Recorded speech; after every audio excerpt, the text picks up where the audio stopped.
easier, and we are about to know about the Latin American, the LATAM region, just a few weeks later. But things are going crazy around the world, guys, and we are here to tell you everything. But we are going to start here with the playoff stage here on MPL LATAM Season 4, and I'm really excited to be a part of it. Let's go. Maybe that's a key what's gonna be happening here in this region because we have also Alpha 7 against Black Sentence today, and that could be a nice surprise to watch. Yes. So don't forget to follow, don't forget to like the broadcast, and also go ahead and share the news because we're already live to watch some amazing games today. But we're going to be starting again with Influence Rage and DreamMax, two teams that come with different stories because, for instance, Influence Rage had a clean stage, a clean Swiss stage, and they are already here. Even in the ranking, they're a little bit higher than Alpha 7, so that's a shot of confidence that is going to be taking part of this event today. And in the case of DreamMax has been between some hard times, so it's going to be interesting to watch those two teams collide today, Kronos. Yeah, it's going to be interesting indeed. I mean, today's the day of the Giants, right? Today's going to be a long night indeed. I mean, I came in prepared. I don't know about you guys. I got my glass of water. I got some snacks for me as well. And at the same time, I know I'm fresh. I got to get some coffee running so that we don't really die out because tonight is going to be exciting. We got some of the biggest matches like Jerry mentioned and best of fives nonetheless as well. So if you ask me, I mean, I wouldn't be surprised. What the first game is going to be Influence Rage versus DreamMax. First up, that's a banging match right there. And then after that, we got Black Sentence Esports versus Alpha 7. Oh, my goodness. That's another match that I think these are the two best matches that this season could offer. Apart from Influence Rage versus Alpha 7. Actually, never mind. The mix of these four teams, the mix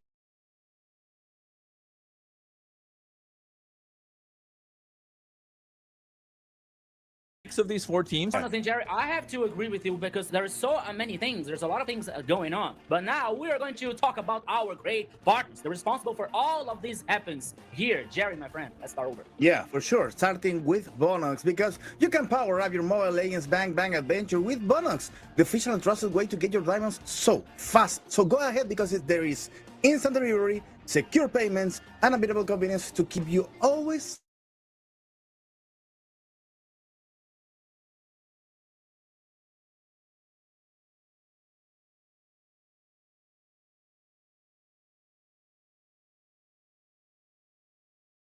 ahead in the game. So don't miss out and use this code BNXMPL. 4 Hz, a display built for true gamers. Don't wait, experience the future of gaming performance now. Yes, here we're talking about like amazing project. It's a project next here on MLBB that is live. The annual map update is live since September 17th. So we got brand new maps for here for you to fresh strategies for new plans here. So gather your squad and experience the new MLBB routes. Yes, and hey, catch your boat now Yeah. because Mobile Esports is part of the 10th Esports Awards. I don't have that CDA on. Hey, well, you know what? Okay. Let me run it with you anyways. We're part of the 10-year anniversary of the Esports Awards, ladies and gentlemen. So go and make sure you cast your votes indeed. It's for the best esports game of the year. It's for the best mobile esports game of the year. And at the same time, I think we got the best publisher of the year as well. That's up for grabs. So make sure you go and cast your vote for Mobile Legends Bang Bang, our favorite game. And of course, Moonton, because you never know, you might win some skins, my guys. Yeah. It's our golden age here, guys. And once again, my friend Jerry and Kronos, attention, yes, attention for Bolivia. One more time, we got here now the Techno Rising Star that is already available for people, yes, from Bolivia. Once again, it's the time to show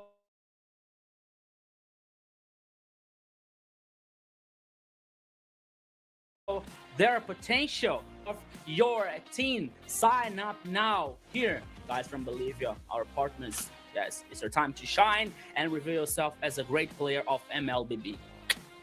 Go ahead. Go ahead. Your time for the history is now. And also, Yes. it's your time to win Lucky Diamonds. Yeah.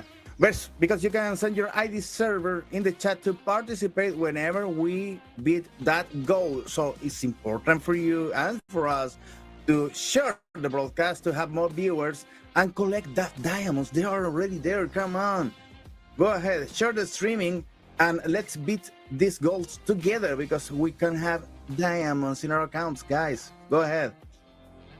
Yeah, so, and as Kronos was saying about the last weeks here, guys, we're really happy for the 6K goal, but we're not happy enough, you know. We want to give you more diamonds. We want to reach the next goals, the 8K, the 10K, the if I'm right, the 16K here. Will give you more diamonds. Hey, we're already seeing the last stories on our social networks here, the Instagram profiles.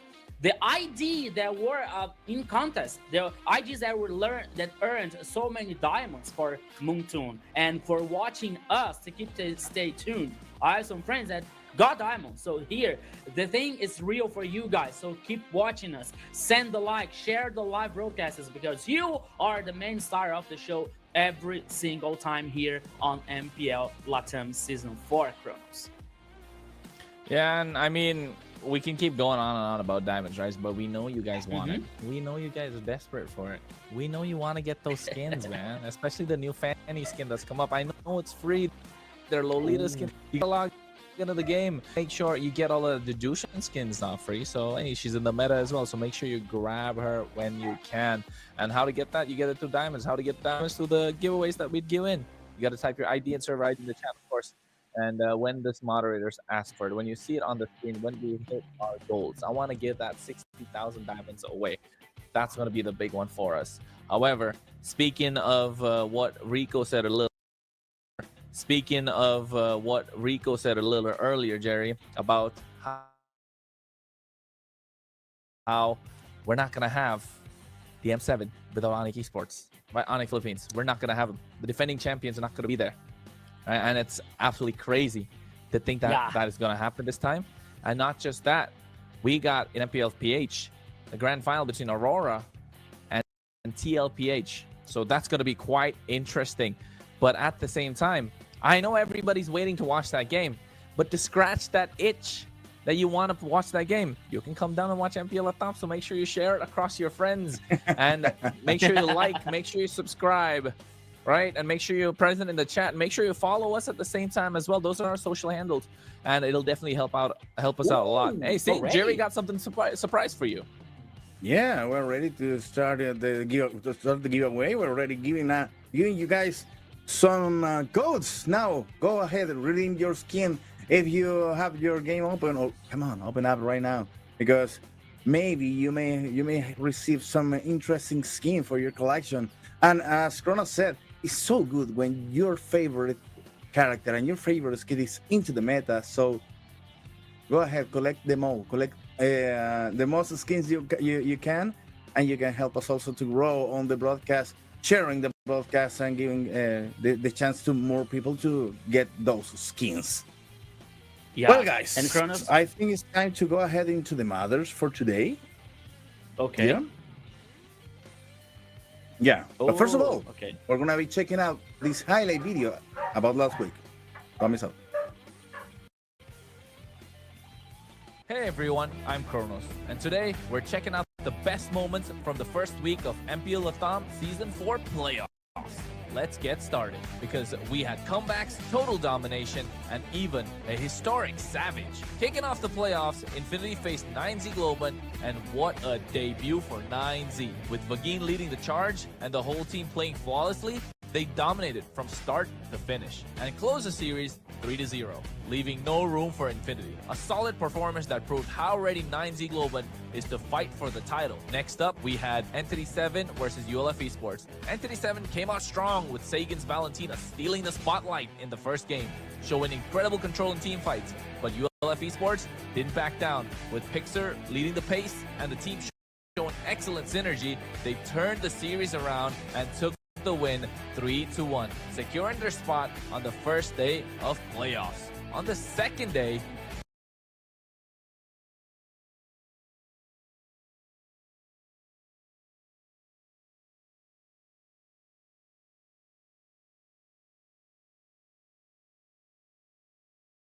DreamHack once again showed why they're one of the most consistent teams of the season. Facing 9Z Globant, they won 3-1, and the last two matches were complete domination. Total control from DreamHack, who advanced confidently to the next stage. Closing out day 2 though, we had Alpha 7 versus ULF Esports, and it was simply historic.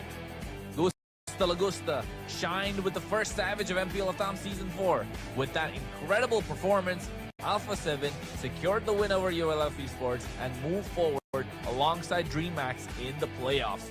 And that's how the first week of MPL LATAM Season 4 playoffs came to an end, with amazing stories, comebacks, and plays that will be remembered. Stay tuned, because next week promises even more excitement and insane highlights.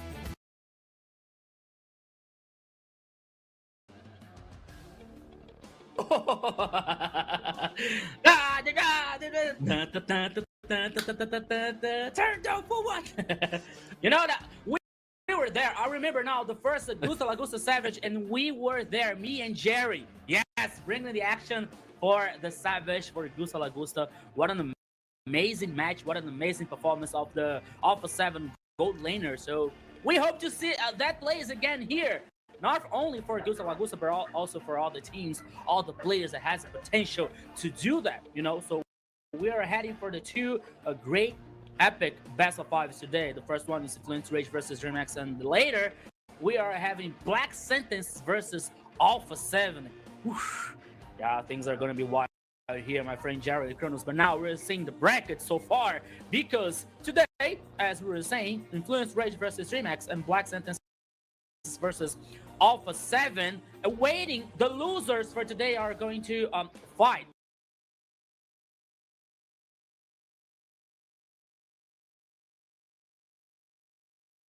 versus 9Z Globant and ULF Esports in the lower brackets. Jerry, that's not gonna be easy at all, because 9Z Globant is they're waiting for the survival match against the loser on the game 6. So that should be between Black Sentence and Alpha 7. And also ULF waiting there in the match 8, waiting to fight for the survival again. That could be between Rage or DreamHack. So those two teams are going to be spending all the power that they already have to close the deal and go ahead into the semifinals of the winner's bracket. That is important. That is the important steps right now, Kronos. Yeah, and I think, you know, out of the 4 teams that are playing today, I really don't think anyone's going to have a tough time if they go to the lower bracket, because we've clearly seen they're of a different level. We've clearly seen their gameplay transcends the rest of the bracket, rest of the 2 teams that are present in the lower bracket, especially, I mean, 9G and ULF, they're outstanding teams, but I just feel like the rest of the teams are just a level above the rest of the competition. DreamHack, however, I think DreamHack, if they go against ULF, they might have a difficult time. ULF Esports are the kind of team that learns as we go through the championship. As we go through more matches, ULF will get stronger and stronger. Yes, it's unfortunate that they were not able to beat Alpha 7, but I just feel like, you know, that's something they have to learn, because they're going against defending champions with a lot of experience. But of course, the first match of the day, Influence Rage and DreamHack. I'm expecting this to be at least a tough one. DreamHack needs to put up a fight against Influence Rage, but I do feel like DreamHack are still not at the level that Influence Rage are at. However, for the next one, Black Sentence versus Alpha 7, I just feel like Alpha 7 could make those crucial mistakes that they always do, and Black Sentence Esports can capitalize. Yeah, but okay. Go ahead, Rico. Go. No, and I was about to say, especially for the first match here, Influence Rage versus Remax, because we have a change today, especially in our Influence Rage lineup. If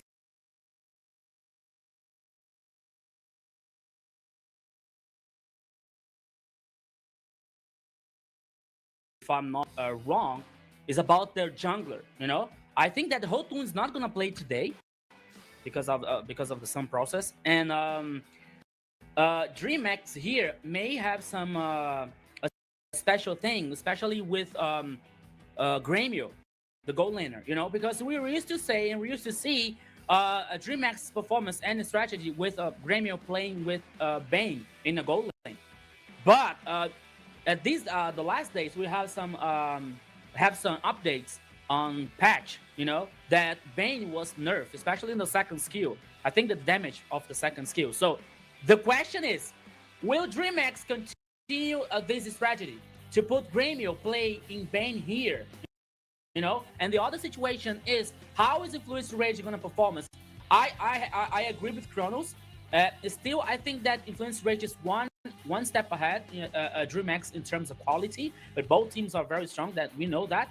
But how Influence Rage is gonna play, especially today without Hotun in the jungle lane? So we have to pay attention and how things are going to happen today, Jerry. Yeah, but maybe it's hard to have some big difference between the Influence Rage with Jotun and without Jotun. I believe that they can handle that. But the thing here that you mentioned with the last patch and the Grêmio on DreamX, that is gonna be difficult to take, because some changes for a new guy coming into the team, despite of the fact that in other games they shine, they made it up to shine to Grêmio to shine. So for instance, maybe that false idea that they need to be taking care of Grêmio was a bait to make the other teams to fall on that idea. But now that is not possible, because the trick is already being made. So it can work twice. So today, DreamX is gonna be needing to make the best possible from the very beginning, not just to play with a bait and to bring some other strategy that is the idea to play with the mind of Influence Rage, because Influence Rage here right now is the most powerful team in the region. So they are not to be playing with. They are to be taken serious from the very beginning. They need to take the games direct to the fastest win possible, and also taking care of the global ban rule that is already affecting the team's strategy, is affecting the team's investments on every single match, because the matches they need to watch whether they're banning, whether they pick, and of course that's the idea, but thinking not only in that game but in the next one, and also in if there is gonna be the third one, and if it's gonna be the fourth one, and even if the series plays completely. So they need to be especially careful right now with the last patch updates. Kronos. Yeah, Jerry. And you were saying about the global ban system. So once again,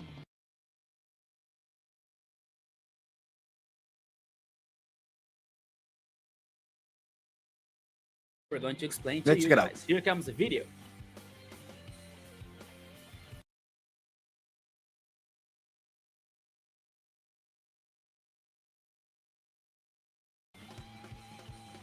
The global ban system has arrived at MPL LATAM Season 4, and now we are going to explain it to you. In the system, a hero selected in one game cannot be used again by that same team in the series, except in a Game 7 of a Best of 7, where the global ban is reset. For example, let's say Alpha 7 and 9Z are playing. If Alpha 7 picks Lapu in Game 1, starting from Game 2, they can no longer use him, but 9Z can still pick him. And in Game 7, of a best of 7, he becomes available again for both teams. An interesting point is that global bans carry over between games. In game 2 of a series, a team cannot use any of the 5 heroes they picked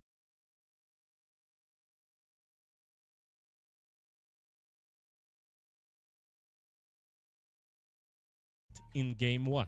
In game 3, they cannot use the 5 heroes from game 1 or the 5 from the game 2, making a total of 10 heroes under the global ban, plus the usual 5 bans that happen during the draft.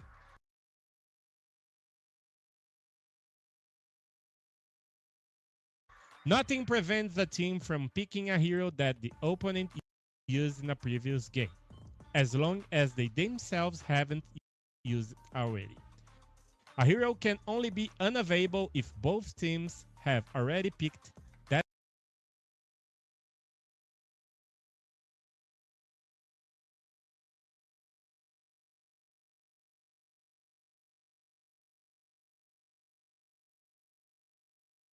hero in the series.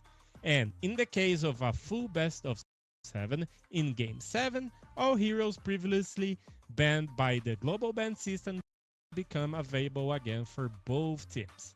The global ban system brings a very interesting dynamic, either by making the draft more difficult or by opening new picks for players each game. This is the global ban system now in MPL LATAM Season 4.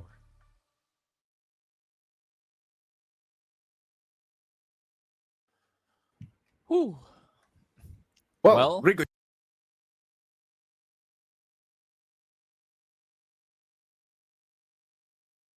you were thinking you were telling something about some changes during the week, and there is a hot fix here with the Nathan. Yes, you know, like I think the people say that's a hot fix, but Nathan here is so nerfed, you know. So I don't. Maybe Nathan is not the a priority here for the next draft phase, for the next pick and bans phase here for all the teams, you know. So you got Nathan here, weaken mid to late game stage damage capability. Sorry, so theory of everything. We were saying about some nerfs about the skills of Nathan here. So the transition to mid to late game, as we were saying, and as we used to see that Nathan was so strong. So now he is not so strong like that, you know. So maybe here Nathan could not be an option for the teams to be a goal laner or sometimes maybe jungler. We don't know exactly, you know. So the magic attack bonus was there. So Bane is another hero that was nerfed,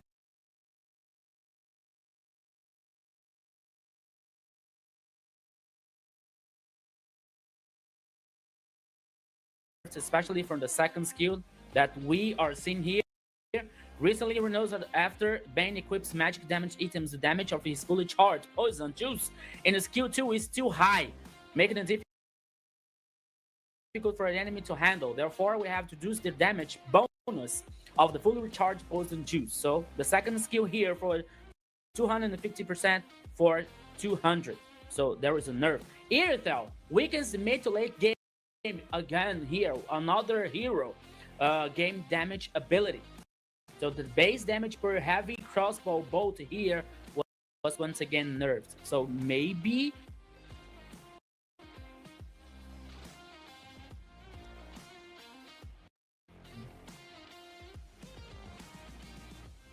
Maybe something. Well, Kronos, Layla. I mean, we're not just that. We're done with the nerfs now. Please take a look at the heroes that are already being powered up.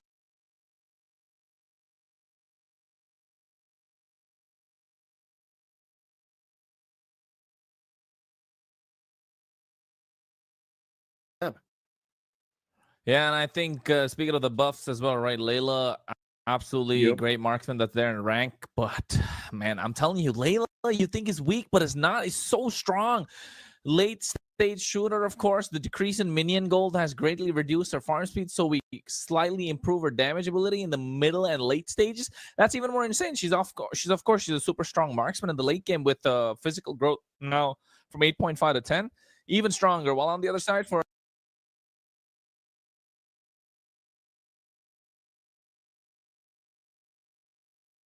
the fighters, Thomas currently has a relatively long farm cycle, right? Which means he cannot fulfill the role of a warrior or tank. So basically, he needs a lot of time to farm up. So now with the changes that he's made, I feel like he's definitely going to be super strong indeed. However, looking at the lineups for today, Jerry, we're looking at Influence Rage, Chino, and we got a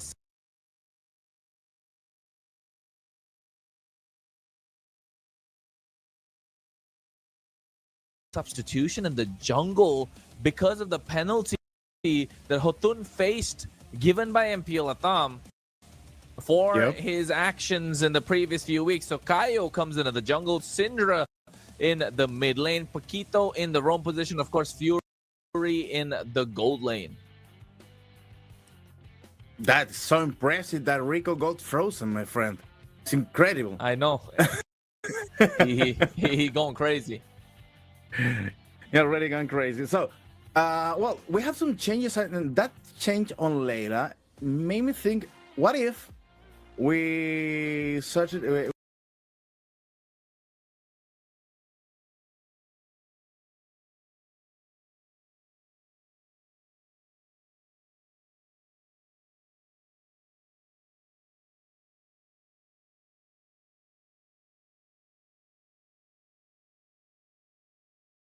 We're going to be watching today, maybe we're going to be watching today, some new strategies for that triple marksman composition that we have already be talking about. Maybe there's a new player coming to that strategy, so it's going to be devastating games for sure today.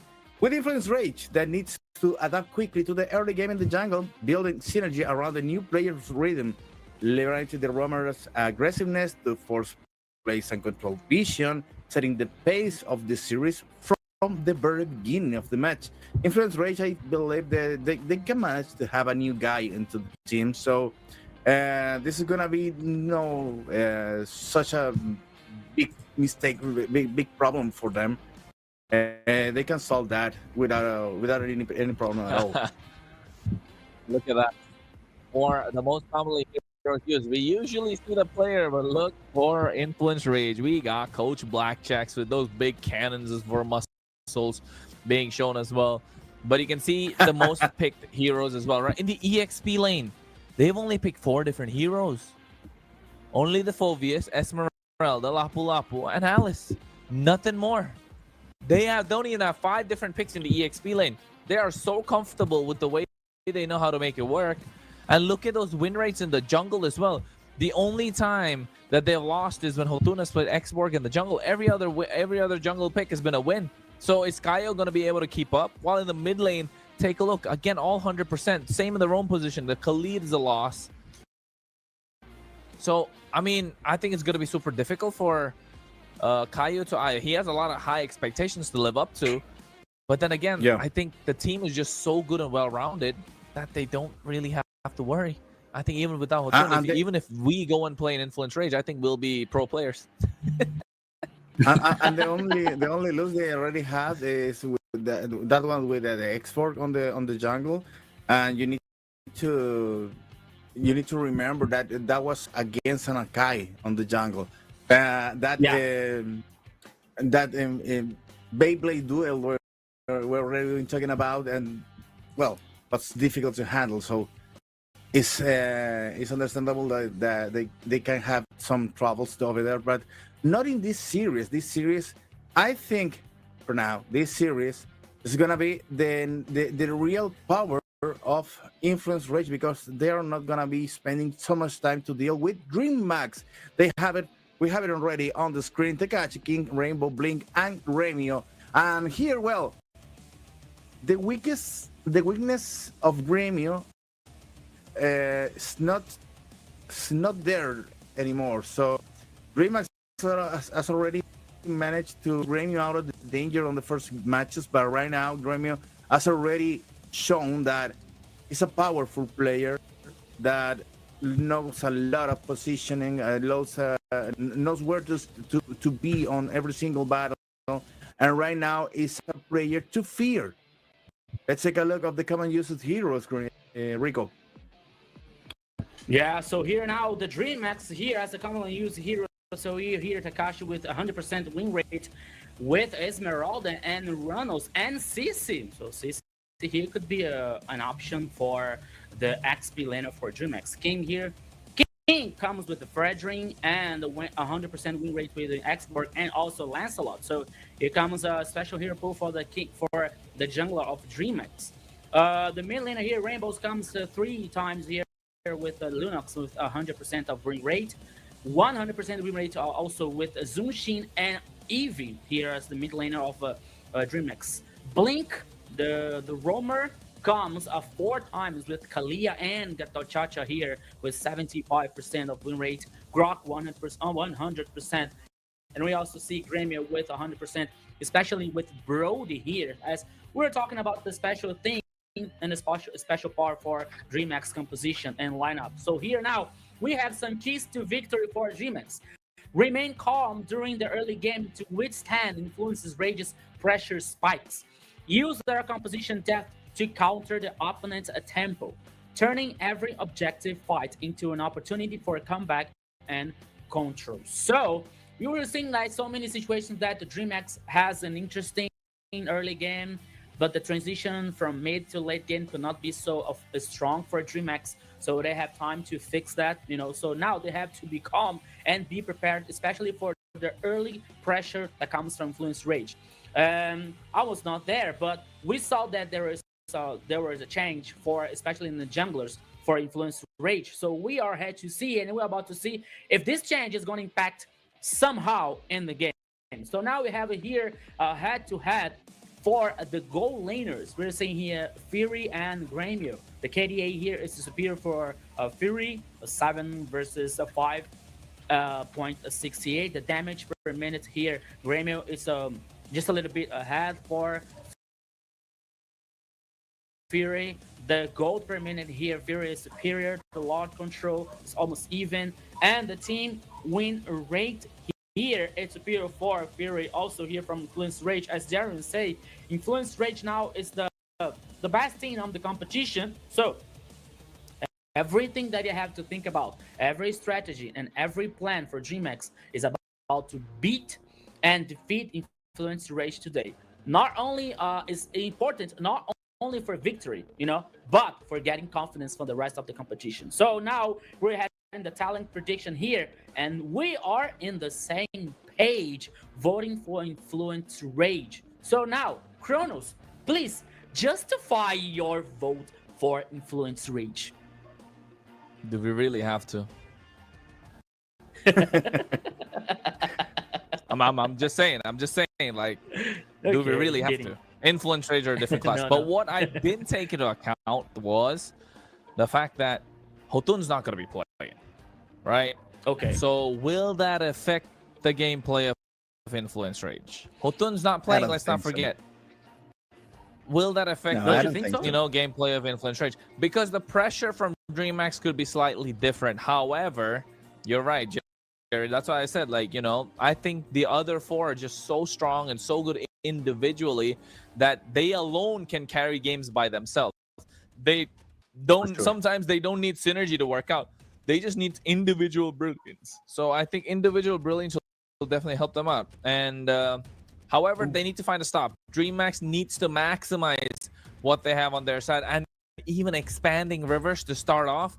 Fast game. So we're really going to see what Kaio can provide us in this game.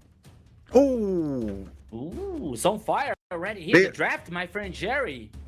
They already picked the Baxia, Sisi, and Sujin on expanding Rivers. Come on.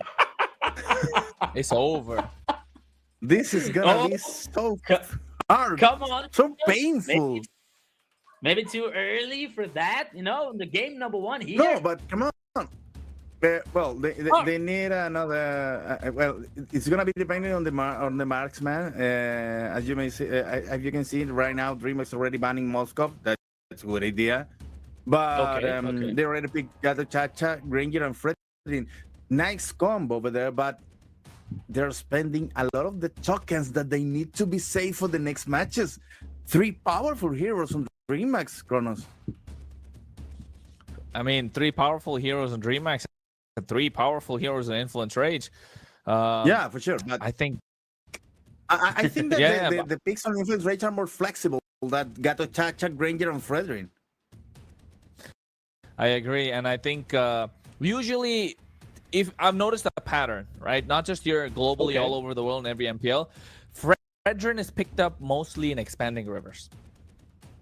Because he's slow to move around. So expanding rivers gives him that extra bit of mobility to move from one side of the jungle to the opposite side for the turtle and usual objective. So I feel like Fredrin is a pick that you can utilize only in expanding rivers, and I think DreamHack feel like they might not get expanding rivers again, so might as well give it a try because they're not getting Baxia. They need a tank jungle to contest against the Baxia. But again, you're going against a Jushin. Will you really like to play Fredrin? That's my only thing. I hate playing Fredrin with against the Jushin, and I play Fredrin a lot as well. So, but then hey, look at the bans coming through again. Fanny being taken out. That's interesting for me. But if you have Fanny banned, you can pick it up the Hayabusa, and it worked for Influence Rage. But Influence Rage banned Export, and that's that hurts for the picks on DreamHack. So they're gonna be needing some jungler that can keep up the rhythm of the Baxia. So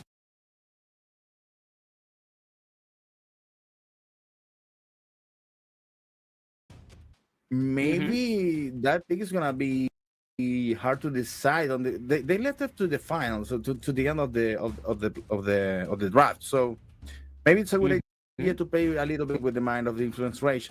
They are gonna be picking right now, and they need to secure a nice marksman for the finals. But don't you worry, because DreamHack's already picked Ranger, so there's not a chance that they can grab another marksman. Hey, they took Nathan. Even with the even with the last changes. Yes. He's nasty. Nathan's nasty, guys, folks. Let me tell you that. Guys, I was when I was saying that maybe we're too early for Corona to say that the game was over. No, I was kidding, but especially with the expanding rivers here in this first game, Zunshin, you have a great press on the mid, you have a great control of the river, because now the meta benefits slow team fights, slow and long team fights for Zunshin here is very perfect. We have Boxer here, so we have many speed movement for controlling and guaranteeing the objectives here now, but the end of the draft here for Influence Rage, I don't know. Okay, we have some changes, especially in the gold laner, and some heroes in the gold laner. But bringing Nathan here, I don't know. They have a plan, of course. They have a strategy, but let's see. For mid to late game here, this Nathan could be missing some damage. We don't know, because everything is okay for Granger, especially with Granger and AV. And this composition for DreamHack bringing protection with Gatochacha and Uranus, and you have Fredrin here as the tank, which is good and which is okay to fight around these objectives here. Okay, let's see. Now assuming that see that Boxer is going to jungler. Okay, let's see what is going to happen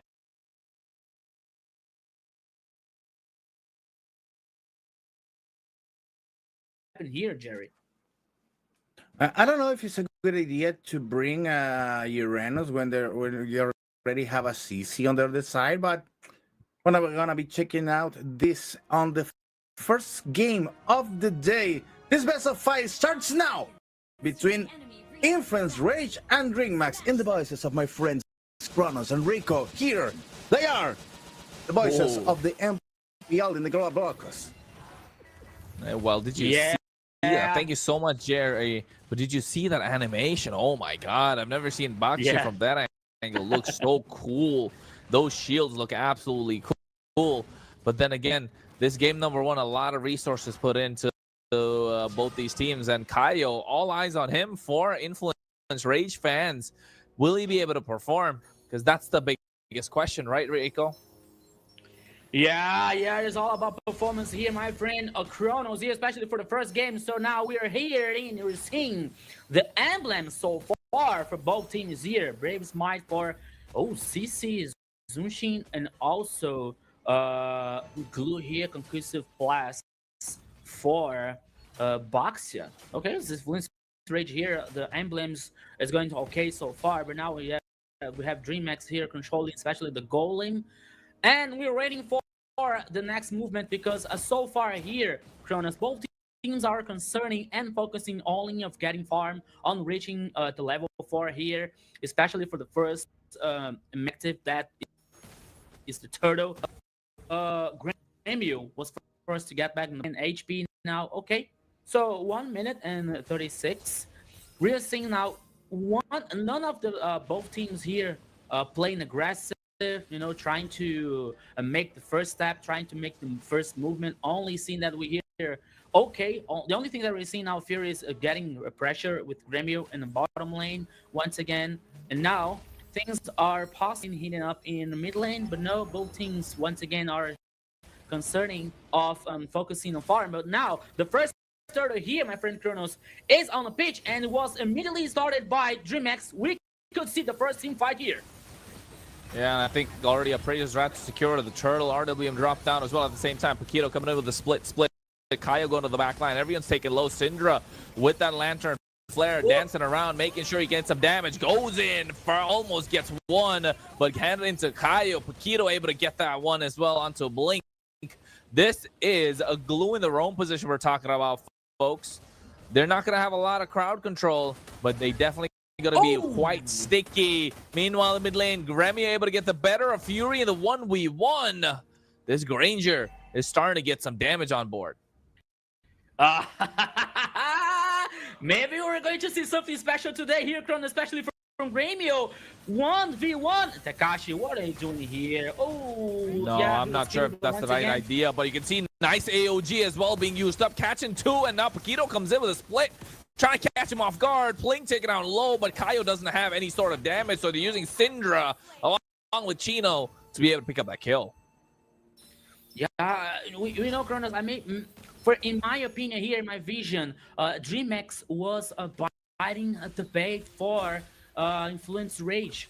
We're seeing that how strong Zunshin pick here, especially in the first one. This mid laner, this hero is so strong. You have a great pressure in the mid. You have a great control in the river, and especially of the team fight.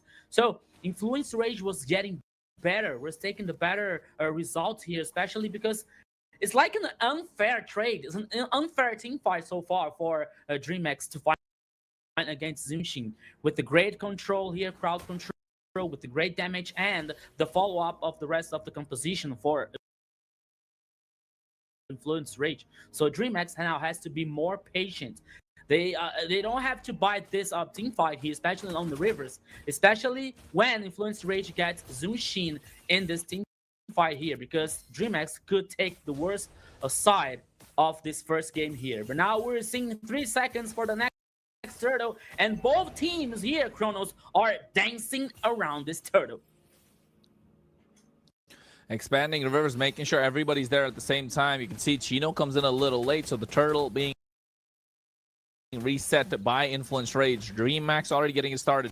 King, full HP. Kaio and Paquito going in with a concealed play.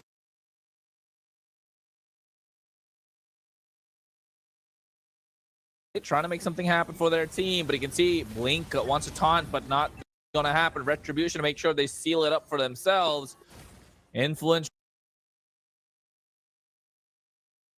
Rage just zoning away DreamHack. DreamHack so far, they're doing well to hold their own, but any longer of this pressure and they might collapse, and that's why DreamHack are looking to clap back as well. AOG coming in, only catching Fury, but you can see what a nice split coming through as well. They're catching Rainbow. RWM drop down at the same time. Appraiser's Rat gets Syndra. Takashi able to pick up that kill. A Vengeance pop to make sure he survives, but look at Fury. He has to make it out with the entropy.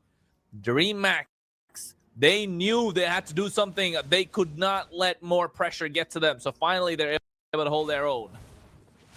Yeah, Kronos, and that was happened. That happened while and I was talking about. They didn't buy the team fight after controlling here the objective. They let the turtle for influence rage and waiting for the best moment. And now Grêmio is causing so much damage, especially here in Caio. So, what happened? That what happened. As I was saying, once again, DreamHack didn't buy this a team fight, didn't buy any kinds of a wombo combo or initiation here. So that was best for him. I was afraid that after AOG of Blink here, that the ultimate was in nowhere. So now we're seeing the equipment here, Hunter Strike and Sky Priest for the Grêmio. Already, it's a Granger with almost in the power spike here. So for Grêmio, it's very nice. It's very interesting for here. Now Influence Rate has to wait some moment. We got a War X for a CC, you know, and now DreamX. They didn't allow the gold lead get so far for Influence Rage. They're waiting for the next objective, but they have to be patient. Okay, the goal lead is still in favor for Influence Rage, but not so large. It's not so big. And now they're heading for the next team fight here in the river. Maybe we have some trouble. Tekashi once again is kind of lost. He has to survive. He has to run away. And there it is, my friend Kronos. One more turtle in the bottom line. And both teams here once again are starting a team fight in the mid lane. Let's go. Yeah, you can see already Yo-Yo Blitz, all Vengeance trying to survive. RWM dropped down. That's an expensive resource from DreamHack. Influence Rage, I played this so well. They're baiting out so many ultimates at the same time. Now the turtle's up, and DreamHack are putting a lot of pressure, but they don't have a lot of ultimates to go by, and Influence Rage know that they want to collapse at the same time, but you can see how Kaio's being zoned out completely. Rainbow. Revitalized, and they're able to secure the retribution as well, but they sacrifice a Rainbow. Not looking good for DreamHack. They traded their mid laner for a turtle. Was it worth it, Rico? Was it worth it? Yeah, I think that it could be worse if the kill was to Fury. You know, it wasn't to Fury. Maybe it was for Kaio or Chino. I can't remember now. So sorry. But once again, DreamHack buying team fights. DreamHack are trying to initiate during the objective. Maybe it could not be the best idea. Maybe it could not be very interesting, especially because we are seeing a very strong mid lane for the other side. Once again, talking about Zushin, because Zushin here is not static. Zushin can cause damage. Why she's moving? Why she's walking around the river, walking around the map? You know, so that is a very important. That is very huge for Influence Rage. Okay, Rainbow can cause much damage with Eevee, but she has to be stuck. She has to be stopped for that, especially in his ultimate, you know, so they have to be patient once again. But now Chino could be in trouble, but Blink only came here to be seen, to be spotted, when he's not trying to do anything here, Kronos. Yeah, I think it's just a lot of vision control coming in from their side as well. DreamHack are doing well to hold their own against Influence Rage. They understand Hotun's not playing in the jungle, so they're trying to apply as much pressure as they can. And look at the atomization as well. Kaio has a good build, so he's going to be quite tanky. 203 is not bad for Abaxia, especially if you're going to be the substitute jungler, right? The sixth man of the team. DreamHack understand Chino has been a lot of a problem. They want to take him down, but you can see concealed play coming in from the top side as well. They're looking to catch them off. Nice bit of a taunt together, but you can see Revitalize to make sure he survives. They get on top of Rainbow. RWM to no avail. King getting the taunt, but he's getting picked up and put down by Syndra's Lantern Flare. This Jushin has been a complete menace, a full problem for DreamHack every single team fight. So Fury, if he gets a good position when Syndra is in front of him, they're going to wipe out the entirety of DreamHack. Yeah, DreamHack here didn't have the vision of the river. They didn't see it coming, the rest of the team of Influence Rage. But now the first Lord here is already started. Oh, here it comes again, Kronos.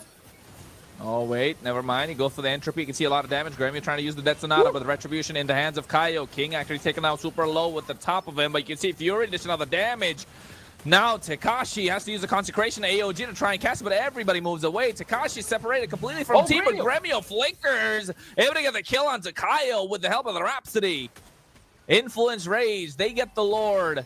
They give away Kaio for King, so jungler for jungler. They're looking to get this mid lane tier 1. RWM dropped down from Rainbow, but Syndra making sure he's not left unchecked. Gets him back, And now Paquito as well, doing a lot that he can. Tekashi might not be able to survive. He gets melted down. The kill in the hands of Chino on a killing spree. And I think they're going for a concealed play. You want to play a little more aggressive, looking to catch Gremio off guard. But this Granger has too much damage, has to be respected. And you know what, Kronos? Things could be worse for DreamHack if it wasn't for Gremio. You know, Gremio here has been one of the best hopes for DreamHack. Here, once again, now the Lord heading for the upside. Here's a full HP here. Here comes the tackle for the turret number 1 on top side here. It means more pressure for Influence Rage that don't stop. They are heading for more turrets. They are heading for more map domination. And this is very bad for DreamHack. That wasn't handling the situation so far, but now things are getting lost of control for DreamHack here, Kronos. Yeah, and I think DreamHack are starting to lose, right? They're losing a lot of structures, left, right, and center. 5K goal leader in the hands of Influence Rage. 5K is the mark that we usually look at. And with that 5K gold lead in the favor of Influence Rage, you can see they're quite confident. A lot of recall taunts are coming in. They understand that they're good. DreamHack can't really hold their own. Yeah, I mean, a lot of recalls. You can see the confidence is radiating from Influence Rage. Yeah, I know exactly what you're saying, Kronos. I used to do that when I'm winning. Only when I'm winning the match. No, you got to do it when you're losing and then play for the comeback, sir. Remontada. That's what we like to see. Maybe. But now here, once again, the items. And now here comes the Malefic Roar for Granger. Once again, Kronos. Gremio here it's been one of the best. It's been one of the best holds for DreamHack, so they have to protect the gold lane here because him and Rainbow is another protection of causing damage here. Are the keys for DreamHack to a change to reverse that situation because so far now we're seeing the gold lead is 4,000 for Influence Rage. Until 9 minutes or 10 at maximum, the goal lead was even for both teams. But after the Lord and after the turrets are taken down for Influence Rage, the goal lead now got larger. And now DreamHack is just waiting for the best chance. Are waiting for a mistake for Influence Rage here and waiting for more items for Gremio and Rainbow to cause damage and reverse that situation here, Kronos. Yeah, and I think Influence Rage slowly able to make the most out of the situation. Lord already being started. This is the problem with expanding rivers, right? They're able to move quite fast as well at the same time. Ooh. Oh, wait. Taunt comes in. AOG looking to catch them off guard as well. A lot of damage being dished out. They're trying to go in, but you can see finally they catch on to... they use Syndra's Lantern Flare. They catch on to King with the help of the split and the grab. Tekashi trying to make sure he zones away, but you can see RWM drop down. Lord already secured. Paquito going to be taken away by the help of the Death Sonata and the Appraiser's Wrath. Syndra using that Crimson Beacon to protect the rest of his teammates. This is the thing with Jushin, right? You can use that ultimate to try and... It feels like it's a layer of shield, a layer of protection for the rest of your teammates. Yeah, Kronos. You know, the situation is not that easy for DreamHack. They choose a kill for a Lord. I don't know if this trade could be worthy for DreamHack, you know, but the fact is their situation now is not so easy. Their situation is not so in favor for them to do something more aggressive than that. So once again, the Lord is heading on the top side, but this time here could be just a little bit different because now we don't see that Influence Rage playing aggressive. You know, the Lord was taken down, so the Lord was for nothing, and that is good for DreamHack. Yeah, it is definitely good for DreamHack at this point. Able to take down the Lord quite quickly, right? They've managed to rush it, and I think Rage wants to get this tier 2 in the mid lane. They are trying to contest. They're trying to siege it. Kaio making sure he's trying to zone them away. Retribution as well from King to try and get the clear on the cannon, but not able to do so. But look at Gremio and his damage. Ooh. RWM drop down. They're looking to get Kaio. He should be able to get that as well. Our AOG to make sure they get something out of it. And now Tekashi leading the charge with King. The 2 bodyguards for the 3 in the back line. Or rather, the 2 in the back line from DreamHack. They're doing well. They give away the tier 2, but they take Kaio in the process. Yeah, Kaio was taken down here, and now DreamHack got superior numbers, and now they have the chance to cause just a little bit damage in a map domination for Influence Rage. So they're taking down the first turret here on the top side. They're trying to control the pressure, to cause the pressure here. We're seeing now Gremio working with the pokes, you know. Okay, they destroyed the turret number 1 on the top side, but for DreamX, it still isn't enough. Once again, we're seeing now Gremio with one more item. It's the Blade of Despair. So much damage for the gold lane of DreamX. A 3-0-1 so far for this Granger. That could be the hope. And I'm always saying here that he is one of the hopes for DreamX here to reverse that situation. But now Influence Rage has to be patient because they have the domination, they have the pressure, they have the advantage here, especially in the gold league. But once again, one simple mistake that we saw now from Kyle. Kyle was like in lost position here, and they were punished, and he was punished here with a kill. So they have to be patient. They have to be resilient because DreamX here, it is so powerful and it's so competent team that they can reverse that situation. So now, once again, they're waiting for the next Lord. At this time, is heading for the opposition sense here. In the top side now, we're seeing the map here, the expanded rivers, working on the speed movements because the next team fight can explode here, my friend Kronos, and can be the last one. Could be. This is the one that they want to contest, and I think DreamX understand that they can contest. 3K gold lead is not a lot. They want to. They're actually blitzing this Lord. I think Rage have to respond. You can see Conceal Play coming through as well. King is still there. Half HP almost, but Paquito flickers. What a knockup from the Lord coming at the same time. AOG to catch the retribution. King is able to secure it. RWN doing a lot of damage, but look at that. They take away King. Fury's on a double kill. The damage coming in from this Nathan is a little too much. Chino as well, catching Takashi off guard. Now they're looking to get Gremio. Chino has a yo-yo place looking at the damage. Finally, they get a shutdown, and Drainbow, the last one left standing, gets picked up and put down. An Influence Rage find a 5-man wipeout, and now they're looking to go in with that one cannon minion and the whole wave coming through as well. They don't care about the Lord. They want to end the game. And this best of 5 starts off with Influence Rage drawing first blood. Oh, what a match here, Kronos. It is only the first game of this playoff best of 5, Influence Rage versus DreamX. What a competitive game here. What a hard game for both teams. And the last team fight that you were about to say, that you were saying that could be the last team fight here, and that would happen with the Lord guaranteed by DreamX. But otherwise, they lost all the players and the team fight. And it was a very important for Influence Rage to guarantee the first victory, Jerry. Yeah, the thing is... It's a victory after all, but the thing is, Influence Rage wasn't so easy to beat DreamX on this chance. DreamX put a lot of tokens here, played with, I think, investing a lot of powder during this match, so it's not gonna be easy on the next ones in terms of the draft. But Influence Rage managed to solve it all quickly. And one moment also, Chrono was saying, well, all the recalls and all that, they are like playing with the food again, trying to enjoy the time against DreamX. But after all, they win the game, despite of the Gremio efforts, because Gremio was playing so beautifully, so good. Was the as you said, the tip of the spear of DreamX working so good on this Ranger, and we need to see what is going to be happening on the next matches, if DreamX still have a chance to make these guys on Influence Rage breathe once more time. So here are the highlights, guys. They're showing what are we talking about. They're showing the Influence Rage power on the first game of the series, and well, nicely done. Good, a very good game. And nice spectacle they are giving us today on the first game, guys.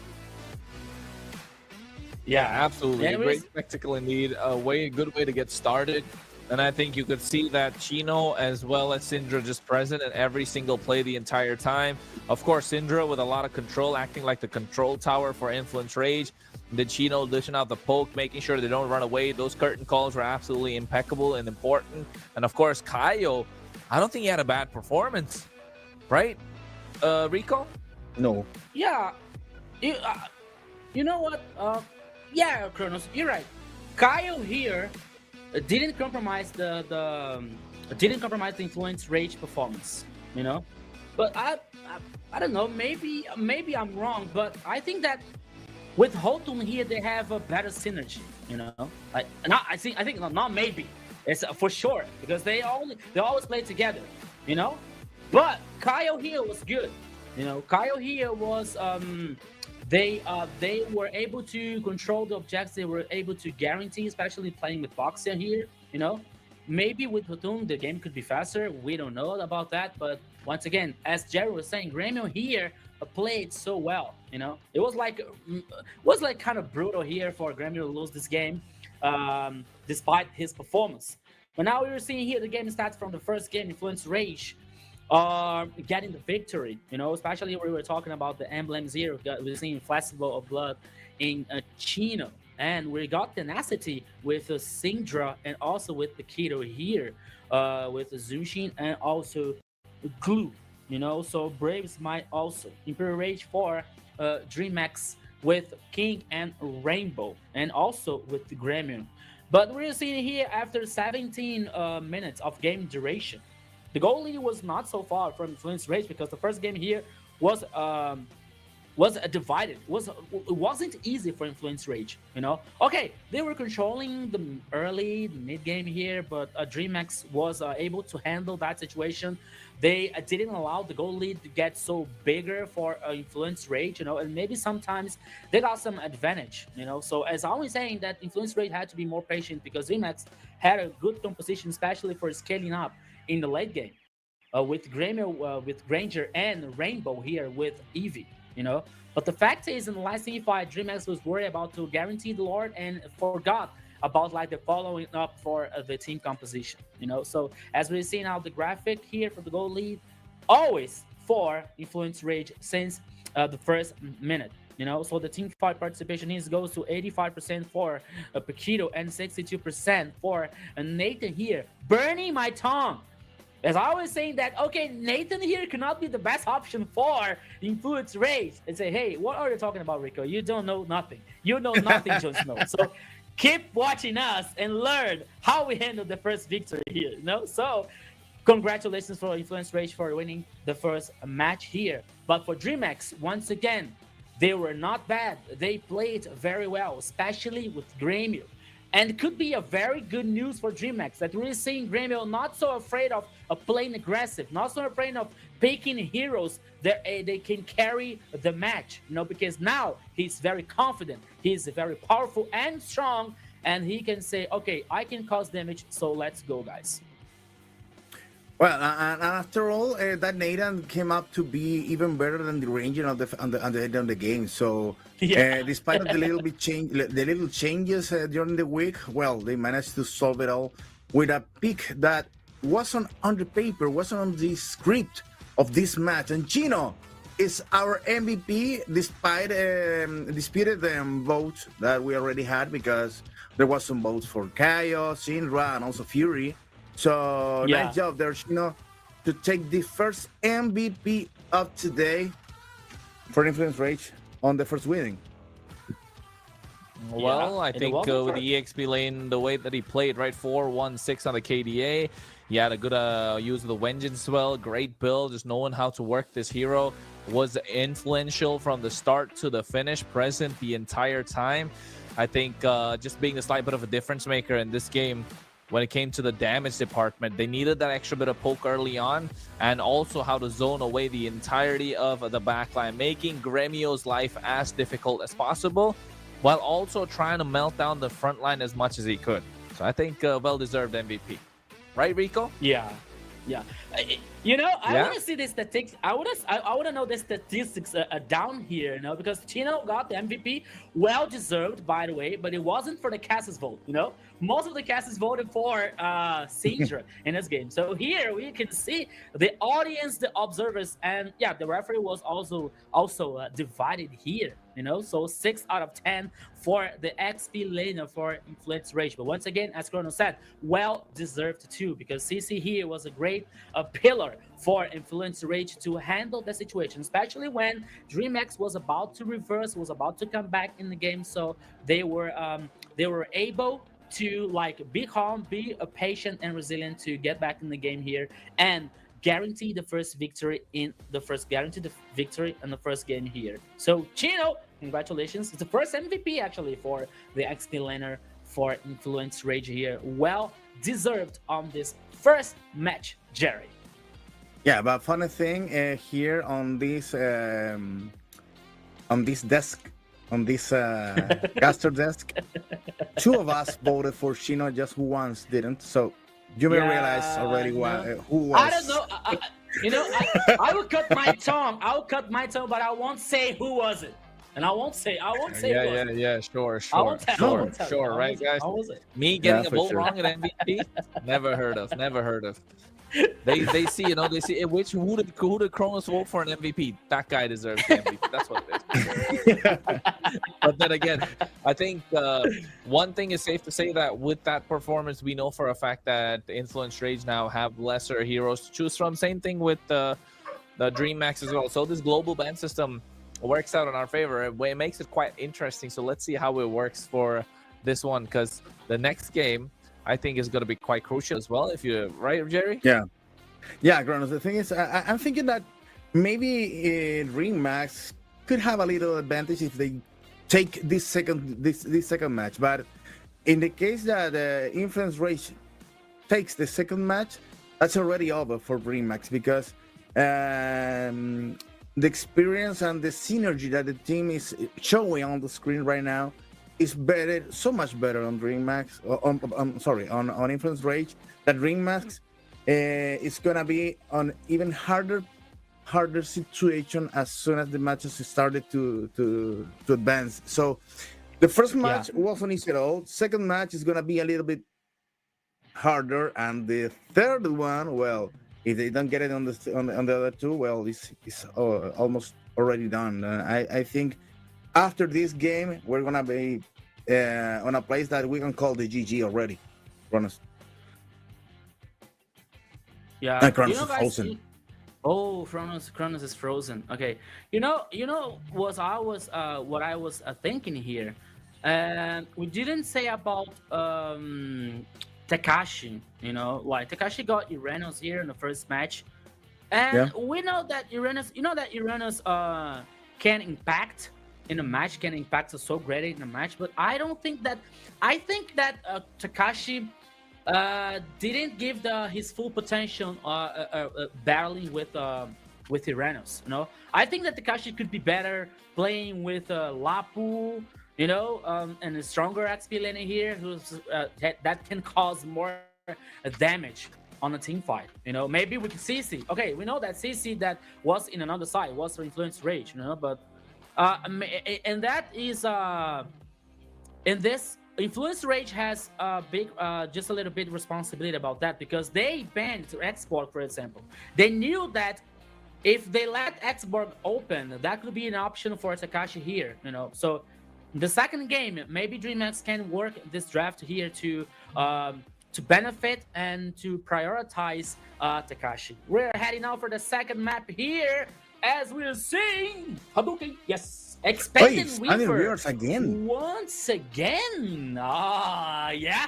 I like it. No, it's not my favorite, but I like this this dynamic, this dynamic version here of choosing Expanded Rivers for the second match here. So maybe now on the draft composition, so he is back again.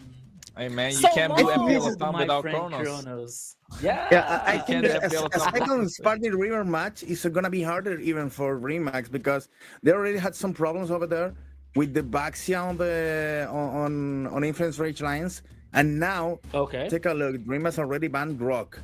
That's a good idea to keep the first line of Influence Rage a little bit under control. Influence Rage can't leave Baxia open because it's so powerful. It's a guy, come on. Baxia is a guy that as a hero, he said, don't give me any weapons. 2 shields. And I'm done. First pick. Yusong. Hey, Yusong's coming back, right? Oh, that's a good idea for DreamHack, but I don't know. Let me tell you guys. Kronos. I would say that maybe DreamX could get could give a better pick for Takashi, you know, like to fight better. but they already first pick for Takashi here as Yusong. Okay. And Influence Rage has it. already a nice combo to start because Yishun and Kalei is a good pick. Yeah, They can make this. They can mix this with a powerful mage in the middle lane, and it's over. That's a Three strong combo picks, here, and they Kronos. already fixed the composition for the whole game. Kronos. I know. I'm looking at a Farsa or a Eve coming in from Influence Rage, but then with them picking up the Lancelot and the Yuzhong and the Ranger. CC. Oh my God, this is nasty. This is absolutely That's nasty open. from Dream. Okay, guys, a little bit not of for Takashi. a MLBB, a little bit of an MLBB lesson for everybody that's watching. Right, globally right now in MPLs, marksmans don't exist anymore. Every What is team that picks up a happening? marksman. Every team that picks up a marksman always loses now. All right, the meta is shifted completely. We're looking at double fighters. Wait. We're back. I think in the previous time we spoke, we had a global, setting, global meeting where we said that, it's moving towards the direction of a double fighter composition on both sides, apart from the Harriet. And speaking of the Harriet, he gets picked up. Why? Because he has a great power spike. But apart from that, we're looking at sustain, pokes, assassins to finish. And I think Lancelot fits that bill.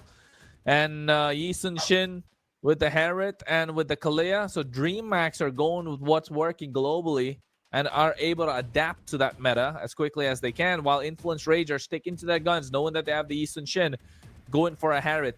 I honestly would have wanted Influence Rage to maybe go for a Ruby here, or possibly even a great mid laner like a Farsa or the Eve, but then they have a Lancelot and a Yuzhong on the other side, right? That's why the aggressive Yuzhong first pick.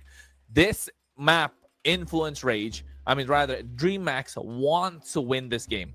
They really want to win this game. So they went all in with the Yuzhong as the first pick. So all eggs on the Yuzhong basket in the hands of Takashi. And I think it's going to be a gold lane CC. Gremio is going to be rocking the CC here. And this Lancelot's just going to execute people. So a lot of pressure on Paquito and Chino and Syndra in this game to create some space for Kaio. If Kaio is not able to play the Yi Sun Shin early on, he's going to get eaten alive. Take a look because Influence Rage already banned for the middle lane for DreamMax. And I don't know if the good call was banning. Maybe they could pick it up, but they still have one more chance to the middle line to power up even more their compositions with the Jason Shin Kalei and also the Harith. Okay, I'm okay. I'm understanding what you were saying, Kronos. The idea is to get away of the marksmen and go ahead with the double fighters, but I don't know if Yuzhong is the good call on this, because Yuzhong is so situational sometimes, because you trigger out soon the ultimate and you're done.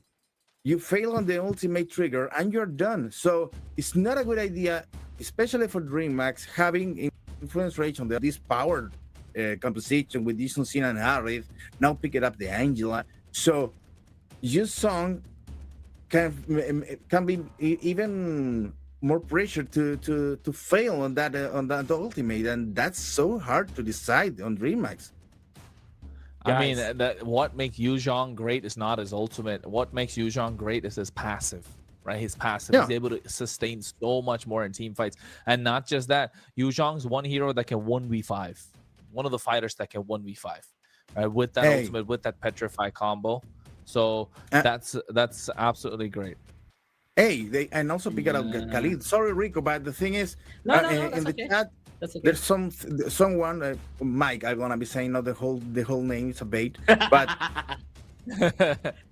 if you want LATAM to do something in international, it should start leaving them more window time to practice. I don't know if it's the window time, but I'm agree that also they need to practice the composition that works on the international, not here in the region.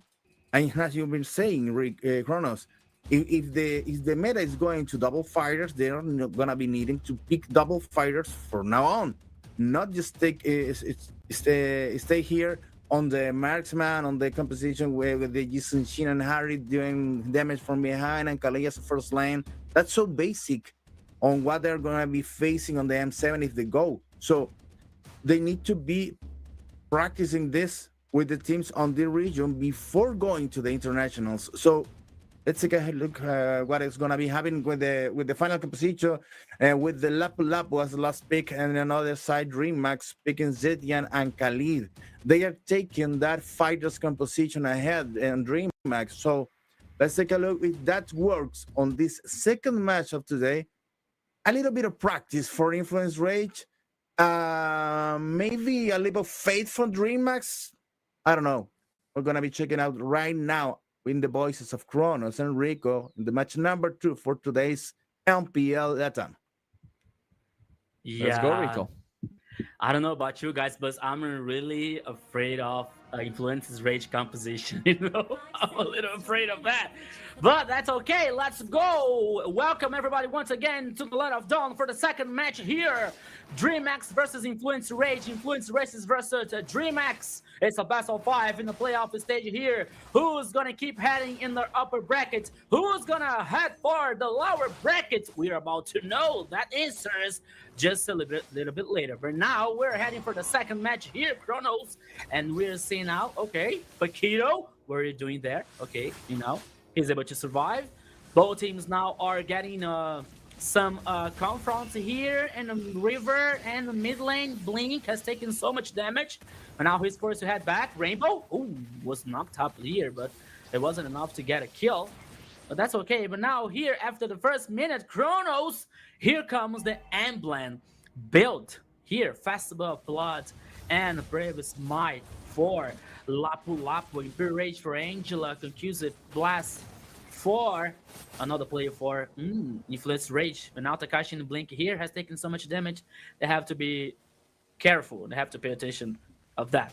But now once again here, Kronos, I don't know why I'm still surprised, like with uncommon picks on the gold lane. I used to see so many of that on MSC, you know, in international esports. That's where I was used to see Ruby in a gold lane, especially with Innocent in a SRG. So, but I'm still surprised about like seeing that kind of picks in a gold lane, especially with the gold laner for DreamHack with Gremio, you know. So let's see how they behave and how they handle that situation, because here comes the first turtle, my friend Kronos, and might be the first team fight. But no, first turtle here guaranteed by DreamHack. Yeah, you can see already DreamHack using the Black Dragon to make sure they zone out the rest of Influence Rage, secure the turtle. That's the power of fighters, right? That's the power of the fighters in their composition. The assassin as well, they're funneling everything that they can into this Lancelot to snowball in the early game, and it's working out so far. You need the mechanics, you need the sustain, you need the damage to come through, and if you're able to stand longer in these team fights, you'll always come out on top. Our Influence Rage, they need to play for the power spike. They need to play for Yisun Shin to scale up. They know Kaio is not going to be able to do anything until the 5th minute. Same thing with Fury. He can win a couple of pokes, but then going against the CC, you're not really able to do a lot, right? So the advantage is not so much in terms of what they can do. But here, Influence Rage, especially Paquito, has a lot of work cut out for him. Paquito and Chino. And that's why you can see so much pressure on Chino to make sure he cracks early on. If Chino is able to be broken down early, then I think DreamHack's going to have a fun time. That's why they're focusing so much to make sure the EXP lane gets so much priority. Yeah, you have totally right here, Kronos. Manari is saying Influence Rage guarantee the crab here in XP lane, in the bottom lane here. After the 3 minutes, you are in a global broadcast. Is the main star of the show. Don't forget to send the like, share the live, call your friends here to watch, and stay tuned for the playoff stage. You keep watching us, you keep stay tuned with us, and you got the chance to get diamonds for free just for watching us. Yes, you heard it right. You have the chance to get beautiful skins with our codes. This and much more just watching us, the global broadcast here. So thank you so much for your support. Thank you so much for your lovely support for us and cheering us. Okay, so now once again we are seeing the second turtle now heading for the top side. Ooh, Oh, hard guard on top of it. See, nice tsunami slam coming through as well. Gremio trying to survive, but not for long. Fury taking out super low. King walks in, able to get that kill. First blood handed into Syndra, however. And I feel like this is what the power of the Lancelot is, right? Just comes in, cleans up everything. Gremio was able to withstand 3 members of Influence Rage. But still, Dream Max able to pull one back, and they pick the first turtle. Now they might even get the second. Never mind in the back line. You can see already taking out Kaio. Oh my goodness. And you can see why I was talking about them picking up this Yu Zhang, able to be such a big difference maker. Goes in. Syndra taking out super low as well. So Dream Max living the dream at this point. 4-1 on KDA. Doing amazing. What a fantastic initiation here for Blink, and the follow-up for damage was even better for DreamX. Wow, that composition here is getting on fire for the Red Dragon teams. Once again, guaranteeing the Turtles, guaranteeing more advantage. You know, the goal lead here is almost 1,000. Okay, it's not so big, but more important than the goal lead here is the confidence and the combo and the following up that composition of DreamX is bringing so far for this second match. It's working. We got 2 kills for King, 1 for Blink and 1 for Takashi. Once again, as you were saying, Kronos, more important than Yuzong's ultimate here is the pressure. You know, it's the comfort and the advantage that he can bring for DreamX, especially for river control, especially for controlling the vision for a DreamX here, you know, working in that composition. So it's working so far. It's very interesting for DreamX. But now in the mid lane, we could have another initiation. Let's go! Woo. Yeah, already taking out Rainbow, right? Chino's doing well. Every single kill that Influence Rage can get before the early game. I mean, now in the mid game is going to help them out. They need to scale. Kaio is only level 9. King's already reached level 10. And they're almost on par. Actually, King's ahead in terms of gold. Lancelot has an earlier power spike. At this point, every fight that they pick, the Lancelot's going to start hurting so much more compared to the Yi Sun-shin. And that's why they like to go for early game power spikes, early leads with the double fighter as well. This is the meta that's been followed throughout the world, and for a reason. And at this point, the third turtle of the game, this is the one that Influence Rage want to contest. This is the one that they really need in their pocket. While Fury's on the top side, doesn't want to go into the fight, even though it's expanding rivers. They want to take some tower structures, and they give away the turtle as well. Yeah, they trade the turtle for the turret number 1 here in the top lane here, but now here comes again the initiation. Oh, 1 more kill here, but yeah, that went to Paquito. That could be better if you were for the mid lane here, but now Blink could be in trouble. But now we are seeing here the follow-up for a DreamX, Gremio, Takashi, and Blink playing together. Okay, but yeah, the first turtle was for Influence Rage, but the turtles here went to a DreamX. Now, as we're seeing the items once again, the glowy one here stop healing for the mid lane for a DreamX. We also see now the Heaven's Feather and the Starling Sight. Yeah, I think is that the name for Harriet. While we have the War Axe here for CC and War Axe for also for Lancelot. You know, and I was about to say before the last initiation here, Ronas, that I was missing the more initiation for Paquito, especially with the Kalia. But now Kaio, oh, he stole it? Yeah, he stole the buff here for purple. Okay, and I was missing more initiation for Paquito, especially with Kalia, you know, because we used to see so much of this combo. Kalia with his machine, Kalia with Granger, Kalia with Farsa here, you know, the initiation, the pick off, and following up with more damage. And I'm not seeing this so much for Influence Rage so far.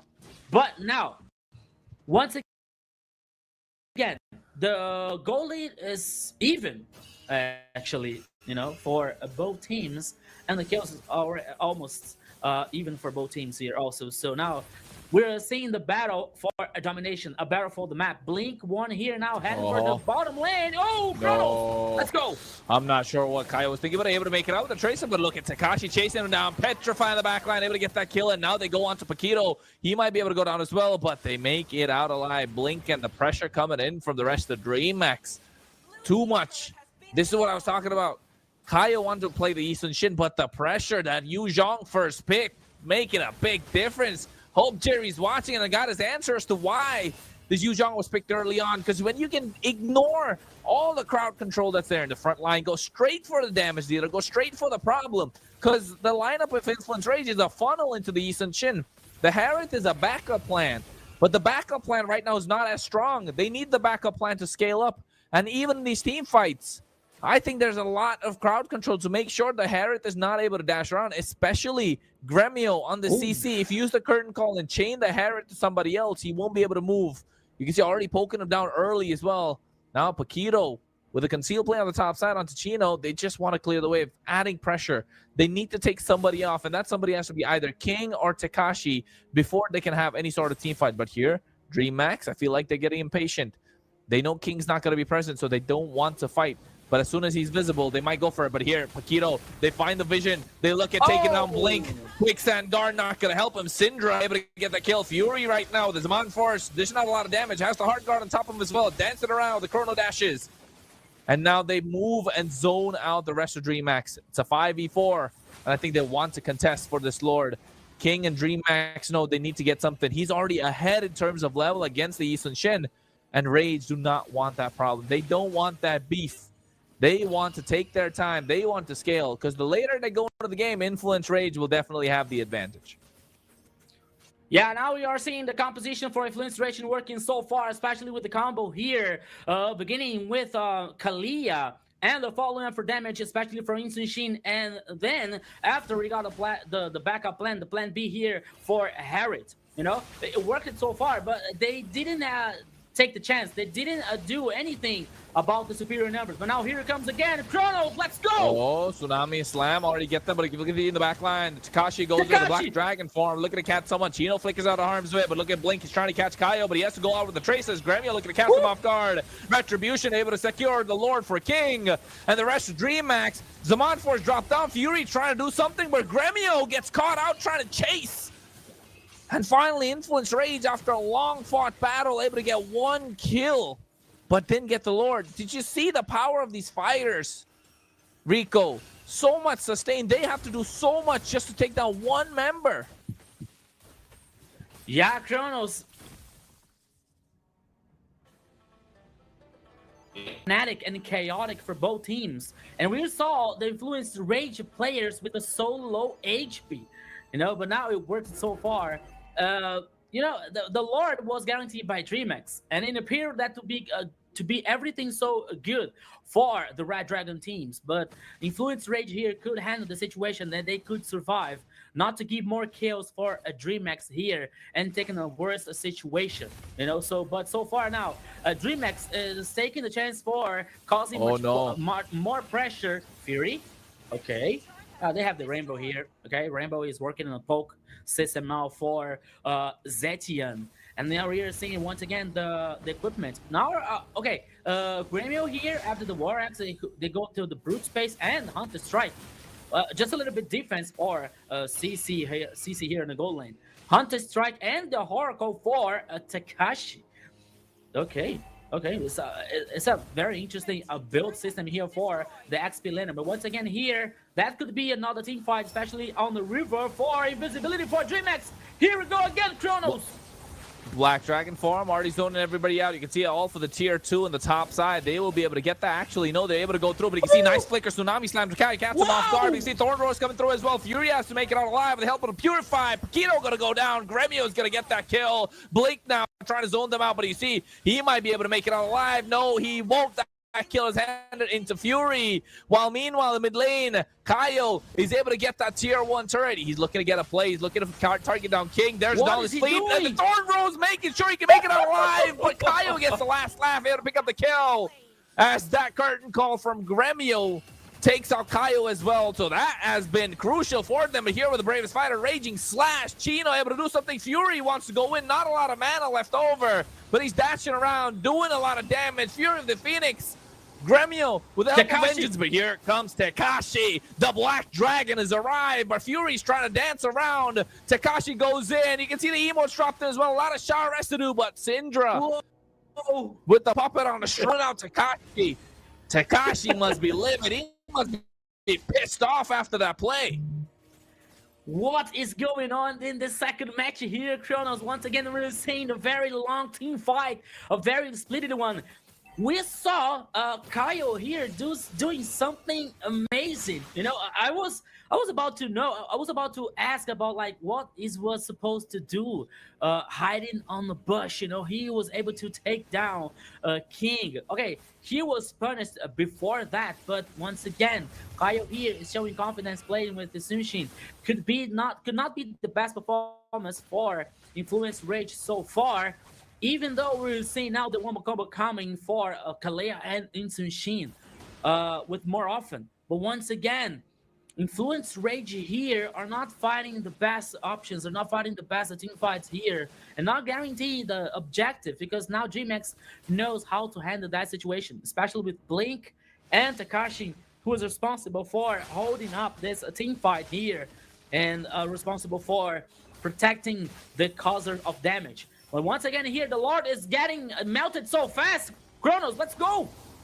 Black Dragon already going to the back line, looking to catch Kaio, but not able to find him. Retribution misses out as well. He comes in, traces. I'm not sure what Kaio was thinking. He walked in a little too late, but Zaman Force dropped down. Fury needs to get some kills here for Influence Rage. Finally capitalize on something. Gremio taken out low, but finally able to get that killing spree. And now you can see they're looking to chase down Takashi. He's taken out super low. Fury trying to get some damage. Takashi doing everything for him to survive. Never mind, King trying to go in as well. He gets taken down, but look at Chino goes into the bravest fighter, flickers forward, but King able to dodge everything with the help of the Thorn Rose. Now they get a shutdown on Takashi finally, after such a long, drawn-out fight where King was supposed to go down.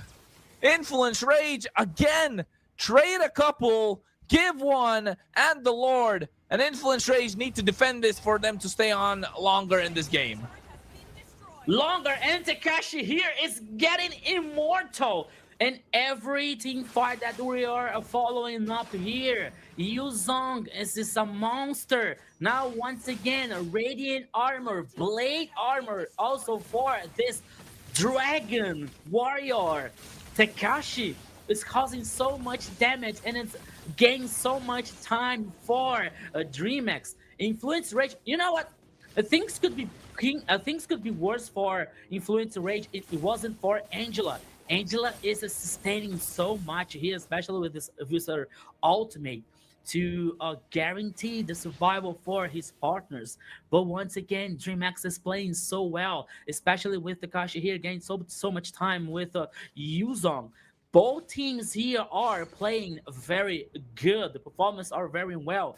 And this game here, my friend Kronos, is going to be marked and is going to be decided by details. So many, the lighter and the smaller detail here that calls for both teams, you know? Conceal. So here, once again, the details matters for both teams. Yes, the devil's in the details. That's what's the most important part, especially if you're Paquito or Blink and Takashi. This Yu Zhang has been fantastic for DreamX, right? He has been playing this to a perfect tee. That one mistake that they had earlier on to try and catch Fury from Takashi, that was pissing off for him. And I think he's slightly tilted as well at this point. But knowing his experience, he's a veteran in the game. He's staying calm and doing everything that he can. And I think he wants to bite down on Influence Rage as quickly as he can. But Kaio as well. He made a lot of mistakes this game on a hero that's supposed to be one of the top junglers in this current meta. And he goes in with a trace list to try and secure the Lord. I don't think that was the best idea. And now you can see they're looking to catch Blink, already dropping down the Tsunami Slam. And now they catch Paquito. They want to make sure he pays. And I think the play was there. They wanted to make sure they get Blink. Now Paquito doesn't have Flicker. But more importantly, DreamX do not have the Black Dragon form for the next 20 or 25 seconds or so. And I think Influence Rage need to capitalize, and they know that as well. That's why you can see they're trying to fight out. Chino flickers forward with a Raging Slash. Bravest Fighter combo, trying to shot a lot of damage. Fury goes into the Zaman Force. Unstoppable indeed. Takes down Rainbow. Blink is going to be the next target. And they look to lock down King with the Thorn Rose, but the damage coming in is too much. Winter, Crowder, they're going to swap some items. I don't see anything, but Kaio gets taken out. But at the same time, so does Blink. No retribution for Influence Rage, so they won't be able to take the Lord because King is still alive. But DreamX keeping the dream alive still. And I was wondering myself the first moment because they trying to make a combo without a Kyle, without the jungler. You know, Paquito and the other player I can't remember now. Maybe it was Syndra. You know, they were trying to make a combo with their initiation, but it wasn't good because Kyle was so far. You know, and then we saw Influence Rage causing pressure and trying to make the play, trying to make a faster and forward, trying to play forward. And it could be better if it wasn't for King once again with Lancelot that could guarantee one kill. Very important, not to losing the control of the map, not losing the control of the game, you know. So until now, so far, the game it's so hard for both teams. And I was saying, maybe you cannot agree with me, but I think that okay, Kyle, it's a very good player. We also know that, but I don't know, maybe with not the full synergy, with not the 100% synergy with the team, maybe Hotun here, maybe with Hotun here, things be better for Influence Rage, Jared.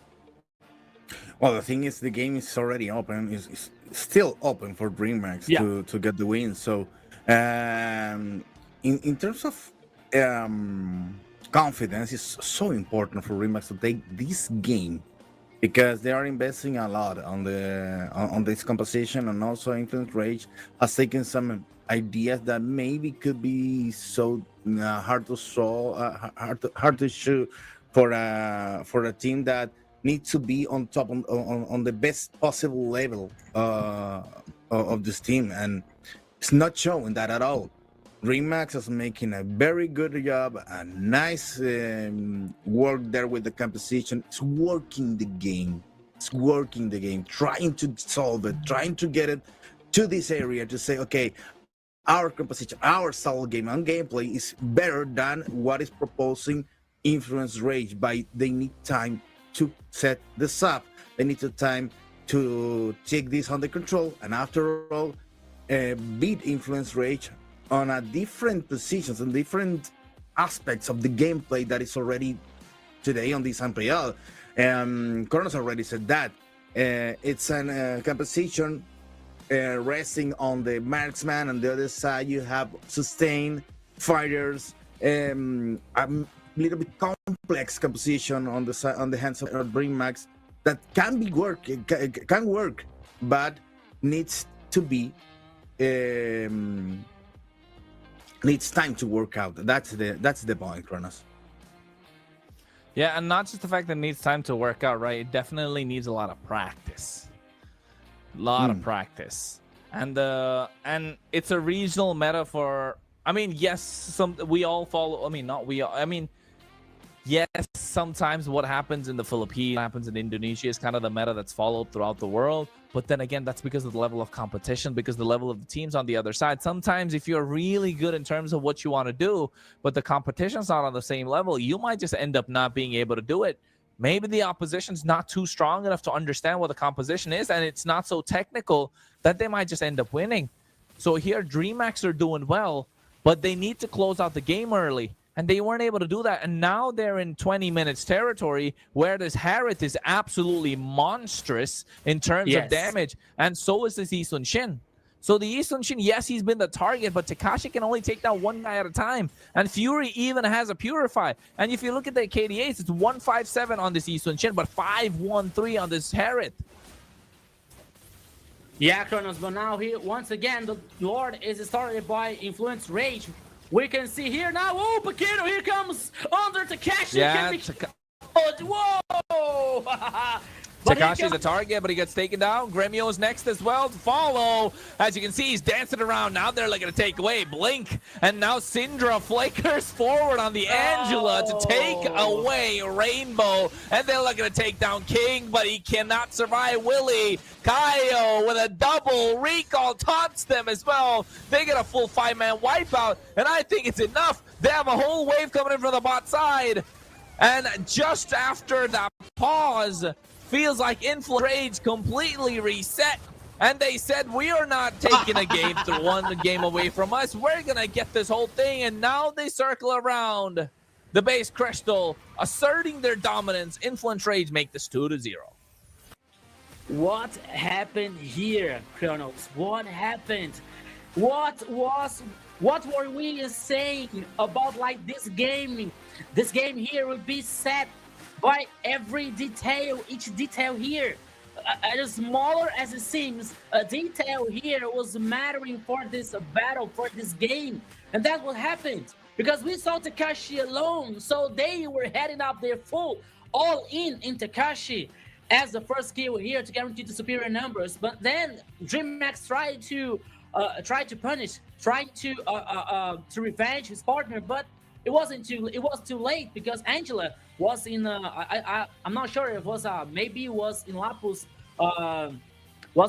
shoulder here. And now here comes the following up for Influence Rage to guarantee the second victory. It was like so fast. It was like the blink of an eye here for Influence Rage to guaranteeing the second victory here. But now remember, you guys, reminding you that you are able to vote for the MVP right here by our broadcast, Brazilian one, the Latin American one, and the global broadcast here, me, Jerry, and Kronos. Okay, so you are the main star of the show here. Help us to choose the best player in the second game, which is going to be very difficult because we saw here Lapu Chino here playing very good. Fury with the Heritage here, especially with the late game, the damage that he caused in the last team fight, sorry. So he was really, really close to DreamHack once again to win the game. But once again here, after a very strong initiation for Influence Rage, they were able to get the first kill. They were able now to even to bring Kyle back to the game. In the last fight, he got like 2 or 3 kills for Insane. Okay, it was too late for them because they were the base of DreamHack. But no, once again, the game was so hard for both teams, and it was decided by every detail, Jerry. Yeah, well, the thing is, I felt DreamHack's gameplay and DreamHack's game here against Influence Rage was so disappointing because after the disconnection, sadly, there's a technical reason, but the team need to know how to deal with that. But they lose the temper of the situation. They lose the concentration of that. So that was hard to deal with. And also Influence Rage, well, it's not gonna forgive, and it's not gonna leave the door open for DreamHack to come with a win. And that looks like when you are baking a cake, you know, when you're baking a beautiful cake and you know it, and you're washing that on the oven, and you know it's growing, it's going up, and you know, I wanna know how it's smelling, and you open the door, and after that you close it, and the cake goes down because you opened the door. That's what happens right now with DreamHack, because that pause was critical to that confidence that they needed to close the game against a team that is so good that is difficult. You can't leave any single detail open to Influence Rage to beat you, and that's what happened with DreamHack.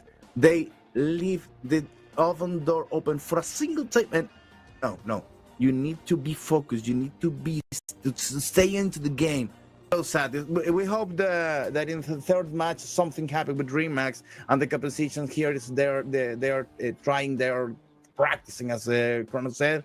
Well, maybe it's gonna be working even better against a team that already has 2 wins, Kronos. Yeah, and I think it's the important part being the fact that momentum and tempo, right? DreamHack had the momentum and the tempo, and I think if they won this game, they might have to actually take an Influence Rage all the way to 5 games. But with the way that it ended up being, Influence Rage with that comeback after that pause, yeah, I feel like Influence Rage just might be able to take this 3-0. DreamHack really tried. And I think with that kind of a performance, they could take any team on, but just not Influence Rage. Just not Influence Rage. Yeah, you know, it was so brutal now for DreamHack to lose the second game. You know, they were so close. The game was so hard for both teams here. You know, you were saying like Kyle. Okay, Kyle here was with the 81% of the team participation. We were saying about his performance, especially playing with a very strong jungler that in Sishin. But it was a lack of wombo combo, especially with the Paquito here with Kalia. That was with 88% of the team participation. Now you're seeing here the graphic for the goal difference here. The goal lead was like a roller coaster for both teams. Once was with the DreamHack, another was with Influence Rage. So the game was really, really divided and really hard for both teams here. That the victory could be with any team. But once again here, DreamHack, it was so unlucky. And you know what, guys? There is a thing that I want to talk to you, that I want to discuss you, because on the game here we are saying the cam for Influence Rage. All the players are playing together. It seems that they're in a gaming house or something. It seems that DreamHack are not together. Maybe I'm wrong, but I don't know. Maybe I think that this can impact in somehow. That it can make just a little bit difference. Maybe, especially with the synergy, right, Jerry? Yeah, we already said that about Black Sentence. They were playing in a place, in a gaming place. We can say which one? Pizza. Okay. Wow. It's a good news. That's the thing we were. I was hearing on my ear. We already beat the first goal. Come on, guys. Well, thanks to you guys to share the stream, to be with us, to help us to grow this global broadcast for the Latin American competition. We have been talking with the people in the chat also, people from the Philippines, people from Chile that prefers to watching the game in English. So good for us, so good for the region to show what's happening here with the underdog international players, has already someone said over there. So thanks for being with us. Thanks for sharing the stream, and there you have your recognition diamonds for free, guys. Go ahead and leave your ID number on server on the chat so you can participate in the raffle. And let's go for more. Yeah, and it was so early today, in the second game that we reached the first goal here. So I have a feeling that today we are reaching the last goals, the toughest one, the highest one here.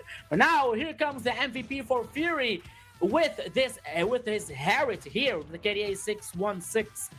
43% of damage, 75% of kill participation here with the items. A full magic damage for the goal laner of Influence Rage here and playing with Harriet. And Chrono was saying about like his hopes for Influence Rage here, especially with Fury playing with Harriet, with a very strong late game that we all already know about that, and more than we know that he has to be to play very well, to have a very good performance, and he did it. So he was one of the responsible for the victory for Influence Rage in the second game here. So far, 2-0 for Influence Rage. That one more game here could be the victory on the first best of 5 here, Kronos. Well, it is, it's a best of 5, but I think we might just get to see only 3 games. Fury with the MVP 4 out of 10. Quite a lot of division when it comes to the votes. But then again, I think our friend here voted for somebody else, and we can see, whoever Kronos votes for MVP ends up winning the MVP indeed. So far, at least for today. I'm just kidding. I don't want to get too big head. I'm not that kind of a guy. I'm not that kind of a guy. But then again, I was trying to say with the way that Fury was playing, right? The Harriet. Yes, I mean, I believe the votes are definitely divided between Fury and Paquito. But with the pressure that Paquito was applying was great. With the pressure that Fury was able to take, that was the more important thing. I feel like he was able to take a lot of pressure. His experience definitely played a big role and a big part into moving around. So yeah, and I feel like that definitely was a big difference maker, right, Rico? Yeah, Kronos, and after MVP here, we are bringing out another video for you guys. Let's go.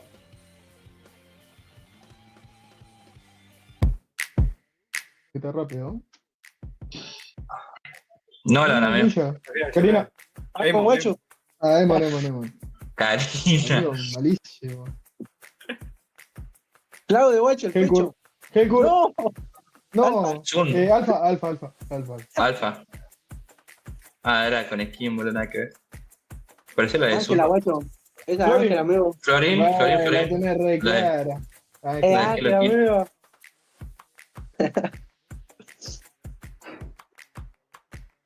¿Y eso?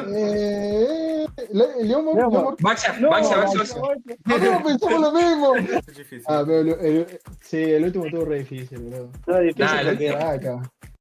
El último me lo Arranca sabía de- porque vengo picando, amigo Baxa. Sí, Está todo grabado, Ah, el más difícil fue el de la alfa para mí. Yeah. You know what, guys? For me, guessing the heroes, even for me, it's brutal because we have to guess the heroes with special skins, and I don't have the skins. Please bring the normal heroes without skins. I think that's But gonna be easier. Chrono has so many skins. That's why he's wearing the glasses For today. him, yeah, for He him knows. it's easy. He knows. Yeah. He can figure out how every single hero because he has so many skins. So he's well prepared for this exam. You Kronos say so. is the king of the skins. I don't know about having a lot of skins, but you know what? At the start of the year 2025, my goal was to be a world collector. My goal was to be a world collector, but I don't know. I don't know if I'm gonna get there.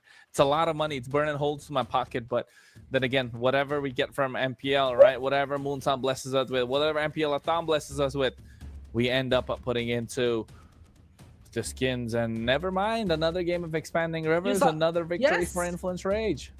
You know what, Kronos? I remember, and it's good to bring the good practices back. And I remember that in past seasons of the MPL, Moontoon gave us, hey guys, thanks for your service, and there you have some diamonds to enjoy the game. I'm waiting for the moment for this. For this. You should have already got it. I think you should have already got it. You got to check your account, Jerry. I think you should have already got it. I'm gonna be checking out. During other game because I'm gonna be doing this one with Rico. But let's go to the draft. Now they're taking more time to think on the compositions because we're already having two games. We already had 2 games, and well, Global Ban is already impacting the ideas of the coaches here. Blackjack and Joe, they're thinking harder to know what is gonna be applying during this match. Chino, Influence Rage came out with Alice. Yeah, first pick Alice here. On Influence Rage is always focusing on heroes that has a very good sustain, just trying to gain more time, especially in the slower and longer team fights. So they're focused, and once again, they choose a hero with that kind of characteristics.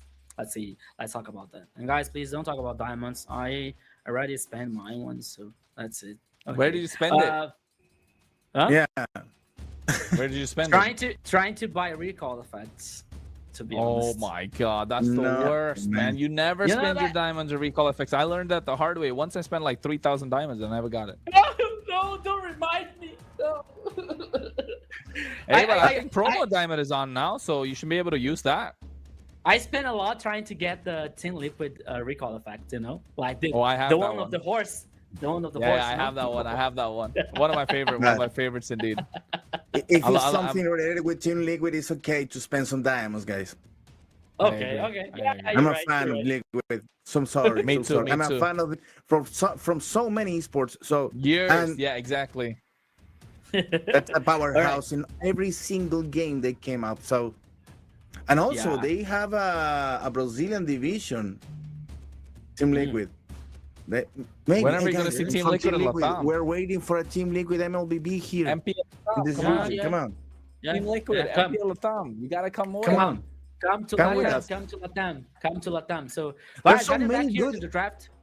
There are so many good esports teams in Brazil that doesn't have MLBB teams. Maybe Furia sometimes, Black Dragon. There's so many powerhouses there in Brazil they need an MLBB team. So guys, next year, come with us. Come to LATAM. Come. We have cookies. Guys. Let's go ahead. Heading back to the draft situation here now. I see that DreamX is heading for a possible 3 marksman composition here with this Insung Shin and Kimi and Esmeralda, probably for Takashi.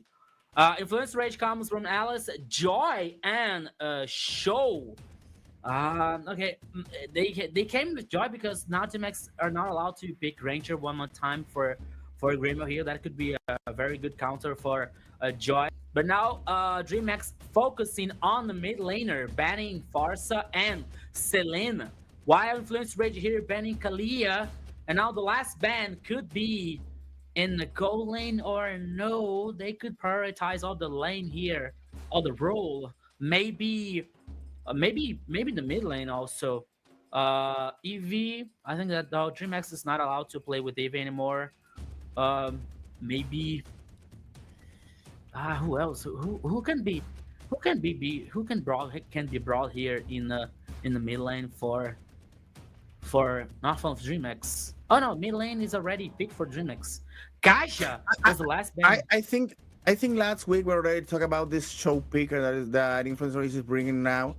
But the thing is, Show is good for this new kind of strategy that Kronos already said that regarding aiming to the fighters and guys with the range working there. No marksmen on the battlefield. Just guys to be there in the hand-to-hand combat, and maybe Show, Joy, and Alice is a good combo to start with. For instance, DreamX already picked Kimi and Jason Shin with the Hylos. Maybe they are mixing 2 different strategies there. A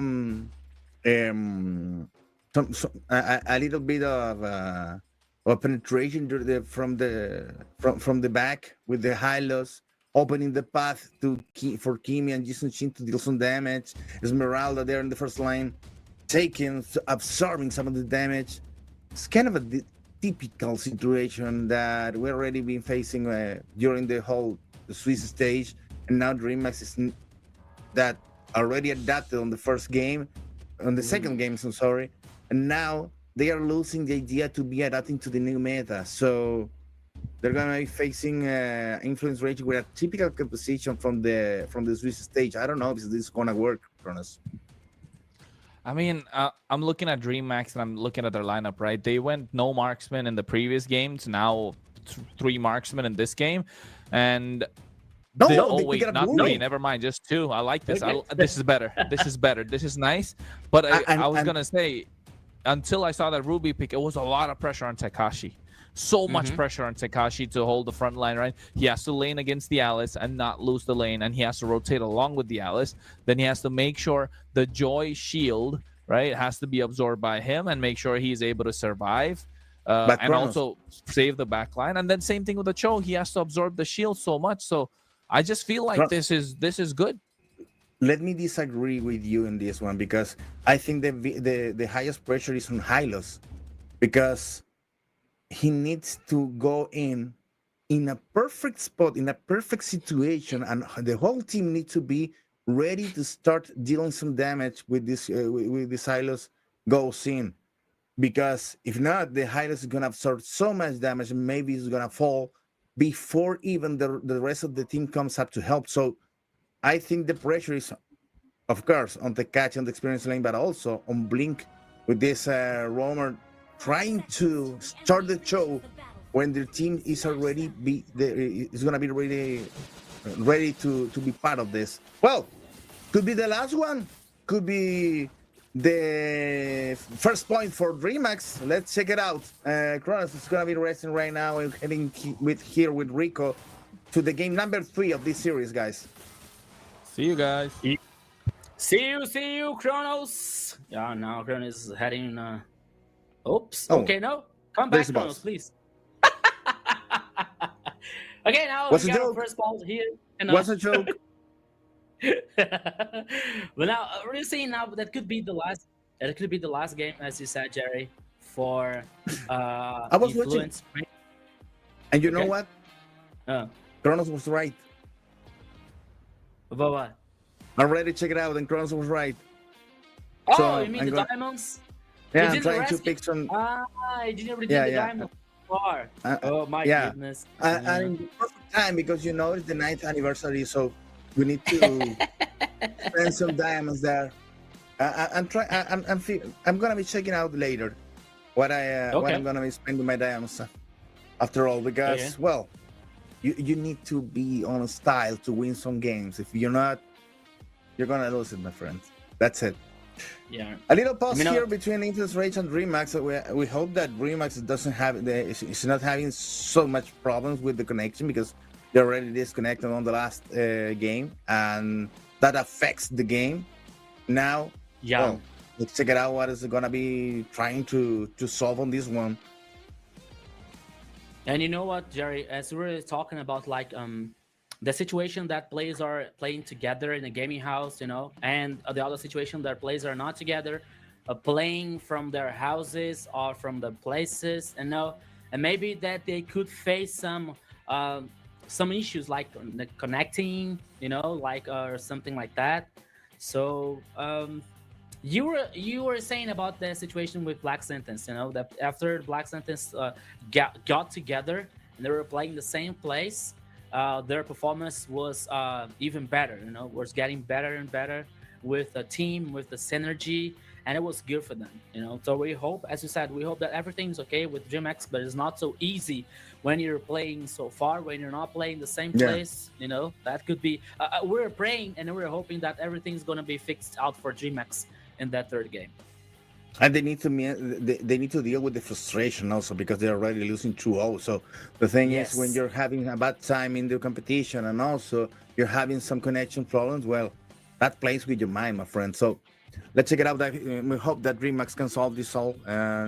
Maybe a substitution. I don't know if they have that on the pocket, but it's a good chance to give a new guy a chance against Influence Rage that's already winning 2-0 with different strategies on every on the first one and the second one on the second game. So Mm-hmm. let's hope it's not a big deal and we have DreamX back soon. Yeah, you were saying like the two compositions here, and I was feeling the composition for DreamX very strong. And Chrono was saying about especially the Takashi's pressure playing with Esmeralda here because there wasn't a third Maskman for a DreamX here playing playing with Gremio here, but Gremio choose Ruby.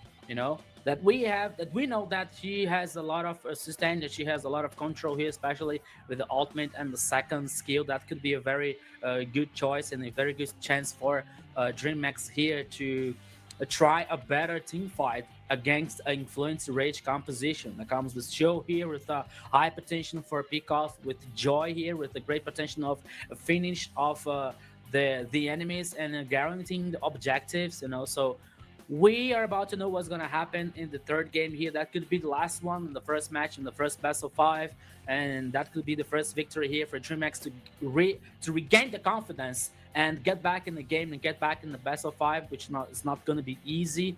It's already 2-0 for Influence Rage. Not playing better, but also with some problems, with some issues that DreamX is facing right now, especially with the connection, And then reminding you guys that later we are having another best of 5, Black Sentence versus Alpha 7. Oh, it's another epic best of 5 here, adding the playoff stage, So after that, so stay tuned, keep watching us. Don't forget to send the like, share the live, and call your friends to watch the playoff stage of MPL LATAM of season of 4. And now we're back in the game here, my friend Jerry, because almost in the first minute, nothing happened about the two teams.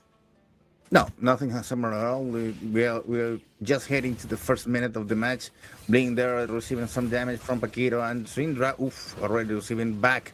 Well, Rainbow's gonna be safe for a little bit with the range on the first stages of the game. But I know that Influence Race has some plans on their hands, so they're gonna be making some damage. Maybe after the second turtle, I believe, because they need to deal with this a little advantage that DreamHack already had on the early game with the marksman dealing damage from behind.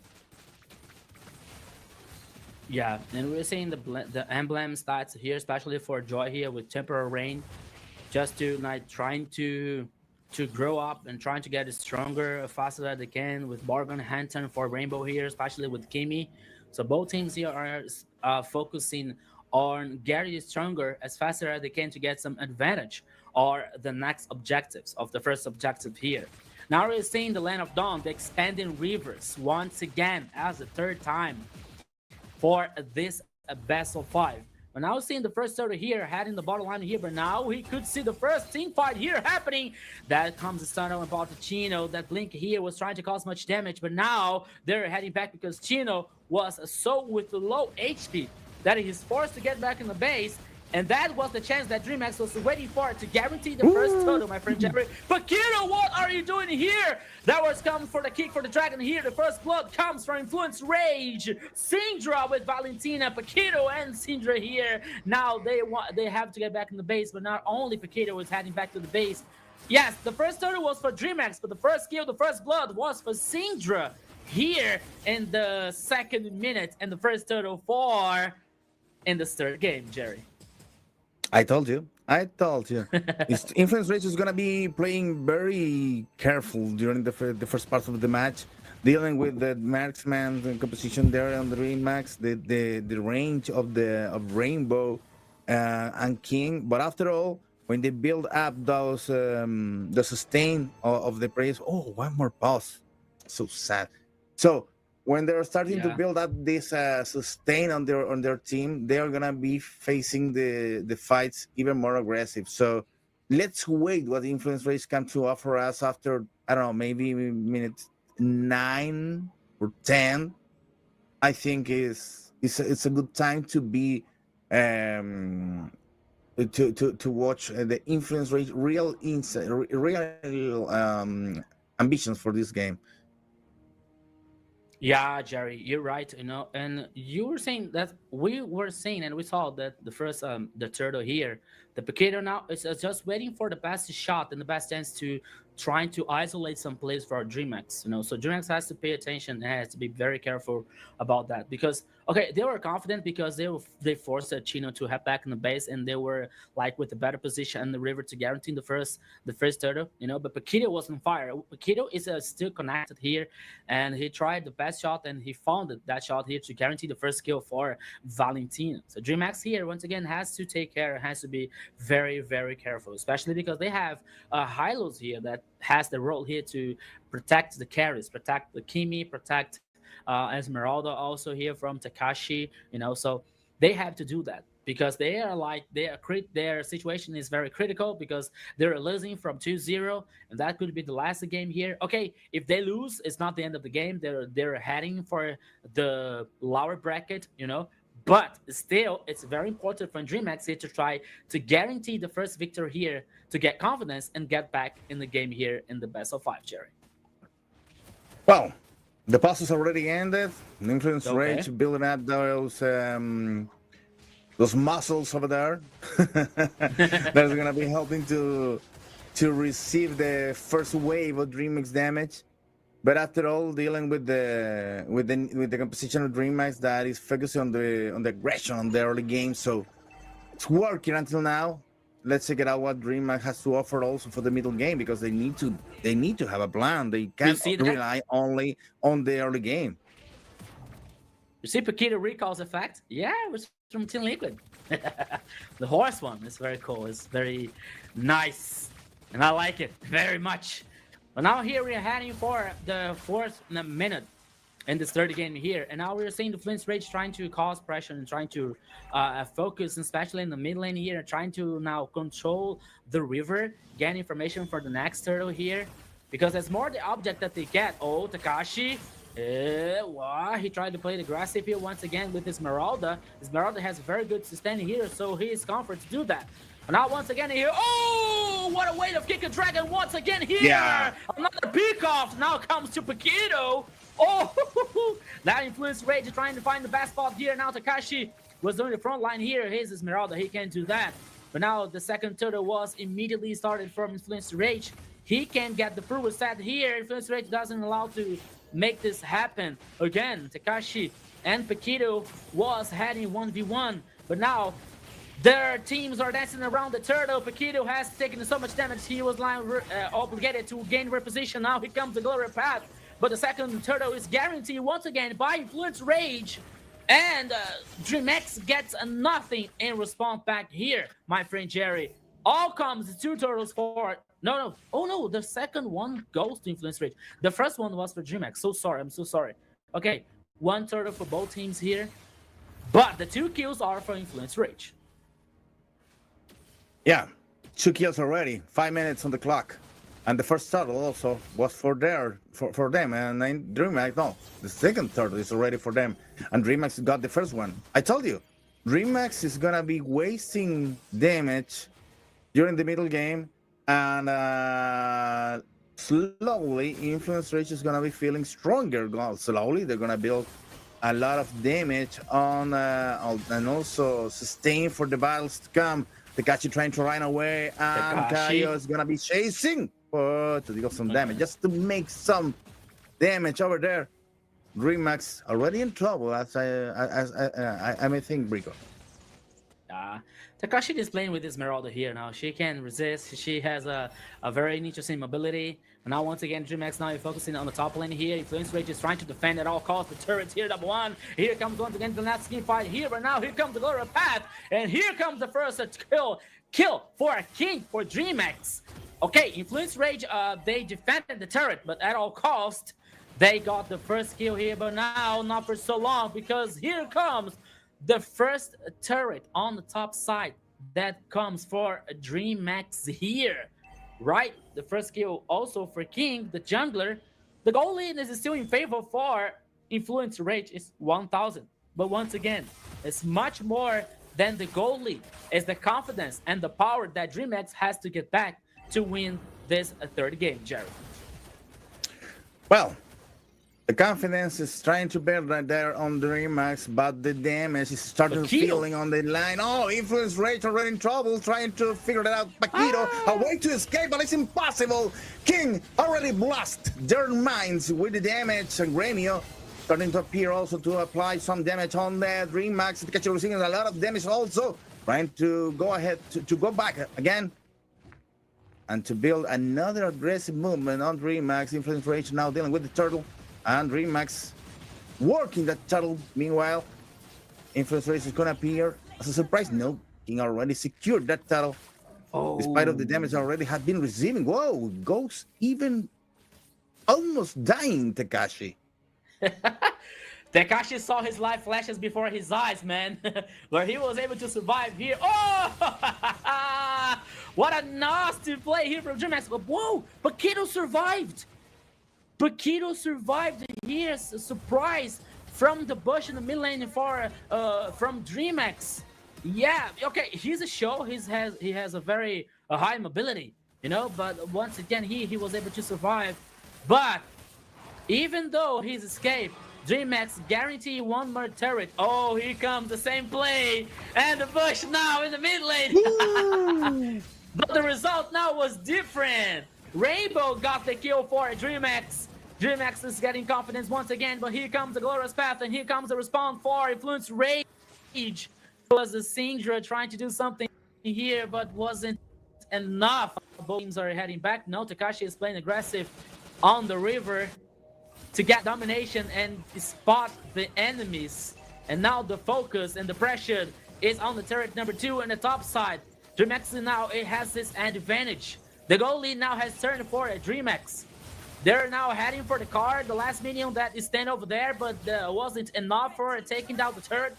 Maybe from the next minion wave here, there's only one player here trying to defend. It was Tino, but wasn't enough. Another turret for a DreamX. It's another situation here, Jerry. DreamX now is getting the control. Is taking advantage. It's playing aggressive here to win this third game. I think the key point of here is not DreamHack's ability to deal some damage and Influence Rage to wait until the moment they can make some damage back to DreamHack. I think DreamHack is battling against the clock, against the time right now because they have the power to make Influence Rage suffer, but they need to apply it right now because meanwhile the time is passing. Going to the very late game, well, Influence Race is going to have even more sustain, even more capability of aggression there. Paquito is going to be stronger. It's not going to fall on the first stages of the battle. So Remax need to apply some pressure right now, starting with dealing with the Slord. That's the first one on the game, but it's important for them to get this power play on this huge bug on the map, guys. Yeah, you're right here, Jared. So now both teams are dancing around the Lord, and it was immediately started by DreamHack. The Lord is getting down. It's getting melted by the Red Dragon teams, but once again, here comes the Glorious Path and trying to initiate it. Oh! Nice steal. Oh! Kyle here was responsible for stealing the Lord for Influence Rage. But now here comes the response for DreamHack. The first steal was for the Red Dragon teams. Oh my goodness, what happened here? Kyle stole the Lord for Influence Rage. They lost their player. One more now. 2 kills for DreamHack. Their superior numbers now focusing the mid lane here. Destroying the turret. Number 1 in the mid lane. Whoa, what happened once again? But now the Lord is heading in the bottom lane for Influence Rage, Jerry. I think it's a beautiful play that Influence Rage is already making, and DreamHack trying to solve this out as quickly as possible. Guys, it's a nice game. It's a nice match, nice series, and we are seeing this. You need to leave your like on the broadcast right now because this is gonna be epic at the end. Influence Rage trying to push on the lower line, on the experience line.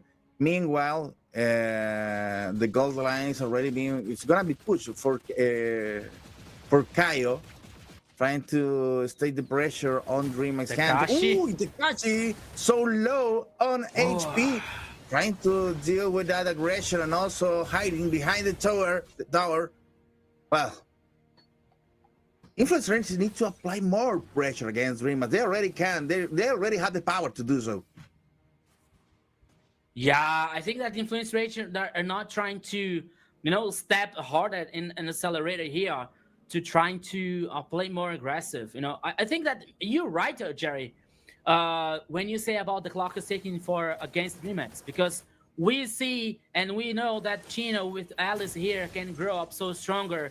The same here for Syndra with Valentina. Joy could be another one with a very interesting late game. And don't tell me about Granger here with Fury. That we also know that Granger late game has a strong power and a strong ability here to destroy the enemy team. So the clock may be ticking for a DreamHack, and they know that they are almost trying to make a play. They're always trying to do some pickups. But now, once again, the Glorious Path. Oh, Chino! Completely lost. He tried to get more time here, but it wasn't enough. There comes the mega kill for King. 4 kills for the jungler, for the assassin of DreamHack here. Oh my goodness, they spotted Chino and he was melted down. 1 more kill for DreamHack, Jerry. Well, there is no place for mistakes on this game. Influence Rage made a little mistake. Already got punished by DreamHack, that now is having the advantage on killing and also in the gold. 3K more than Influence Rage. That is the only. It's trying to close the series on a 3-0, and DreamHack battling for survival has made it so good until now. Influence Rage trying to solve this problem right now. Meanwhile, DreamHack already fighting against the Lord, trying to get his help during the next moments of the match. Oop. No. Oh, no, once again, here he comes because Joy was so far away, but now it doesn't matter because now here comes Influence Rage trying to get a kill, and then the superior numbers, 3 kills, but now Paquito loses Immortal, but there were 3 kills for Influence Rage. Okay, the Lord was guaranteed by DreamHack, but at all costs. They lost 3 players in the last team fight here, and the Lord was for nothing. It was the opposite, in fact, because now Influence Rage has the advantage, has more players, has more control, has more pressure now. They're heading for the second turret and maybe the third one. But here comes the Holy Shield for the turret. They need But to no, do he's right now. already taken. But now, once again, with the Glorious Path here, immobilized by Fury. Ooh, he was lost. He was taken down.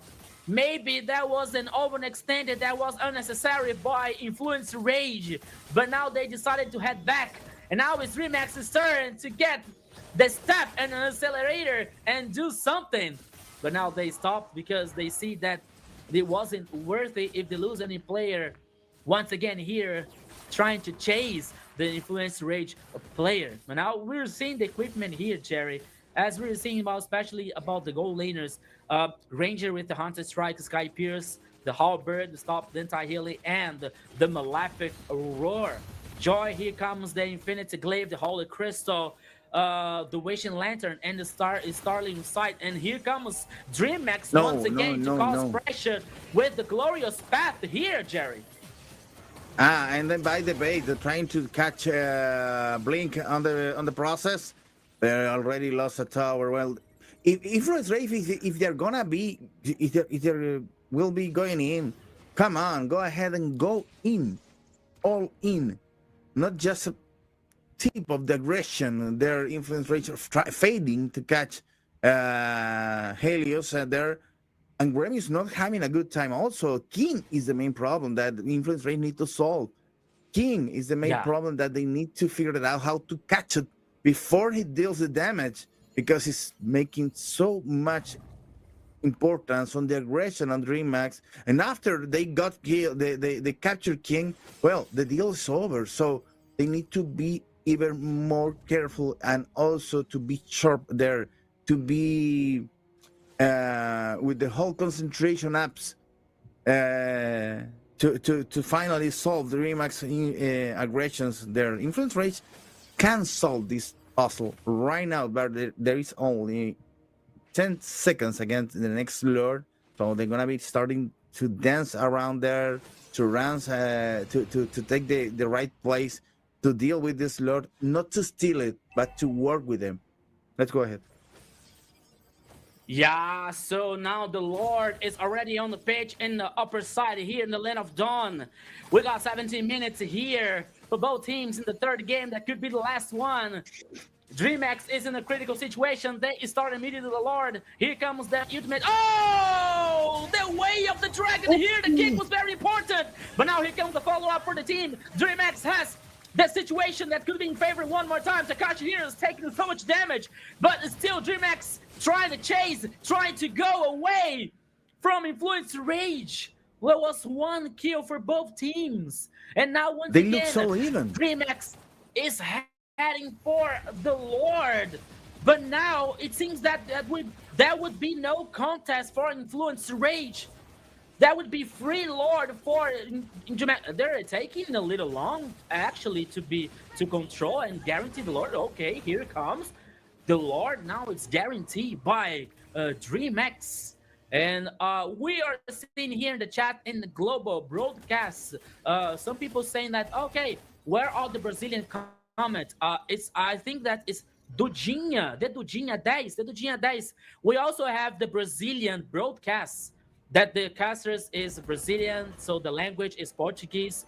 So you can watch the MPL LATAM in the Brazilian broadcast, my friend. Okay, so thank you for your audience. Thank you for your support. But now here, Jerry, here comes the Lord in the mid lane. That can be the final push for DreamHack. Let's check it out, because DreamHack is pushing hard on the middle lane. The Lord already blasting the power against the tower. And now the guys with influence race need to defend. Go ahead and try to deal some damage on DreamHack. They managed to deal with the Lord. It's already fall. They managed also to not lose anyone on this battle. And now the gates are open one more time, but in the experience lane, they need to solve, they need to defend, and also to get some aggression against DreamHack. They can catch Gremio, and also King so back on the lanes. Impossible to grab that influence reach once more time, dealing with the pressure of the minions in the middle lane. Yeah, they have to be careful. Actually, Influence we have to be careful with Gremio because Gremio is not with the Mossman here. He's playing with Ruby. So he can be off tank and he can pull some player. He can pick off some player here for Influence Rage. So that's why they decide not to chase so far. Here comes No, the no, no. invisibility for Influence Rage. But Keto, Eh, DreamHack knows that there are all the players here hiding in the bush, and now Influence Rage is trying to run away because the situation could not be so good for Influence Rage. But now they have back. They tried to do something, Jerry, but it Yeah, didn't work. influence rates need to be very sharp and also concentrated to read the moment.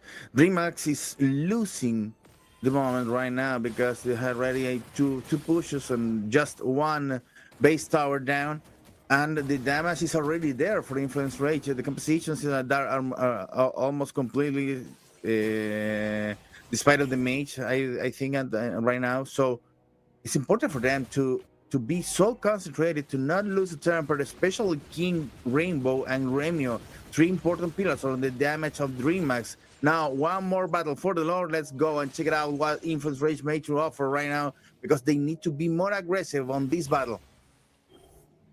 Yeah, you were seeing Lapakita trying to spot someone in the bush on the mid lane here, but now we have the both team. Chino has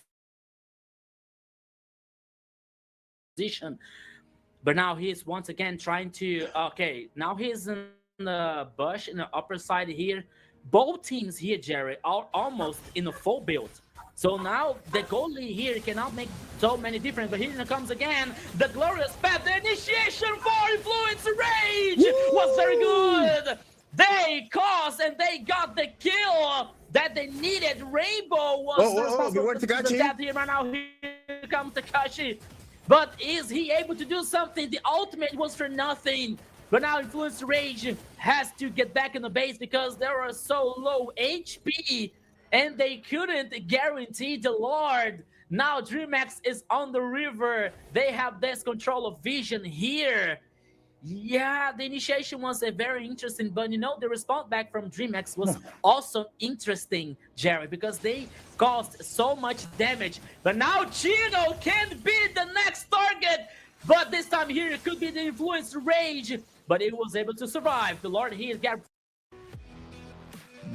Yeah. What about you, Rico? In the draft. Yeah, I voted for King here because he was responsible, especially for like the main reason here was for the objective, because okay, we saw that Influence Rage is stealing lords here for DreamHack, but King played so well, especially because there wasn't a combo situation for DreamHack, Okay, there was some initiation, especially for Hylos. Okay, the Glorious Path and the crowd control could be a very good situation for DreamHack, especially for King, to cause damage. But, isn't that one combo that we are used to see here? Like Kalia makes the ultimate, and here comes the Insushin with the damage, with the combo. So that's why I voted for King, because even though without that situation, combo situation, he was able to play very well, and he was able to be the responsible for the damage caused and the objective for DreamHack. But Rico, you know what? I think that Wombo combo doesn't work at all for DreamHack because that Wombo combo was starting with Hylos and going against Influence Rage, and after that they came. The damage need to be coming to the stage, maybe with the help of Esmeralda, as Kronos said, starting to set up the first line, and then the damage with Jason Shin and Kimi. But Kimi was dealing damage on their own. Jason Shin was solving the problem that he was, I don't know, the main target here. He was hunted during the whole game, and he managed to survive. I think DreamHack wasn't a team performance at all, was some specific performance of individuals that comes together and help us and help DreamHack to win, not an idea of a team. So that is what I saw. I don't know if you saw the same, Kronos. Yeah, I mean, I think with Hotun not being present for Influence Rage, it feels like the synergy is lost, right? The main point of trying to bridge everything together is just not present. With Hotun, for Influence Rage, they're able to move around much more easier. They're able to play around someone. But with Kaio being present, they're trying to do that. But also, I feel like they're doing individualistic plays, like you mentioned, Jerry, just because of the fact that, you know, they're like, hey, Hotun's not present. I think we need to do more. Rather than being like, hey, it's okay. Kaio's there. He'll be able to carry. So they're really trying to do a lot more. You know, there's a saying that if everyone does a little, then nobody has to do too much.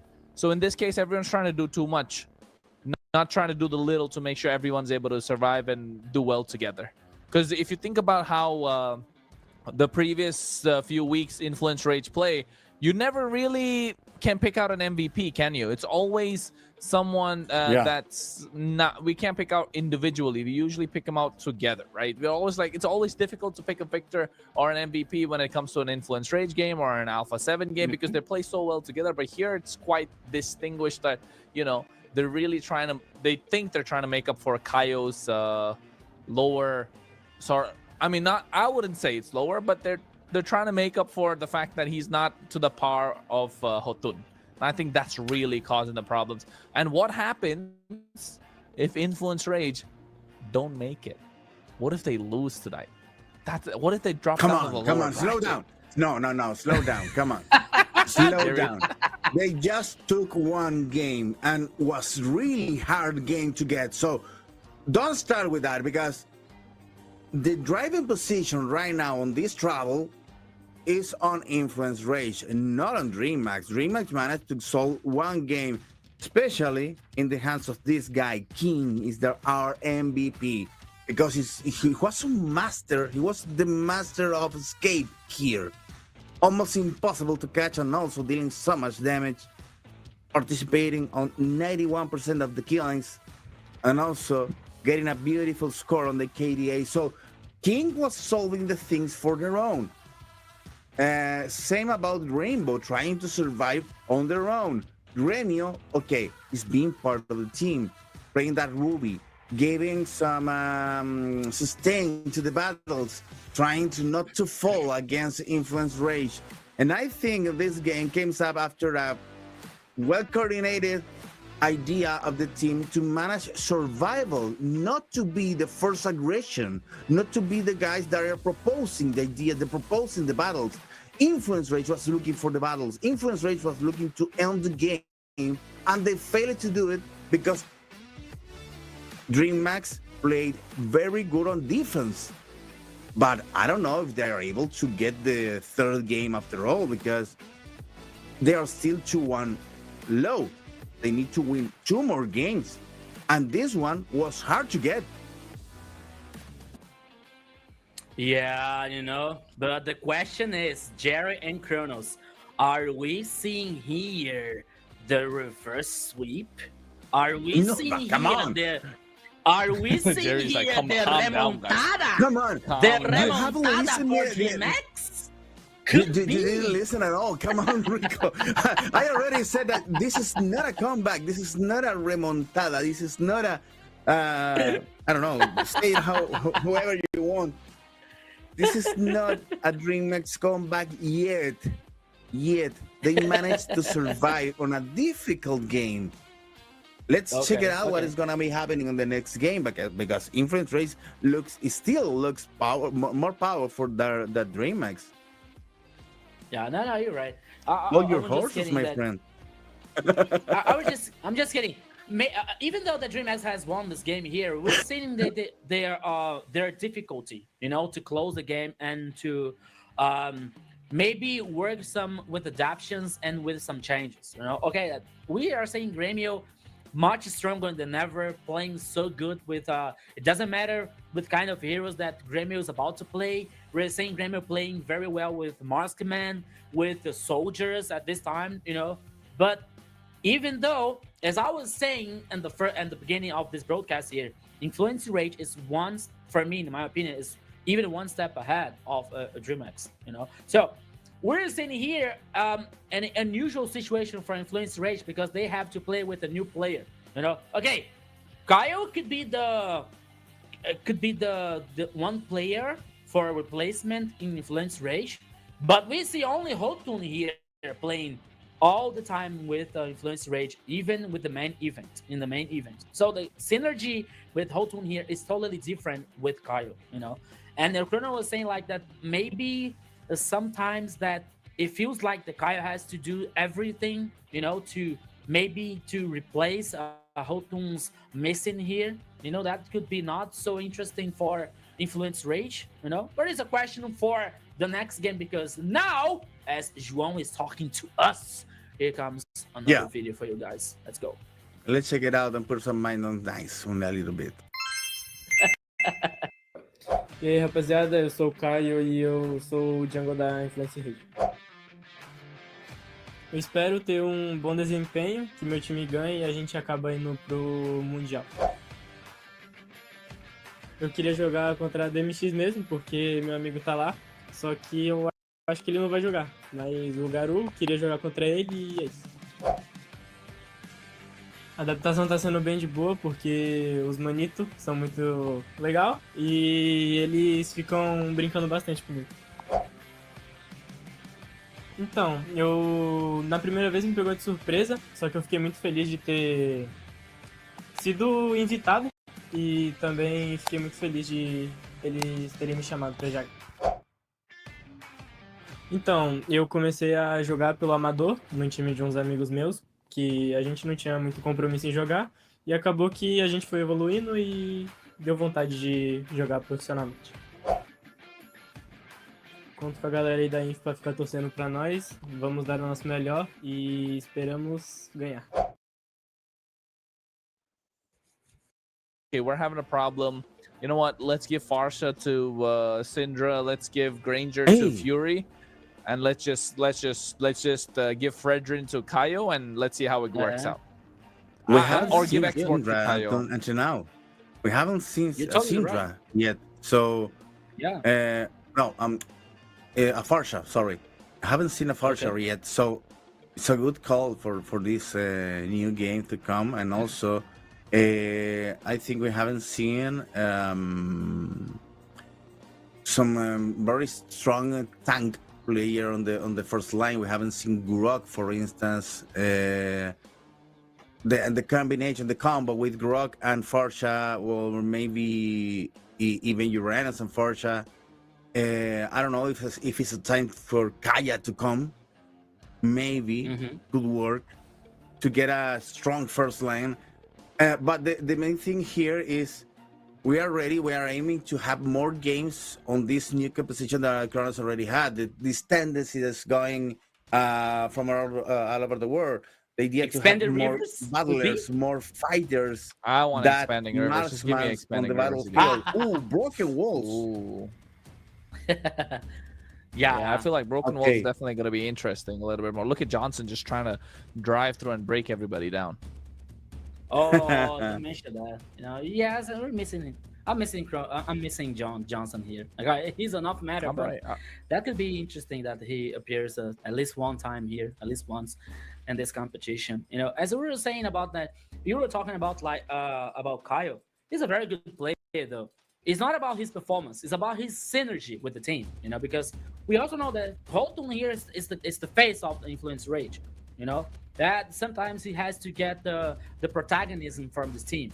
You know, so now maybe that could be the chance, like, to the coach say think about, okay, let's put something useful, you know, like some support for Kaio, and let the siders shine in this game. Because okay, Influence Rage has the advantage here, but we saw the teams and we saw the games were decided by details, you know. So Influence Rage has to be careful here. It has to take care about like DreamX's performance, because here comes the first pick here, and here comes with the Grok, a very hard engage here for DreamX as a first choice here, Cherry.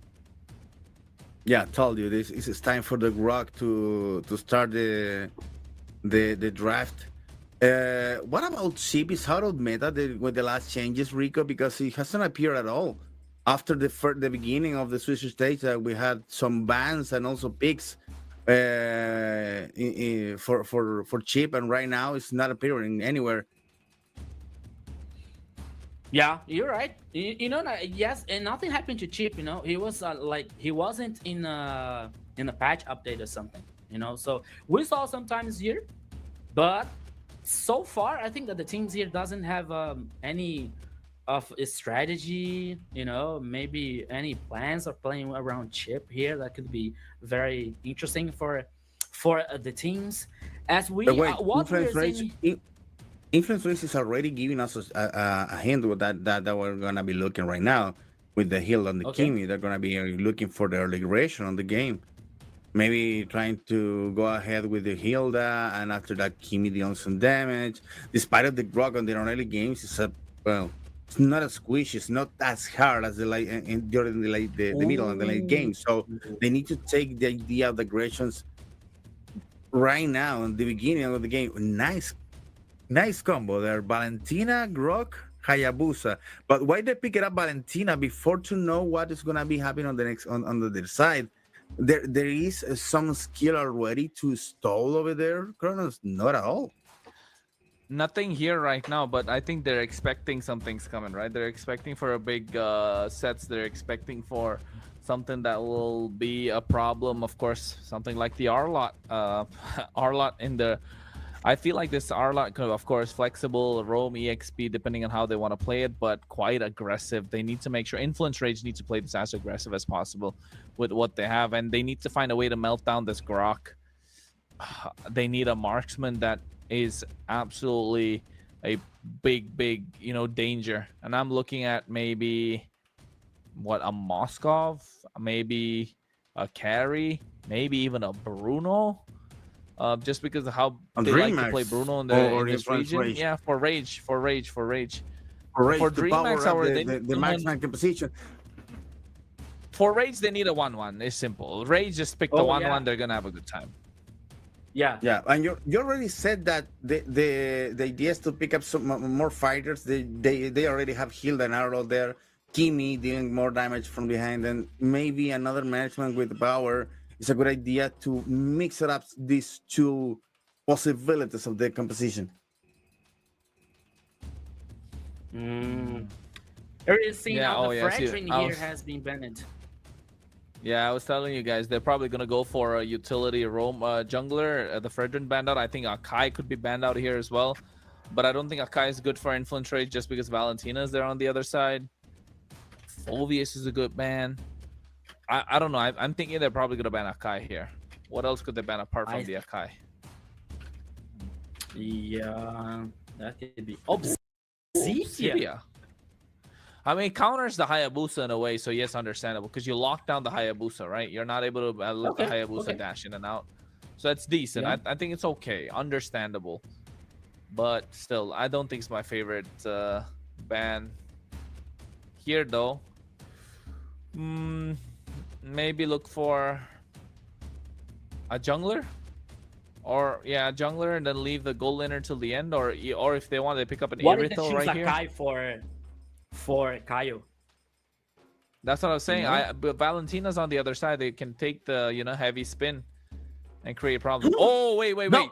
Link? No. Link for Broken Walls. This is wrong. Broken Walls? Like, I don't understand. Link versus Hayabusa on Broken Walls. I don't understand. Ling is the worst assassin to play in Broken Walls. Yeah, I don't know what to say. To be honest, I don't know what to say, guys. Here, okay, maybe Kaio can play very well with Ling. Like, this is gone. This is DreamHack. Can be one of the main heroes for. But maybe they're trying to fight fire with fire. They have a strong assassin on the other side with the Hayabusa, and they pick it up Link. Bane's just gonna spit water on them. Bane's just gonna spit water on them now. Oof, Lapu Lapu as well. Oh yeah, I was suspecting about Lapu Lapu, especially because of the Grok choice here as the first pick for DreamHack. I think that is in the comfort zone for Takashi, but I don't know. Yeah, that we saw so many times. We saw DreamHack playing with that kind of composition so many times, especially with Grêmio playing with a Bane in a gold lane here. But I don't think that is gonna work at this time. But in the other side, we are seeing the Ling in a Broken Walls map. You see? I don't know. Yeah, and even though, despite that situation, I'm missing some kind of resistance on Influence's Rage composition, to be honest. You know? Arlott is gonna be the tank for this. You that? Okay, but she's more to an off tank about a official tank, to be told, you know. Damn, I don't know about you guys, but maybe here that could be a 2v2 here, like the second victory for DreamHack. Guys, I you don't are know. so excited about again for Remax to get the things to the 50 game. Yeah. Yeah, I know, It's all for the show, okay? But I don't know. I'll be honest. I want this to be 3-1 What? Why? because I got my prediction 3-1. Okay. Oh, me either, to be Fair honest. enough. Yeah, me either. Yeah. Fair enough. We're But the only thing is, for the I don't know if DreamHack can deal with the influence rate right now. Let's check it out. New game, guys. Rico, go ahead. Have some coffee, water, I don't know, whatever you want. I would do for sure. So hot here right now in Santiago. I need an ice cream more than just a cup of water. Kronos, starting with the show. A new game between DreamHack and Influence Rage. You know what, Jerry? It's been a long time since I've casted a Ling game. I'm not gonna lie. It's been a very long time, and I cast so many games, so many regions, so many different places. I've not seen Ling in a very long time, let alone in Broken Walls. Because Ling is one of those heroes that usually is not good in this current meta, and you can see why. He's not able to do much. The energy usage is just too much in terms of how you have to move around the map. And a lot of pressure coming in from Paquito and Chino. First blood. This is what they need to do. And Paquito able to survive as well thanks to the bushes. Oh my god, that was so close. And they're able to maximize what they can do. Working out well for Influence Rage. That early aggression. They needed that just to make sure the Ling can farm up. Well, the first kill on the Influence Rage, and as you may say, well, Kaio, despite of the problems that they may be dealing with on the first stages of the game, the rest of the team, Influence Rage, is already keeping up the early aggressions. Hey, Kaio now under the tower. Tempest of Blade. Oh, now I see why he wants to play the Ling. Did you see those fast fingers moving through? He picks the blade up so quick. I thought I was looking at Kyrie right there. Oh my goodness. What a way to make a statement on that Ling. My friend, I told you, Influence Rage was going all in on an early game aggression, especially, and fighting fire with fire. King is on the other side. Okay, let's go. We got Kaio with this Ling, looking for the kills from the very beginning of the match. 2 minutes on the clock already. 2-0 in favor of the Influence Rage, looking to get the first turtle of the game. No, and another thing about a Ling is the fact that you need to be able to play the right composition as well, right? When you're taking a Ling, you're, oh wait, Chino, will he be able to survive? Nice use of the final slash as well, trying to go in and out, but he might get terrified. Yes, he does. Ogi shadow kill. King is able to pick that one, or rather give it to Takashi, but here on the bot side, Kaio, Tempest of Blades, picks up all 4 swords. Grimmy taking it out super low. Looking to use the Finch Voice to make it on harm's way. He's able to. Fury, super low as well. Gremio was able to survive that one. Syndra with the use of the Traction Pulse, making sure his teammates were able to survive. That was scary for Influence Rage. Too early to go there, down the turrets one more time. And right now, against Gremio, that is managed to deal with that aggression so good. Well, Influence Rage ends with 2 players at the edge of the abyss, almost there, almost done. Now the aggression against Paquito on the middle lane, trying to solve and run away against Rainbow damage. Now Syndra to take the place one more time on the middle lane. Good there for Influence Rage, that's having this this changes, this I don't know, cooperation between between the lines that keep the game up for the whole team. They need to power up more the damage. They need Kaio to be even more aggressive and looking for the damage to farm even faster to get those items that can power up the damage that is already dealing for the influence rate. Take a look also because Fury started the jungle just to Kaio to farm it quickly. Yeah, and I was trying to say, right, when you're playing a Ling is basically a marksman, if I may say so, a melee marksman. He has the damage of a marksman in the late game. He needs to farm to reach that point in the late game. It's just that he's built like an assassin. So when you're playing, when you have a Ling in your team, you have to babysit the Ling rather than babysitting the gold lane or the mid lane. That's why you need gold laners and mid laners that can stand and do themselves a lot of damage. And that's why you pick the Bruno for the early game. That's why you have the Kimmy as well. But here looks like Paquito, little too aggressive, gets taken down. Chino does have the final slash, waiting for the right time. Syndra already using the traction pulse, or rather not. And now with the help of the broken walls, they're able to take down this turtle quite easily. DreamMax. But I think Kaio, does he want to contest? Goes in, has the Tempest of Blades, drops down the swords, not able to get the Retribution. King able to pick up that kill, should be able to do it. Oh, with the help of the Finch Poise, he makes it out alive. Meanwhile, on the top side, these EXP laners going at it. Looking to try and catch somebody off guard. Influence Rage. I think they're still holding on. And King on the Hayabusa just appeared to secure the turtle. Did you see that? Because already one ran away to continue the farming on the jungle. They know, DreamMax know that the junglers is going to be so crucial in this game that King is not going to be wasting time there looking to the battle. Just goes, do his job, and after that, go again to the jungle to farm as quickly as possible. Oof. Yeah, oh, never mind. Blink just caught Kaio off guard, instantly melting him down. A Ling is so squishy as an assassin, especially in broken walls. Doesn't have a lot of room to work around with it, given the fact that the energy is going to be used up quite easily. But here, Blink taking down low, half HP. But that is, a lot of damage coming in from the hill. That Takashi comes into the picture as well. Gremio's there trying to do a lot of damage, but Paquito poking him down a little bit still. Rainbow has the ultimate of the Arlot, so looking to make some plays. But again, I just feel like Influence Rage are playing a 4v5. The Ling is not the best hero in this current meta. He needs to farm up. He needs to get some kills going for his side.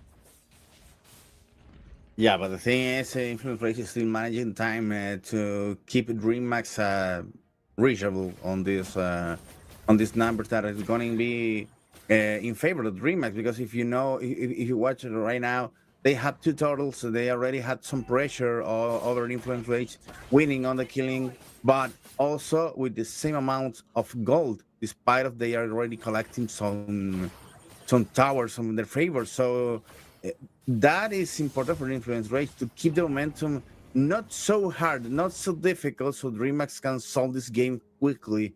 Influence Rage started with an early aggression, and after that they just keeping playing on a defense. Ooh, Chino in a very big trouble right now, dealing with a Blink. It's already fall Kaio with the turtle, and now they're going against the jungler. It's gonna go full.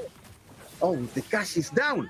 It's already down in the hands of Tindrak. 3 kills for Influence Rage. Told you they were managing time. They're trying to build up some damage, and they did it.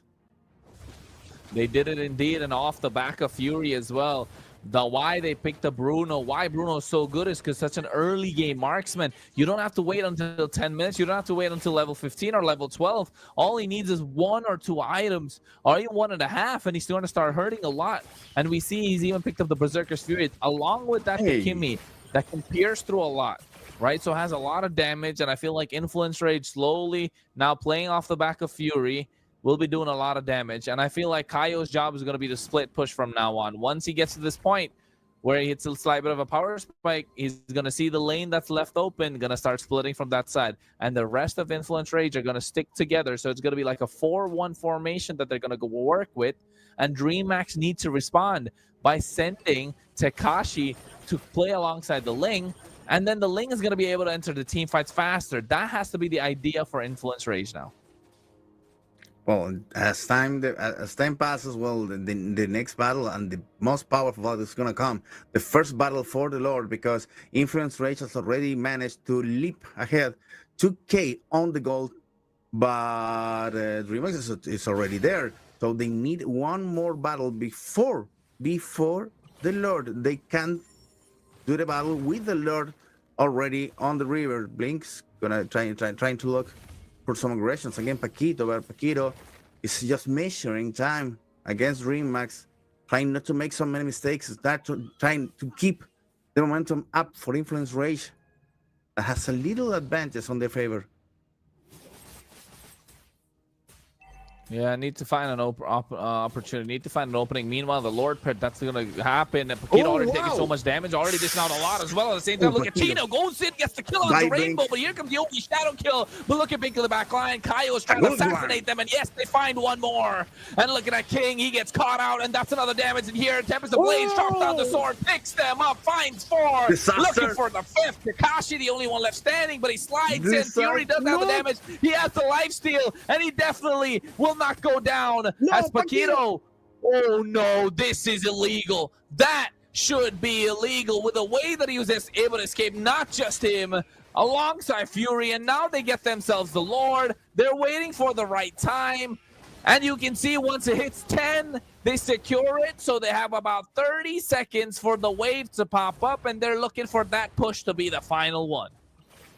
But now Kaio needs to disappear from there. Come on, man, run away. They're already looking for revenge. DreamHack trying to scope the whole jungle, looking for some distraction on the Influence Rage to take revenge immediately after that fight. But come on, twisted the game around, twisted the game absolutely. Influence Rage 31K on goal ahead. DreamHack. They got the first Lord. It's already pushing on the gold lane, and now looking for a battle again. Nobody came back home. They have life stealing on their hand, so they managed to be up against DreamHack for another battle. Good there on Influence Rage, already thinking on the future.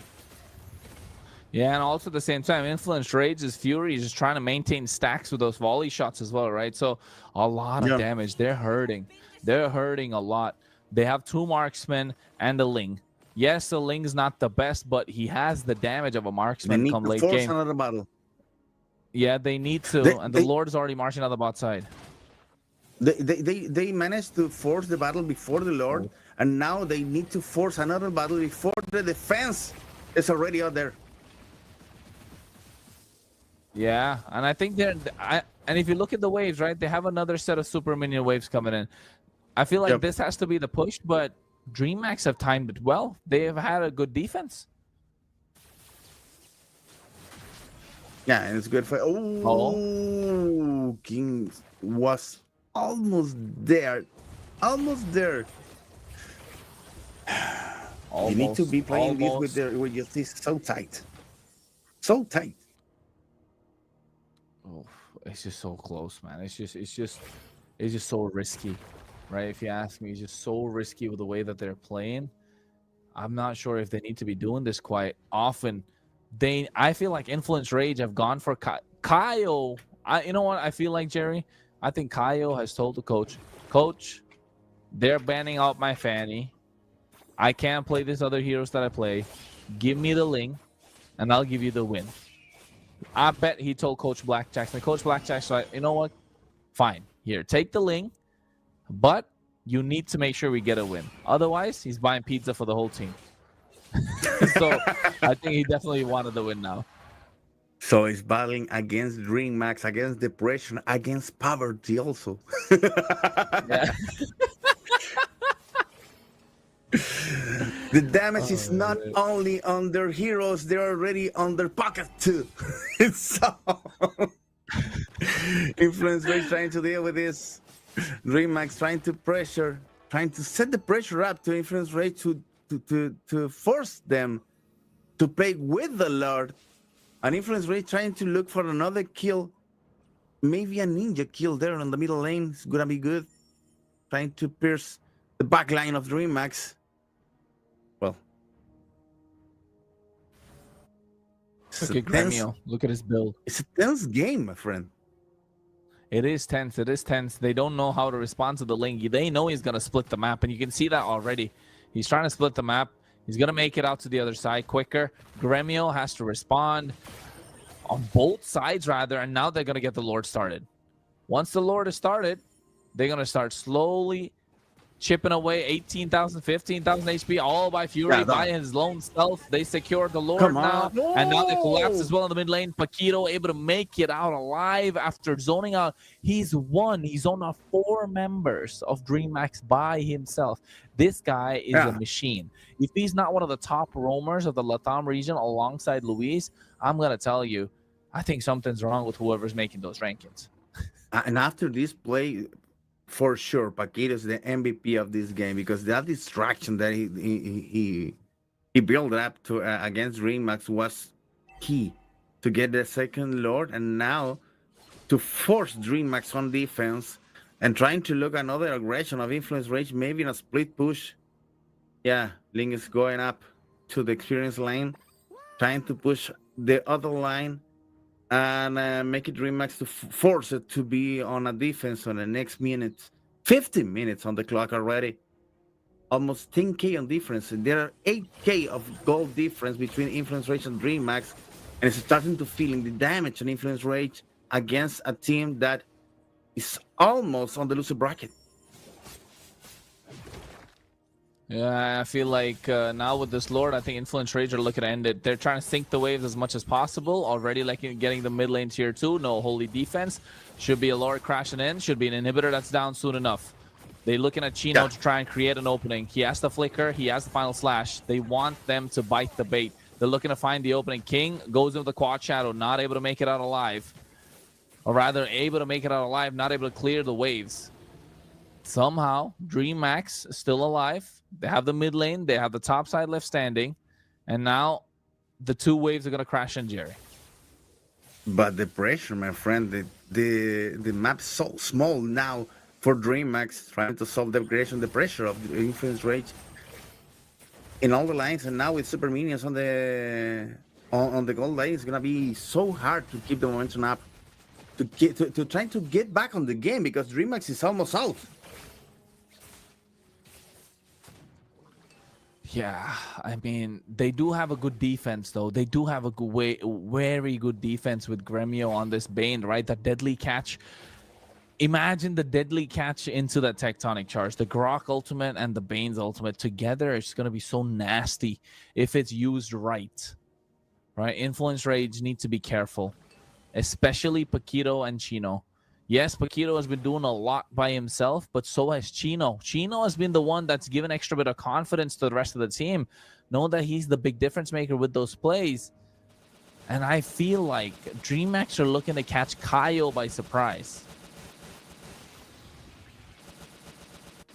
I don't know if that's even possible because Kai is so guarded, so good guarded for Influence Rage that right now, well, can deal with almost anything. Okay, Paquito's going up, looking for the first contact with Blink.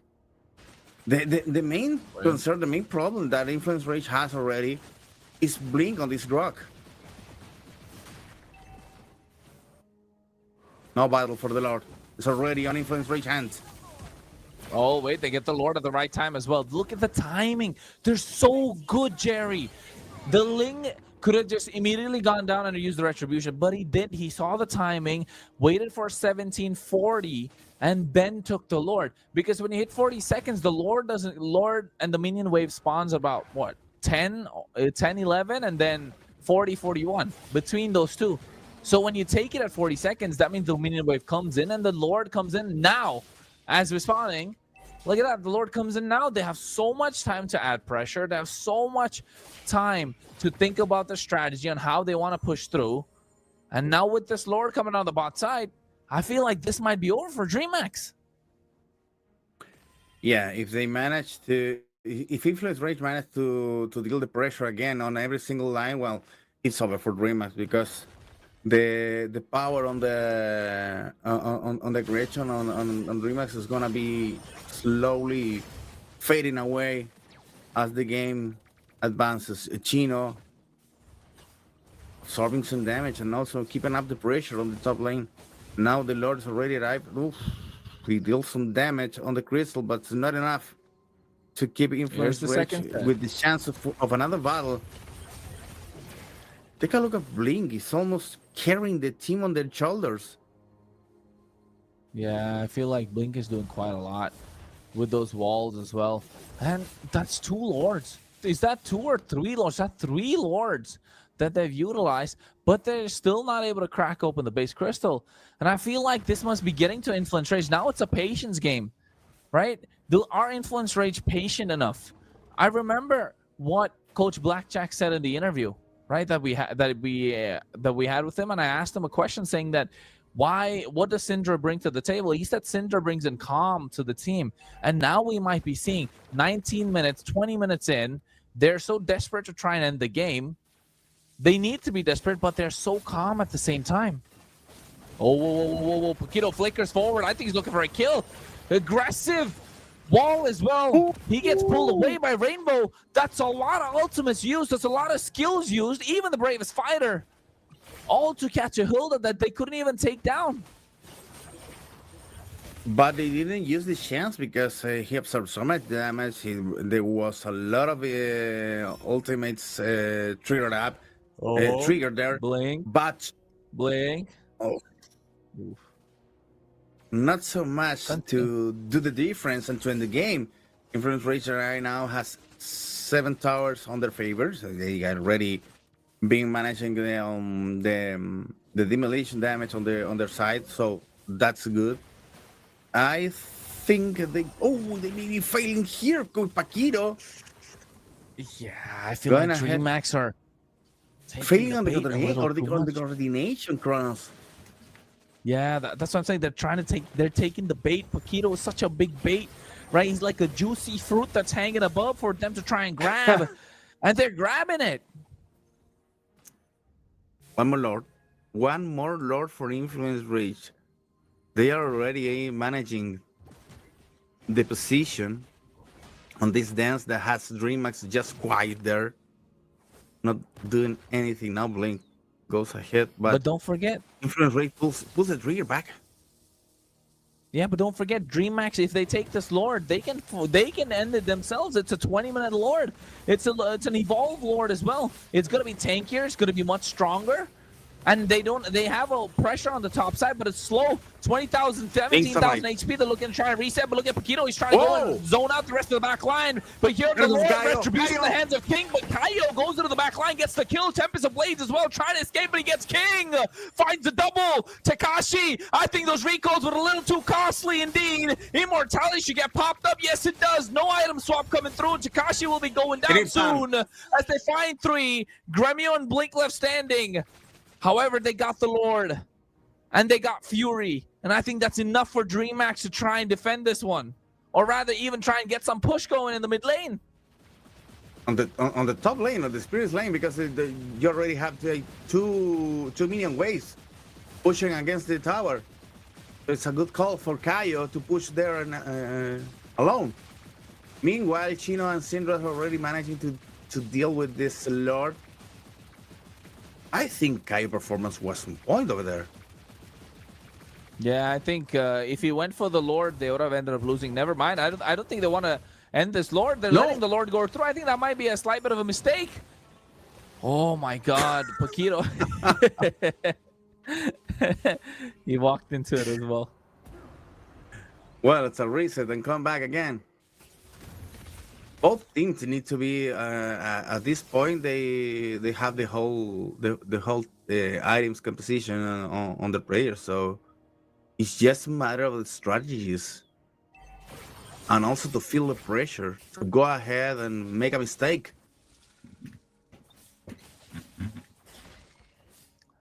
Yeah, Jerry, I feel like this is the only concern that I have is for Influence Rage right now is if they make, even if they don't make a mistake, right? Even if they're slightly off position, with Blink, if he flickers forward and tries to make a play, it will be expensive. And with the way Paquito's playing so aggressive, I feel like he'll be the first one to make a mistake. And if he does, then DreamHack will just pounce. And after they pounce, it's going to be a 4v5 situation. And they'll be able to capitalize and turn the Lord on. Because take a look at the items. Everyone is full build. Every single one. Gremio has 2 Holy Crystals and a Sky Piercer. He gets 1 kill, game over. If he gets 1 kill for DreamHack, they're going to snowball so hard, Influence Rage will not be able to bounce back whatsoever. If Gremio gets a kill, this will be over for Influence Rage. Okay, let's check it out because the Lord is already appearing on the river one more time, and King Takachi already starting with the damage there. Blink guarding the position, and to keep the area on DreamHack's domination. But it's not possible because Paquito already arrived there. The whole team of Influence Rage is already there for the battle, the crucial battle that may define this game and also the series. Yeah, I feel like this game might be the one to decide who's going to take the series. It's momentum, it's tempo. Which side is going to be on so far? DreamHack are doing well. Because, despite of the result, because if DreamHack managed to have it 2 against 2, Influence Rage is going to feel the hit. And it's going to be difficult there for them to recover after losing this one. So, Chaos fall. Chaos fall in the hands of Gremio. On Experience Lane, there was 1v1, and Gremio and Chaos out 62 crucial seconds of advantage for DreamHack. This is important now, and they catch 2 of them off guard as well. Fury, I think oh my god, he collapses, he purifies, he tries to bob and weave, tries to something. You can see King as well, looking to take down Syndra. They find the angle, and now they get Paquito. Everything is falling apart for Influence Rage. Chino just trying. He's trying so hard, but not able to do anything. It's too much time. And I don't think they'll be able to survive. I told you, Gremio just needs only 1 kill with the damage that he has in his hands. He built 3 Holy Crystals. That is 3 big ticket items, and now they're looking to end the game, and I think Paquito has to defend quite well, quite hard. And I don't think he has the damage to do so as well. 10 seconds too much. DreamHack find a way to make a comeback. Influence Rage. Bite the bullet. Gaio made so many good calls, so many good plays, so many good kills, and he offers his life as a tribute to Gremio to start the advantage and also to keep DreamHack on top of Influence Rage. And now everything's a mystery because this 2-on-2 game, this 2-on-2 series could end, I don't know. It's a complete mystery. It's a complete mystery to the end of the series, guys.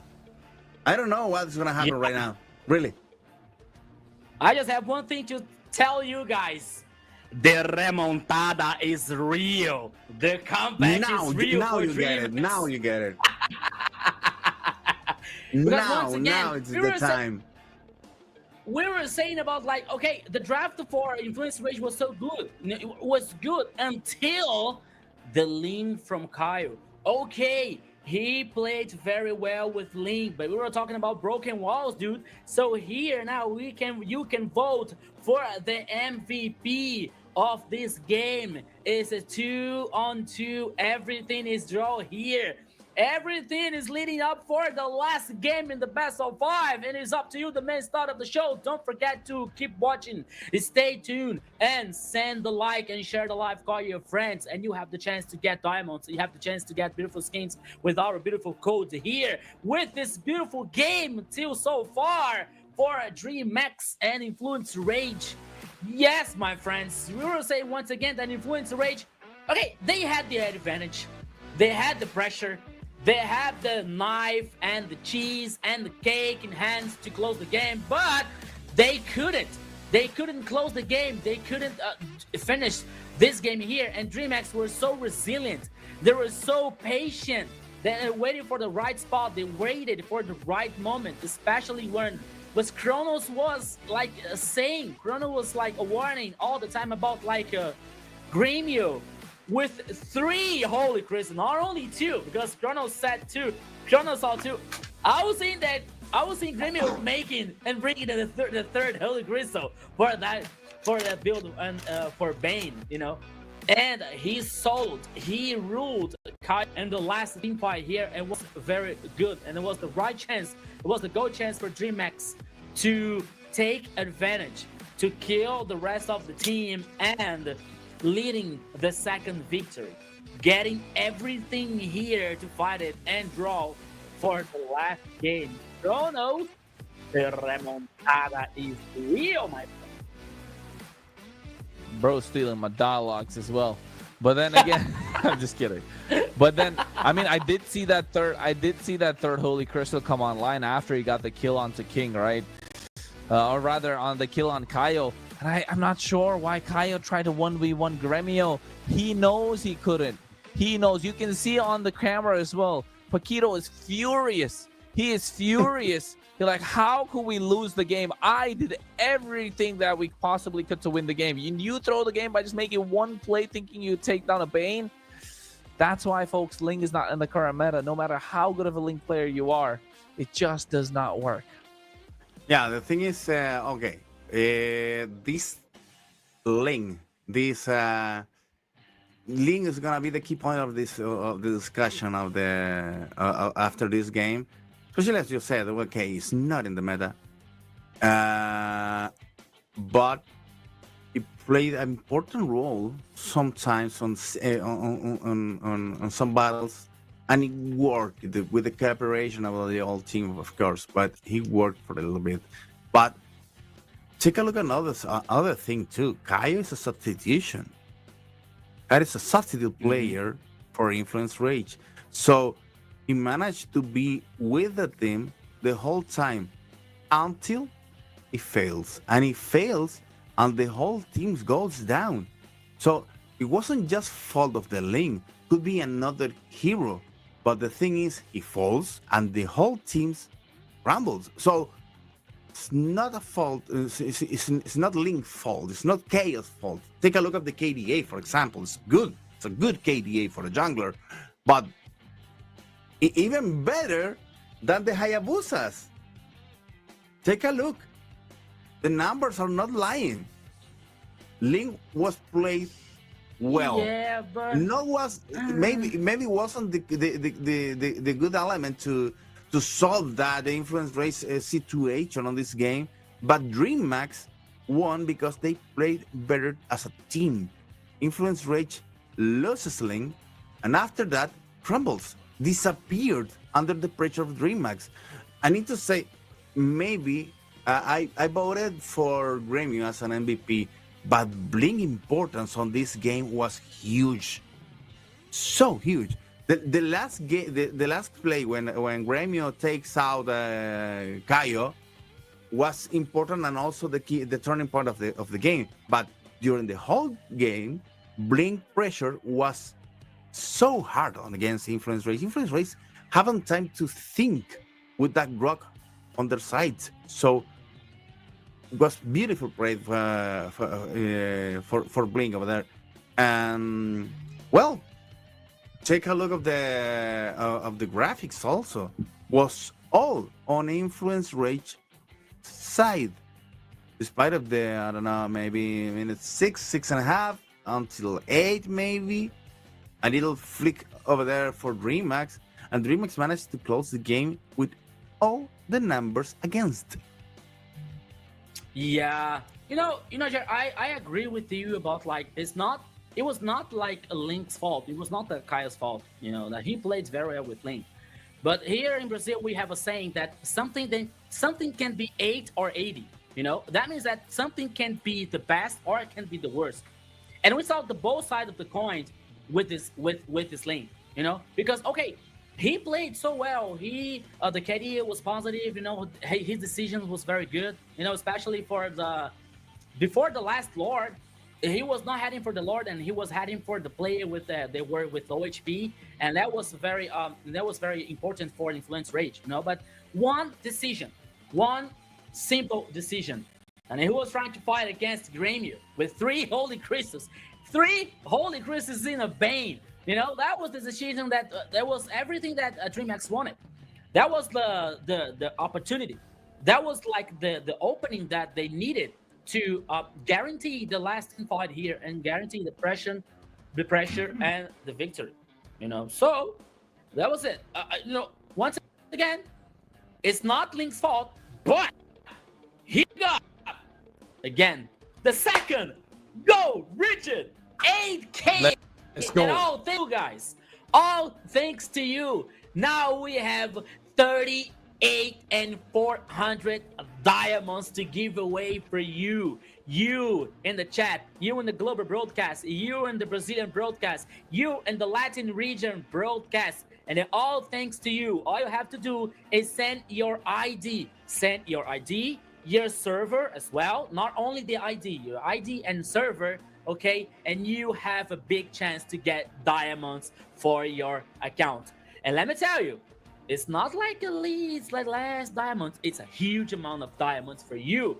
That you are the main star of the show. So thank you. Thank you very much for your support. Thank you very much for your audience and for your love for our job here in MPL LATAM Season 4. And I told you guys, when we reached the first goal in the second game, I told you that I have a feeling that today is going to be a very special day for us and the chat and everyone here. So you guys in the chat, send the like. Don't forget to send the like. Don't forget to share the like. Yeah, okay. I'm on and good. Call your friends. You stay tuned because here you always win. Okay, we have both teams here winning and losing, but you, as the main star of the show, you always win here, Kronos.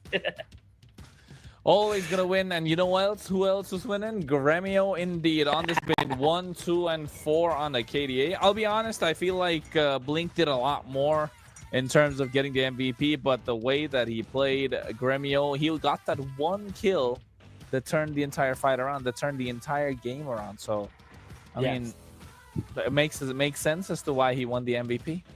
The game-changing play, right, Jerry?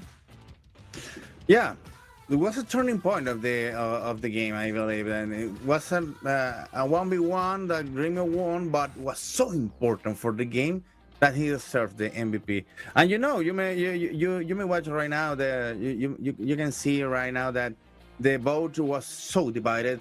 Audience and observers also got impressed for this particular play that Gremio did. But between the caster, the thing was very disputed, and also with the referees. So I think it's good for Gremio and good for his confidence also to get this MVP and to bring us more plays like this one. Maybe they waited so long to make this play. Maybe it's time for Gremio to start to look like not just the new guy on the team, but as an important player and also a turning point for difficult games like this one. Yeah, you know what? Okay. Okay. Now you're talking about like the cast's predictions so far. Okay, about the Influence Rage and DreamHack, everyone voted for Influence Rage. If Influence Rage won that, if Influence Rage won that, I would have been 39 points and just 1 point behind Hades because he got his prediction wrong. He predicted 3-0 and I predicted 3-1. Okay. I would have been 39 points. He would have been 42. I'd have caught up. Oh, come on. Now, the good thing here is if DreamHack won, if you had voted for DreamHack, no, the scores are already, well, so mixed. I think it's impossible to catch 80 something like that. It was so good for 80s, both different with the other casters, so we can reach him with one more point for us and one less for him. So that guy is a machine. Come on, and on the global meeting, they got all the diamonds. Yeah, I think that he came from the future. That's the only thing possible for me. No. He studies a lot the game. I'm guys, kidding. Yeah, he sent every single week. He sent uninformed with the statistics, analyzing their every single pick. So it's a guy that studies the game a lot. Dangerous Grass, the next map. Hey, for the first time, game number 5.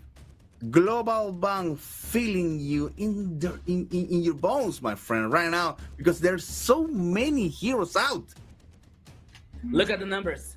Check Oh, out so come many on. heroes here out. There are so many see? heroes out, and Dream must just failed to pick up the Baxia. Come on. You know what? You know what, guys? Don't forget. This is the first match the entire MPL LATAM. We've gone to game number 5. Yes, Yeah. yes. You're right. You're right. I was saying And that. then we were talking about the dangerous grass here. The map is dangerous grass. So Eudora, come, Eudora. It's your time. It's your turn now. Come, the magician Selena, here with Baxia, the Selena. stand, What you know? else?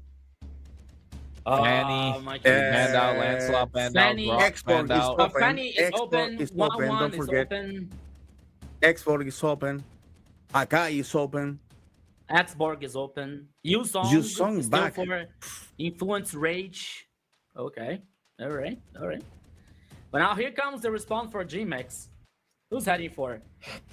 And maybe, I don't know, maybe they're heading for the gold lane for Gremio, which is not supposed to play with 1-1. Ruby or Bane 1-1. anymore. 1-1 here 1-1. is open. That could be a good choice for a Gremio at this point of the game, you know. Not And just that. I feel like if you have Yep. so many strong fighting heroes, Harris- what about the carry? Harris and Show. powerful picks. Okay. I don't know about the Cho though. That I was don't know about the specific Cho, ones. but the Harriet definitely strong. Yeah. A strong late game here, so that's a good choice for DreamX. Selena in Yusong here. What's up? What comes for it? Maybe Kalea? Romy now. Kalea already used, right? Yeah. Alea. So That could be Kalea's Hylos for gone. Influence Rage. I think they Kalea's still can pick gone. Hylos here. They still No, can I pick think they're gonna Hylos. go for something else. A pick off. It has to be a pick off. I wouldn't be surprised if they went for Kaja? Kaja. Who? Kaja maybe? Export. Yeah. Told you. This makes more sense to me for Influence Rage. You put Kaio on a utility. Make sure you have aggression in the mid lane, in the EXP lane, and this is what they're doing now. What we spoke about earlier, the previous games before the previous games draft.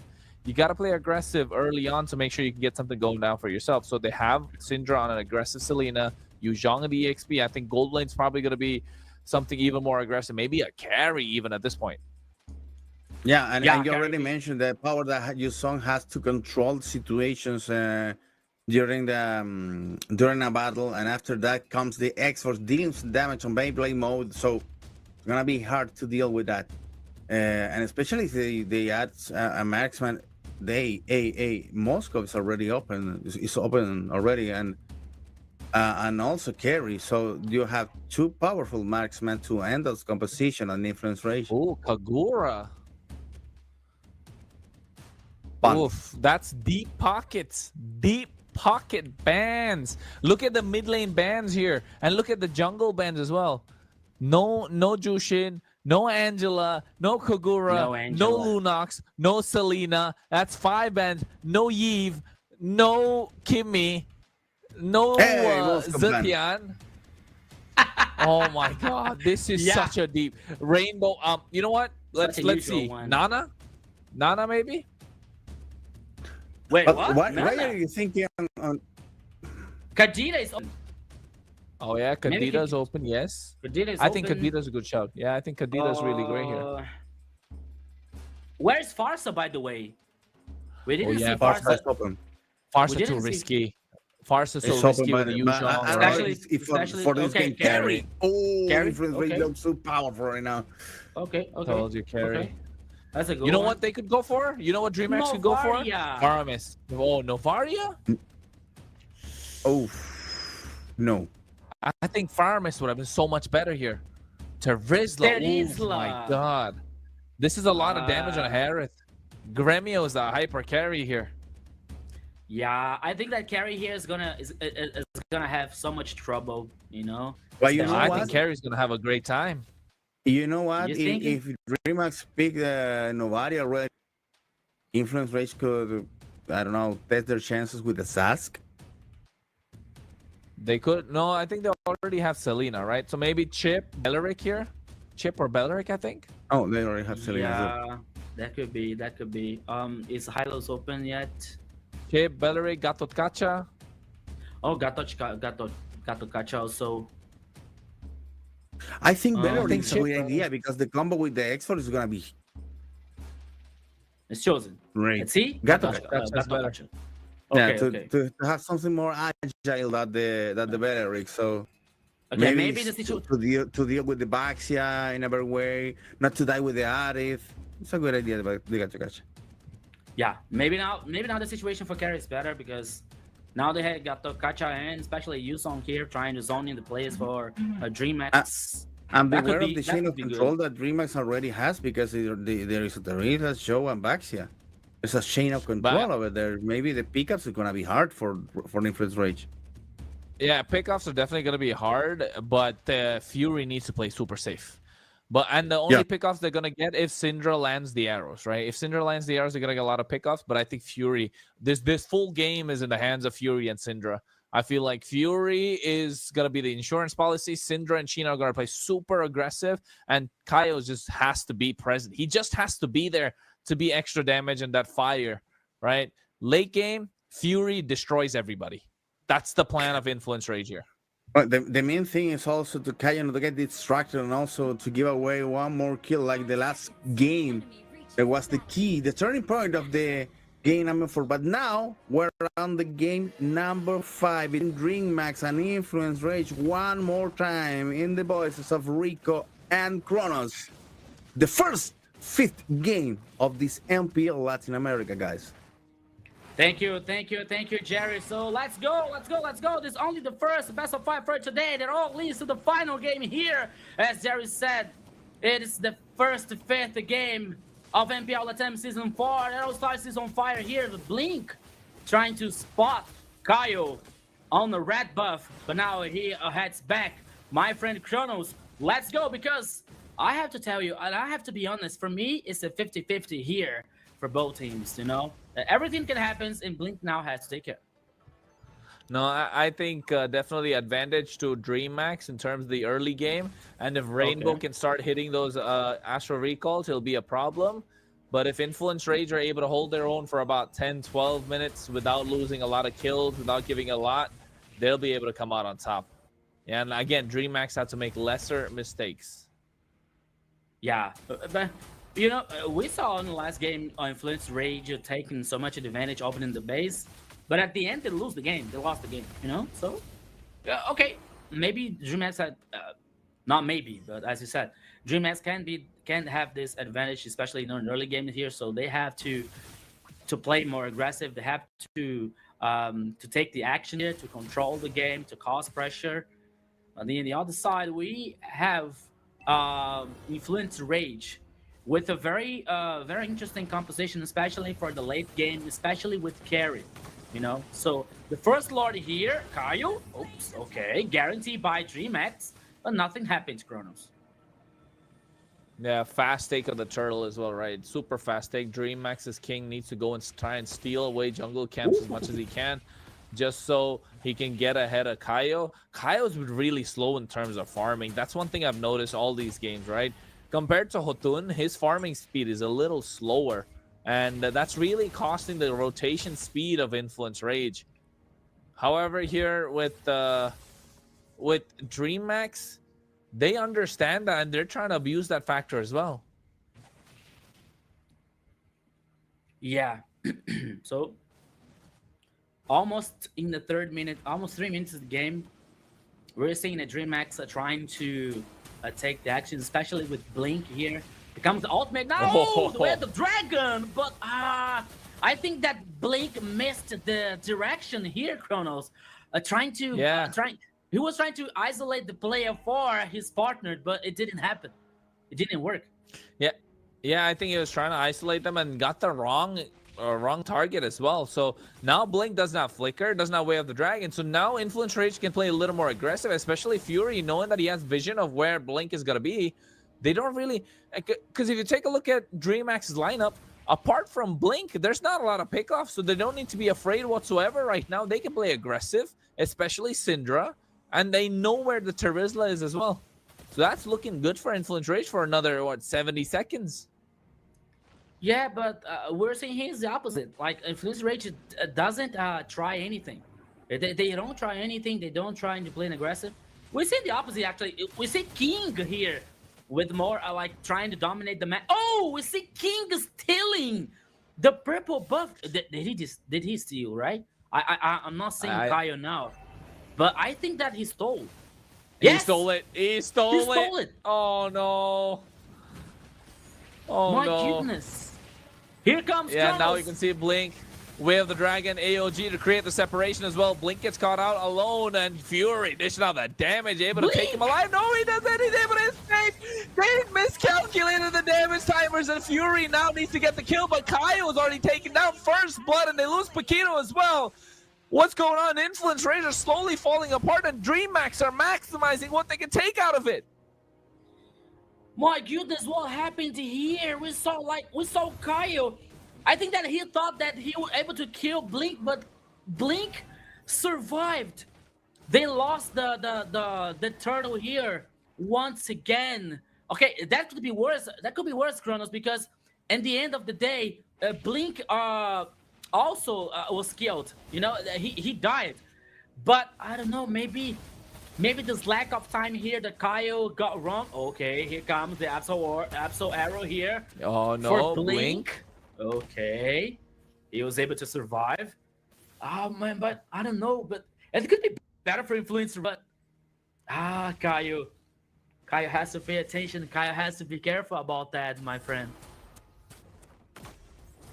Yeah, I think it's Influence Rage finding. Oh no, this is what I was afraid of. This is what I was afraid of for Influence Rage. Once Rainbow start hitting those Astral Recalls, it's gonna be a problem for them, and they have to deal with it because they have no response. They need to unlock Chino from the EXP lane. They need to let him free. He's right now caged and jailed down by this Terizla, and as long as he's tied to his lane, the impact of the Yuzhong is going to be nullified. But here, if Ragnar already taken down, and now I think he wants to go for the way of the dragon, but he gets the kill. Blink is able to take down Kaio. Kaio goes down one more time. Kronos. I don't know. To be honest, I don't know what to say here because I don't want to be like early on my sayings, you know, on my speech here, but I think that Kaio was losing confidence during the games because Influence Rage started so well with 2 victories, you know, and it all seemed that the third game was about to head to Influence Rage, but now we're seeing DreamHack more confident, and we're seeing like Kaio's performance getting down. Kaio's performance was decreasing during the last games here. Now he's in Xborg, and we saw like that he was on. He thought that he were able to kill Blink, and he didn't. He didn't guarantee the turtle. No, he was killed now in the mid lane. I think that now the situation can be critical for Influence Rage. They have to do something. They have to calm down, especially Kaio. But Paquito here comes and can be the target, Kronos. Fury comes in. Okay. Blink gets caught out by Syndra. They still have a lot of aggression. They have the late game. Now Influence Rage need to play with their head. They need to play much more calm. They need to play controlled.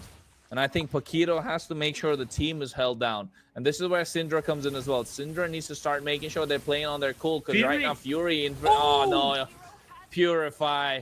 This is what I was afraid of as well. Knowing that he's on a Purify, Gremio is going to get aggressive as soon as he catches him off guard. As soon as Fury is one step out of position. And DreamHack are capitalizing.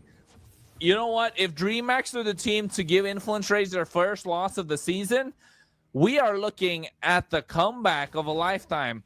They were almost down and out of the entire competition. And now they've taken down the top dogs of MPL LATAM Season 4.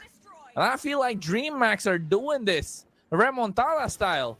They came back from the group stages, right? Rather from the Swiss bracket stages. They haven't gone down. after the last few games, and now after that, they've just been winning and winning and winning. Yeah, that is the path of the victorious here, my friend Kronos. And now we're seeing Takashi, that could be 1v2, but King is heading up 2v2 now, but Takashi was able to reposition here, to get reposition, but now the First Lord is already on the pitch. And you said about that, DreamHack here, it's like that DreamHack is another team, you know, about their performance, about like their powerful and their confidence. And it's very important, not only because of that, but because they're beating. So far, they're beating and they're fighting as equal against the best team of the competition.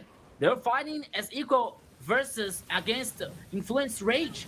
The Lord now, it's guaranteed. No contest, no fighting back for Influence Rage. I think that Influence Rage now is kind of a lost here in this last game, Kronos. Yeah, they're lost. You can see, I'm looking at their camera feed as well, right? I'm looking at the players. You can see Fury's absolutely furious. He's tilted. Influence Rage are tilted. They should have got this game in game number 3. Right, this series should have been won in game number 3, and they're tilted after that game number 3. They tried in game number 4. Again, game number 4, they lost because of impatience and trying to make individualistic plays, which are not realistic. And now, this game number 5, both the losses have come off the mistakes off of them. But now you can see Blink, Jeet Kundo doesn't get the knock up yet. Looking for the right timing, looking for the right target. The right target is gonna be Syndra or Fury. Fury's on the Purify, so if they catch Syndra off guard, or if they have enough damage to take down the Faraga armor of Cairo, then it's going to be difficult. Because you want to see how Rainbow utilizes the Astral Recall to try and poke him down. The Lord is still marching on the bot side. There's another set of super minion waves coming. The Lord is completely left untouched. And I think they're slowly letting the Lord come through with a lot of minion waves so it can crash in at the Holy defense at the same time so they can get meltdown quite easily. And yes, that's what they're doing. This is a good, successful defense, but they got to take care of the next waves. Influence Rage are on the back foot. I can't believe this. I haven't seen this happen to them in a long, long time. Yeah, so as we saw, and I believe in the first week here that we saw Alpha 7 bleeding. And we are seeing now Influence Rage also bleeding here for DreamHack. We also know that DreamHack is a very strong team, you know, and we were seeing like their evolution, their growth during the competition, especially Grêmio. We were always we used to talk about Grêmio and his performance, you know, his confidence. That was not so high, but now the situation is totally different. We're seeing now Grêmio playing so well with many kinds of heroes, many kinds of role and characteristics here. We're seeing like a DreamHack here playing so different, you know, and we saw some issues, especially with some players like disconnecting or something, but now we're seeing the DreamHack's confidence is so powerful with a very good advantage in the last game here. We're seeing the goal lead is already on 5,000 for DreamHack. Yeah, I don't know if Influence Rage can reverse that situation, Kronos, to be honest. Yeah, I mean, I'm not sure, man. I don't know if Influence Rage will be able... They need to take it to ultra late game. They need to make sure Fury is scaled up. You can see they're doing everything to protect Fury. Give him all the minions. Give him all the jungle camps. Give him everything so he can be that level 15 full build carry monster without no shoes. This carry is going to be walking barefoot in the land of Dawn. Yeah, we're seeing our Fury here with the scary. That could be the only hope for Influence Rage here. A strong late game with true damage. That could be good for them. But now we're seeing once again here the Lord with the half HP. It started by DreamHack. Now they get just a little bit reset, but not the full reset here because Takashi doesn't allow to do that. But now DreamHack is trying to find a spot, trying to find a way in any kind of initiation here. But now the Lord is getting full reset once again. Takashi was in the hiding bush in the top side. Rainbow now is trying to find someone poking. Blink. We're seeing Paquito. We're seeing our both teams dancing around the Lord. The Lord is getting initiated and resetting so many times here because none of the teams want to make any early decisions. They don't want to make any early mistake here. That could be lethal for both teams. Once again, the Lord getting reset. They're all waiting, and this time can be good for Influence Rage, especially for Carry, especially for Fury. You know, so there can be their only hope for them. I know that DreamX is aware of that, but they also have Gremio and Rainbow here as a strong late game composition, but everything can happen. But now Takashi and King was trying to find something or someone. Kaio! Oh no! AOG comes in as well. Last Insanity being used. Black Dragon now already being expended. They need to find a way. These are big ultimates that are baited out from Influence Rage. And I think DreamX know it. Takashi still hasn't used the penalty zone. He is the one that's going to make the big play now. They don't have the AOG. Fury gets the Rose Gold Meteor, so prioritizing survivability. I want to take a look at the items and see how far Fury is along. Blink. But I just feel like DreamX at this point, Blink will find an opening. Immortality still available and present for Kaio. They need to take this Lord down. They're looking to dance upon this Lord one more time. It's like the cha-cha. It's like the salsa. They're going in, they're going out. They're trying to make sure something happens. And finally, Paquito gets caught out. The Monforce drop down. AOG just trying to run away, not trying to engage. Influence Rage saying every single time, we can't fight. We don't have the damage. We don't know what to do. We need to find someone to pick off. I think they're giving away the Lord. No, they're not. Here comes the Black Dragon. They want to go for an engage. They don't want this Lord to be taken, but neither do they want to take it. They're fighting for positional advantage, and they're looking to take Paquito. Look at that. Takashi, he gets caught out. That's two. Fury immediately with the speedy light wheel takes down Blink, and now they're looking for the next one. As here comes the Astral Echo. King looking to take down Paquito super low with the help of the Astral Recall. Gremio gets caught out as well. Syndra looking to catch him off guard, wants to go for it, but there's the penalty zone on the other side. They take down Paquito. Fury super low, or rather doesn't have the ultimate. King is super low, has to go back to the base crystal. And now finally Influence Rage have the positional advantage, have the numbers advantage, and now we're looking to take down this Lord. Fury with the speedy light wheel. Retribution comes out as well. Chino taking out super low. There's the Astral Echo, but the poke is coming through from Rainbow. Gremio wants to go in. He has to use the last insanity just to get out of harm's way. Influence Rage. They dance and dance and dance, and finally they get the girl, they get the guy of their dreams with this Lord. But look at DreamX. They have the advantage. Look how farther up they are into Influence Rage's face. They haven't lost a single turret. They even take down this Lord immediately. Yeah, you know, Kronos, I don't know what to say in that situation here because things are getting wild, things are getting crazy. We're seeing so many opportunities for both teams here. Once we're seeing like Paquito using the AOG here, that could be a very good chance for DreamX to open in the Lord. But once again, for a very good initiation for Paquito, especially against the players of DreamX. The taunt here, the provoking was very good. Takashi here could be in danger. He sensed that. He was forced to gain reposition, but now here comes the respawn. Here goes again, Naichi Kundo coming through as well. AOG comes through. You can see Fury's going to be the target. They take him down. Takashi's on a killing spree. The Black Dragon has to run away because they don't have the damage dealer. AOG as well. Last Insanity zone everyone out. Zaman Force already used up. Kaio has to run away. He uses the Retribution, but look at Gremio. They're chasing him down. DreamX are seeing the opening. They're seeing the light at the end of the tunnel. Kaio's going to get taken down as Takashi's on a mega kill. DreamX are dreaming once more.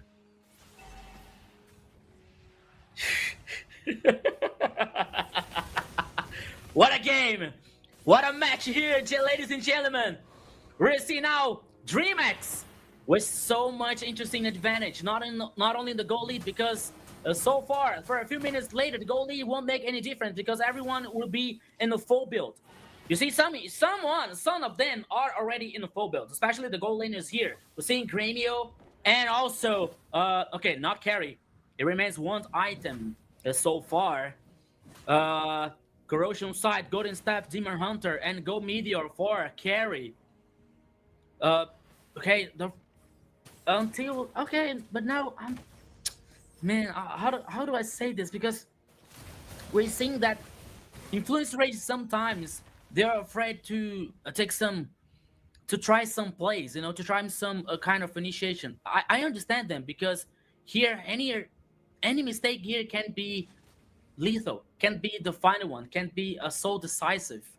But I don't know, maybe now with carry, almost full build, but we're seeing some difficult even for a carry to do something, even for Fury to do something here, because DreamHack are playing so well, especially together. It's not very easy to find an opening on DreamHack's composition. By the time that they can, Oh, okay, no, once again, no, like this. Penalty zone comes through as well. Fury's the target, gets taken down. Blink is able to survive. Black Dragon a little too late. Look at Gremio. He's an absolute monster, dashing in and out. Fury, he was there. He was protected by his teammates, but his teammates blocked him from running away. And I think King just walked into the right bush, right place at the right time. And now they get themselves this 20th minute. Lord, it's going to be coming up quick. They don't want to wait. They want to rush it. They don't care. And I feel like DreamHack, they're keeping their hopes alive. They want to go in through the upper bracket. When was the last time we saw DreamHack go through the MPL upper bracket? Yeah, here comes now. DreamHack here. Find a way to guarantee the Lord. Find a way to try to win this game here. The best of 5. The last game. They're so confident. They're so powerful at this time, especially with our composition. I saw Gremio buying a Oracle here. He wants to guarantee his sustain in the last probable team fight here for DreamHack. We're seeing now the Lord heading for the mid lane. DreamHack now is trying to synchronize all the minion waves for the final push, for the possible final push here. Both teams have the 5 players, but now the situation is in favor for DreamHack. Can't be the final push here, Kronos. The Lord crashes in. Inhibitor already taken down the mid lane. Bot side inhibitors down and out as well. Blink is looking for an angle, doesn't have the flicker. 25 seconds until he gets that, but he has the Jeet Kundo. Can go for the way of the dragon. There it is, the Astral Echo. Gremio drops out the Zaman Force as well. Now they're looking to take down the base crystal. Lord is already in. 10 penalty zones already used. Black Dragon comes out. They're looking to dish out the damage. Already catching Fury off guard. Purifies used. AOG comes in as well. They're trying to find the angle. DreamHack want the base crystal. Influence Rage are doing everything to prevent that from happening. The waves are coming through from the mid, from the top, and the bot side as well. But DreamHack got to bring it one more time. They are able to find it. No, they don't. Oh no, Fury's online. The damage is too much. There are no minions. There are no minions. They find it. Oh my goodness. Influence Rage are able to defend. Oh no. What a match here, Kronos. That was a wipe out for Influence Rage. What a great defense of the base. You're seeing out the base crystal here. We're so low HP. They're overextended. DreamHack tried at all costs to close the game. That was impossible here now. Here comes Influence Rage. Oh my God. Time enough, Kronos. I don't believe that. I don't believe that. That could be the victory for Influence Rage. Kronos, here we go. Influence Rage after every single thing. They find a way to defend and they find a victory and they get this best of 5 in their pocket. They don't drop a single series the entire time. You know what? I have no words to say about this game. I have not only feelings. I have no words, guys. I have to be honest with you. Only feelings here. What a great match. What an awesome match. What an awesome best of 5. Influence Rage versus DreamHack. Thank you so much for this best of 5. Thank you so much for this match. And it's only the first for today. What a... you know what, Jerry? Please help me because I have no words. Man, that's it. I have no words. No, there is no word to describe like this game, this series. This series, no. This game was absolute madness. So crazy. Come on, DreamHack had it all. Had the chance to close the game, but failed in the last step. And well, kudos for Influence Rage because they managed to survive at that push, and after that, well, not just survive until the push. I think also there's a little bit of fault on DreamHack on the last push, because if you know you're losing the battle, if you know some of your friends are gonna fall, you can't just go all in to die on the crystal and not to end the battle. Come on. You can vote for the MVP, guys. Go ahead and vote, please. Who is gonna be the MVP right now? I know what my vote is gonna be, but I don't know if deserves the place of the MVP. Could be anyone, because Influence Rage made a team effort to solve this, to overcome after this, to end with the DreamHack's chance. And of course, we need to congratulate DreamHack because they made it to extend the series, to survive against Influence Rage. They were coming from so different stories. Influence Rage almost swiping all the series on their way to this one, and DreamHack fighting for the bottom, and makes Influence Rage suffer the whole game, the whole time. All the numbers were against Influence Rage until the last battle. It's beautiful. Yeah. It's beautiful. This is the reason, because That's what I was saying. I just want to scream. We need to watch more esports, friends. Now I'm just a little bit worried about Kronos. It's the first time that I see Kronos in that way, because they were they're so epic here.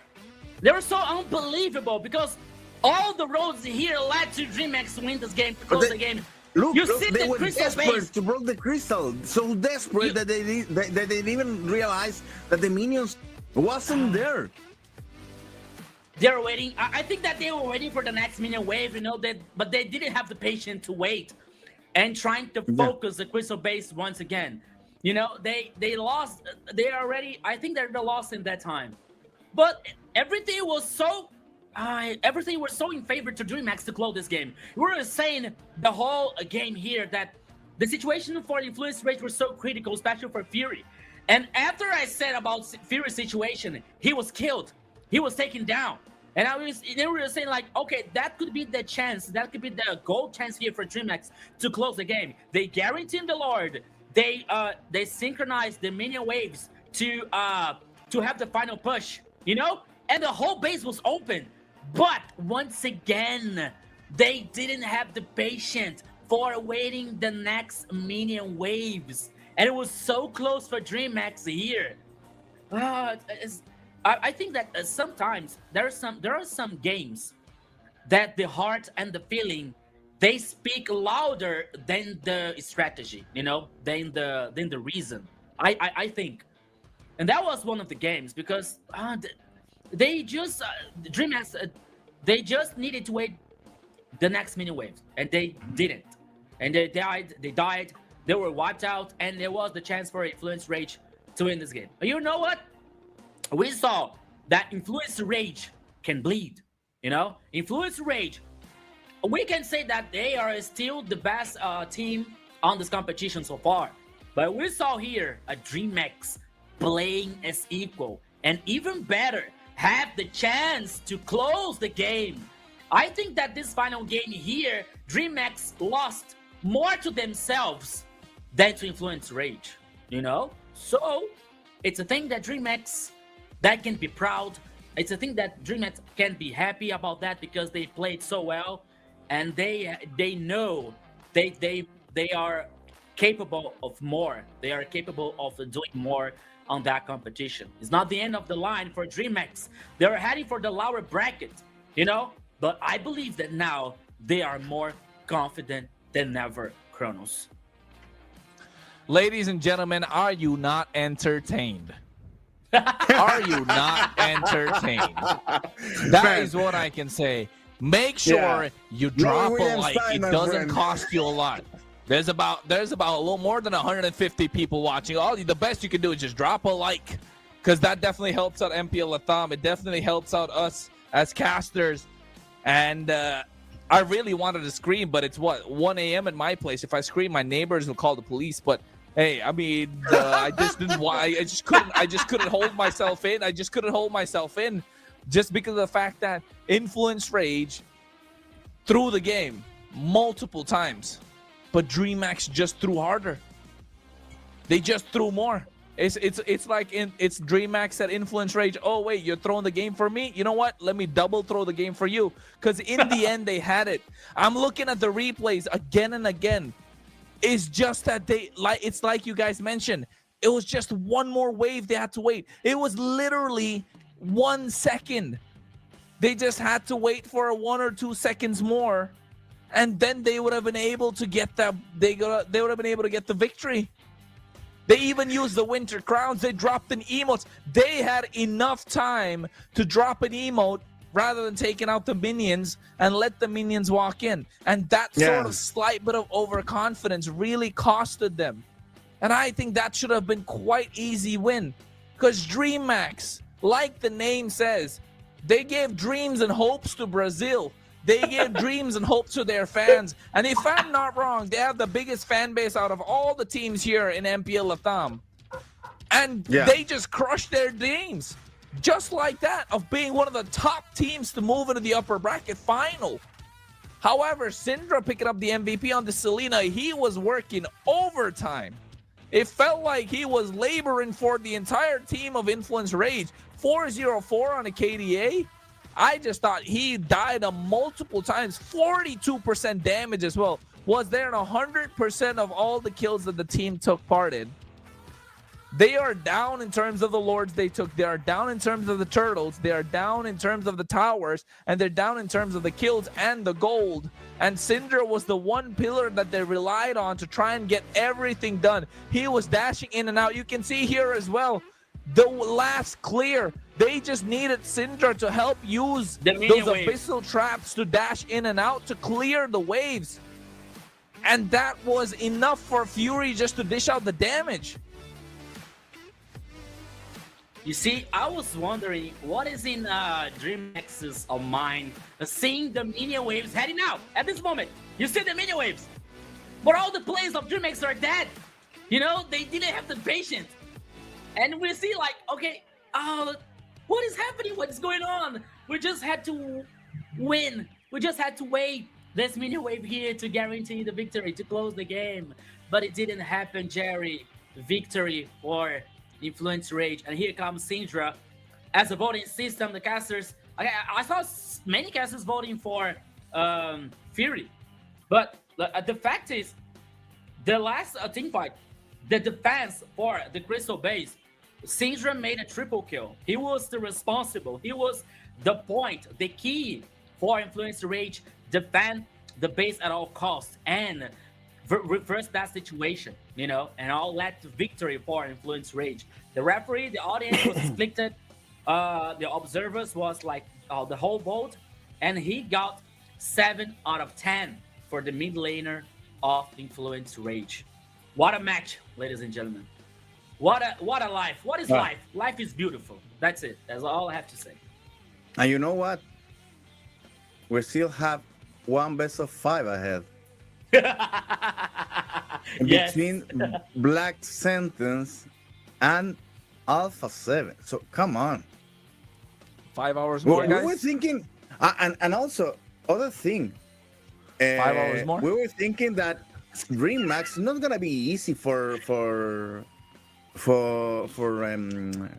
Influence Rage, but affordable. I don't know, not easy, but it's gonna be just another strip on the tire. They're quick for Influence Rage. Maybe 3-1, 3-2, with a little bit of suffering, but we never managed to have this level of 50 games. So, well, thanks to DreamHack, and also good luck there on the lower bracket, because now they look stronger on the lower bracket.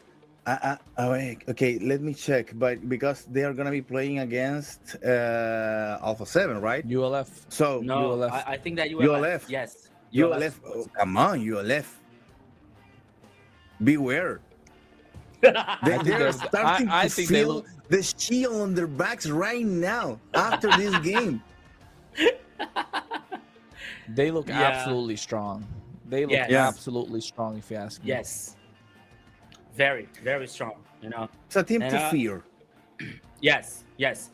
And I think that is one more reason to DreamX be proud of it, to be happy what happened today. Okay, no one gets happy with a loss, but they have to be proud of what happened and the performance that they did today. Now we are having an interview with the winning team. Yes. Who's coming for the interview? Yeah, the mid laner of Influencer Rage. That's it. Sindra. Sindra, Hello. my friend. Hello. Hello. Can you hear us? Can you hear us, Sindra? Yes. It's okay? Okay. Yeah. Sindra, first of all, thank you for joining us in this conversation. Second of all, congratulations on your victory. Okay. And third, I have to ask this question for you guys because that was an incredible best of 5. What was the communication in the last moment when you were defending the base, when you were defending the crystal base, that all seems to be lost for Influencer Rage? What? Please, Okay. don't say the exact words of what you were yelling there because I don't know if it's, Okay, it's okay. able Thank to, you, Jerry. to say Yes. that in the interview, but go ahead. I think being honest, I was the only one talking. Then when they were hitting the base, I said, "Oh, GG." Then I hit the arrow on the highlight, and I said, "Oh, we won!" And we just started killing everyone after that because I said like, "No minion, no minion." I saw their despair, so I have this like thing to stay calm in this kind of moments. I always think the big picture. So when I saw no minions, I thought, oh, they lost because they are all inside the tower. I know that we would kill them all. Then, GG. Okay, Kronos. You know what, Syndra? Coach Blackjack said that's the reason they got you in the team, right? You bring an element of calmness to the team. And while we were casting the games as well, I was trying to say that, we've seen Influence Rage slip and throw these games before. And now with your addition, they're thinking on a different level with the calmness. And without your calmness, they wouldn't have been able to win. But I mean, it's not a question, but I feel like it's more of a, I don't know if it's a request or a demand from my side, because that game was absolute cinema. I have no questions to ask. You guys throw a great performance. I'm absolutely entertained. I was going to say, I think you need to tell Hotun to calm down a little bit more. Maybe a couple of slaps left and right as well, so that you don't end up in such a situation next time and you have an easier climb into the upper bracket, right? Don't you think so? Yeah, I think us four, we knew that for this series against Remax, we would have to step up because Kyle, he's new, he's young, his mind's still like fresh. We knew that would be hard for him, like upper bracket, the team's top 1, like too much pressure with 4 players that are like old in the scenario. So I think he did a good job. I'm happy for him because I thought like would be worse, being honest.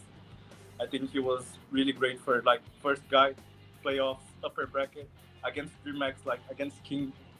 So for today, just proud of Kaido. Nice, All right. nice, nice. Jerry? Jerry? Well,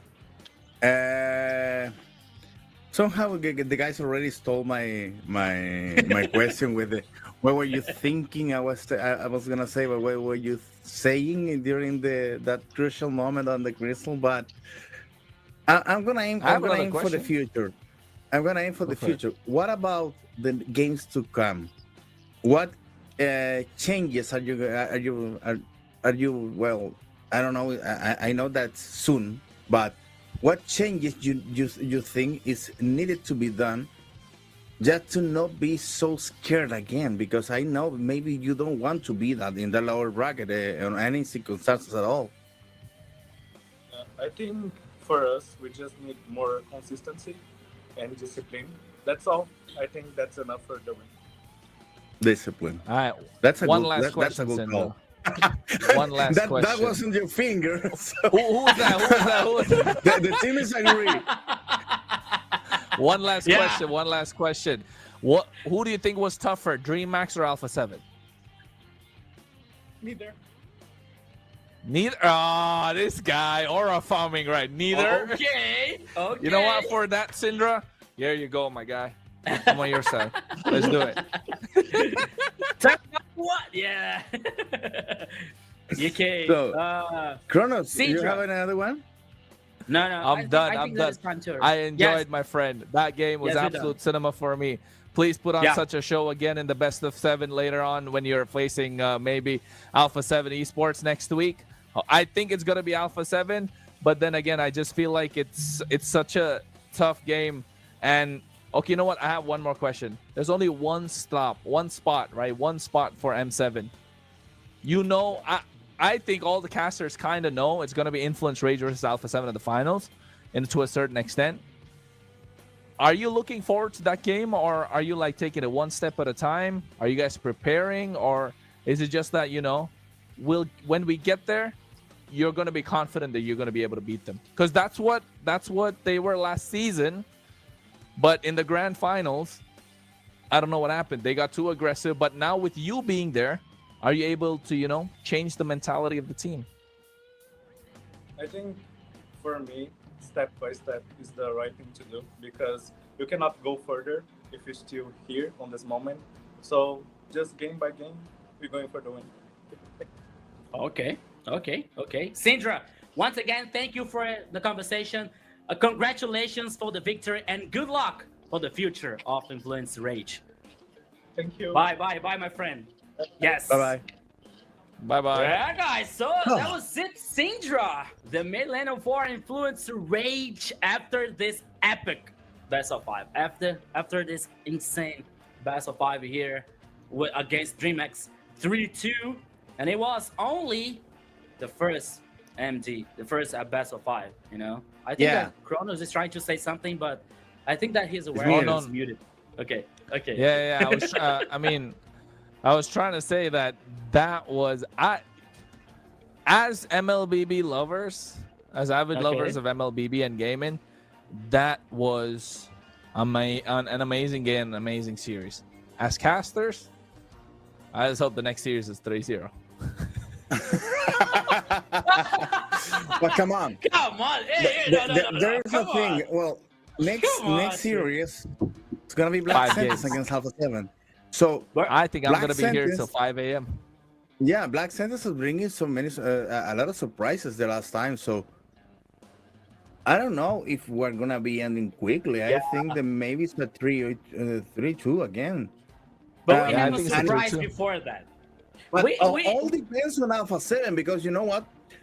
Sometimes it looks like Alpha 7 is messing with us because they played okay, fine, but they just come I don't know, they just drop the level for some times and start receiving damage. Okay, receiving, and after that, okay, let's go play seriously. It's like when you're playing on your console on your sofa and you're like that, just like leaning back, playing relaxed, and after that, okay, let's get real, and then you go again and take the control again and get focused on the game. I don't know. Looks like sometimes Alpha 7 took the things so lightly that it doesn't look like they're playing for real. And after that, when they are troubled, they applied all the power, and you can realize that there's a change on the team. So I think that depends right now on them, if they want to end the series quickly, or if they have some doubts about it, because we can't forget that Black Santas is a team that is already playing so good that maybe can may make the Alpha 7 to play at this max on his prime form. So I think it's gonna be an interesting series. Covered by mystery until now, Kronos. I'm so sorry to tell you about that, because This is not gonna be quick at all.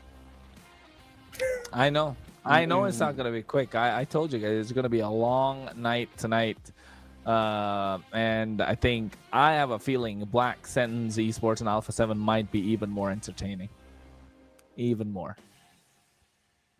Well, Okay, but first of so- all, let's say thanks who made this possible, this cinema possible, starting with Bonox. Because you are invited, my friend, to power up your Mobile Legends Bang Bang adventure with Bonox, the official and trusted way to get your diamonds fast. Instant delivery, secure payments, unbeatable convenience, and keep you always ahead in the game. So don't miss out.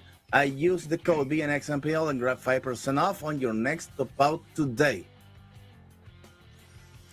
Well, after you saw all of that, you got to make sure you get the phone that they're playing, and because it's a Technopova 5G, power your play with a Pova 7 5G so you can make ultimate comebacks like that in the last minute of the game with ultra battery, blazing speed, and fluid 144 Hz display.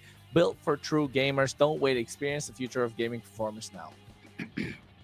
Yeah, and we also have to tell about the Project Next. The annual map update is live since September 17th. So now 4 brand new maps with the fresh strategies that will transform the game. So now it's your turn. It's a time to gather your squad and experience the new MLBB routes with the Project Next. And now we have the chance to vote, for our next situation. That the cat for is the esports, right? Yes. Yeah. Yeah. Because it's that time of the year. One more time, again, we have been nominated one more time for the Esports Awards. Head over to the esportaward.com/vote or scan that QR code that's going to be appearing on the screen and cast your vote right now. Mobile Legends one more time on the Esports Awards, also to several games, to several awards, and also the chance to make Mobile Legends more important, because Mobile Legends already took some awards in the past, and now it's good to be back on this Esports Awards. Go ahead, guys, and vote. Yep, indeed. And make sure you are, if you're from Bolivia, share this to your friends, because registration for the 7th season of Techno Rising Stars MLBB are now open. Claim your spot, show the strength of your team, and sign up now. Scan that QR code right there. Yeah, so talking about good things, we also have another code for you guys. This is the code that you can redeem right now. Go to your MLBB account, click your profile photos, go to settings, and click on code redeem. So type this code here, and you have the chance to get a beautiful skin. You have the chance to get a beautiful thing, a good thing in a game. It could be the pack of emblem, a beautiful skin, or magic dust, whatever. So you have the chance to get a good thing here on MLBB. So it's up to you. Get the code and redeem right now in your MLBB account. Not only that, guys, but you stay tuned with our broadcast here, the global broadcast, the Brazilian broadcast, the Latin American broadcast here. We can vote. You can also vote for the MVP of our games here. Things are getting on fire so far after the first best of 5 here. But now we are heading for the second one, Alpha 7 versus Black Sentence. So you are the main star of the show. So you stay tuned. You keep watching our broadcasts here. You have the chance to get beautiful skins. You have the chance to get diamonds, because we already reached it for our second goal today. And we are heading for the next target, the highest one. And if it happens, we have more than 36,000 diamonds to give to you guys. Yes, you're not hearing wrong. More than 36,000 diamonds for you guys. We're gonna give giveaways here on our broadcast. So all you have to do is watching us, is stay tuned. Okay, you can send the like, you can share the live, you can call your friends to watch this insane competition so far, MPL LATAM Season 4, and you have the chance to get diamonds, have the chance to get codes, to get beautiful skins. The main winning here, the most winning is you. That you are the main star of the show so far here, so only good things. And now we're waiting for the next best of 5, Black Sentence versus Alpha 7. Now we're waiting for the next best of 5, Black Sentence versus Alpha 7. Kronos. Yep, you're right. That next series. Alpha 7 Chronos. Yep, you're right. That next series is gonna be absolutely banging. But before that, let's keep you entertained still with a couple of videos that are coming your way. Stay glued to your screen.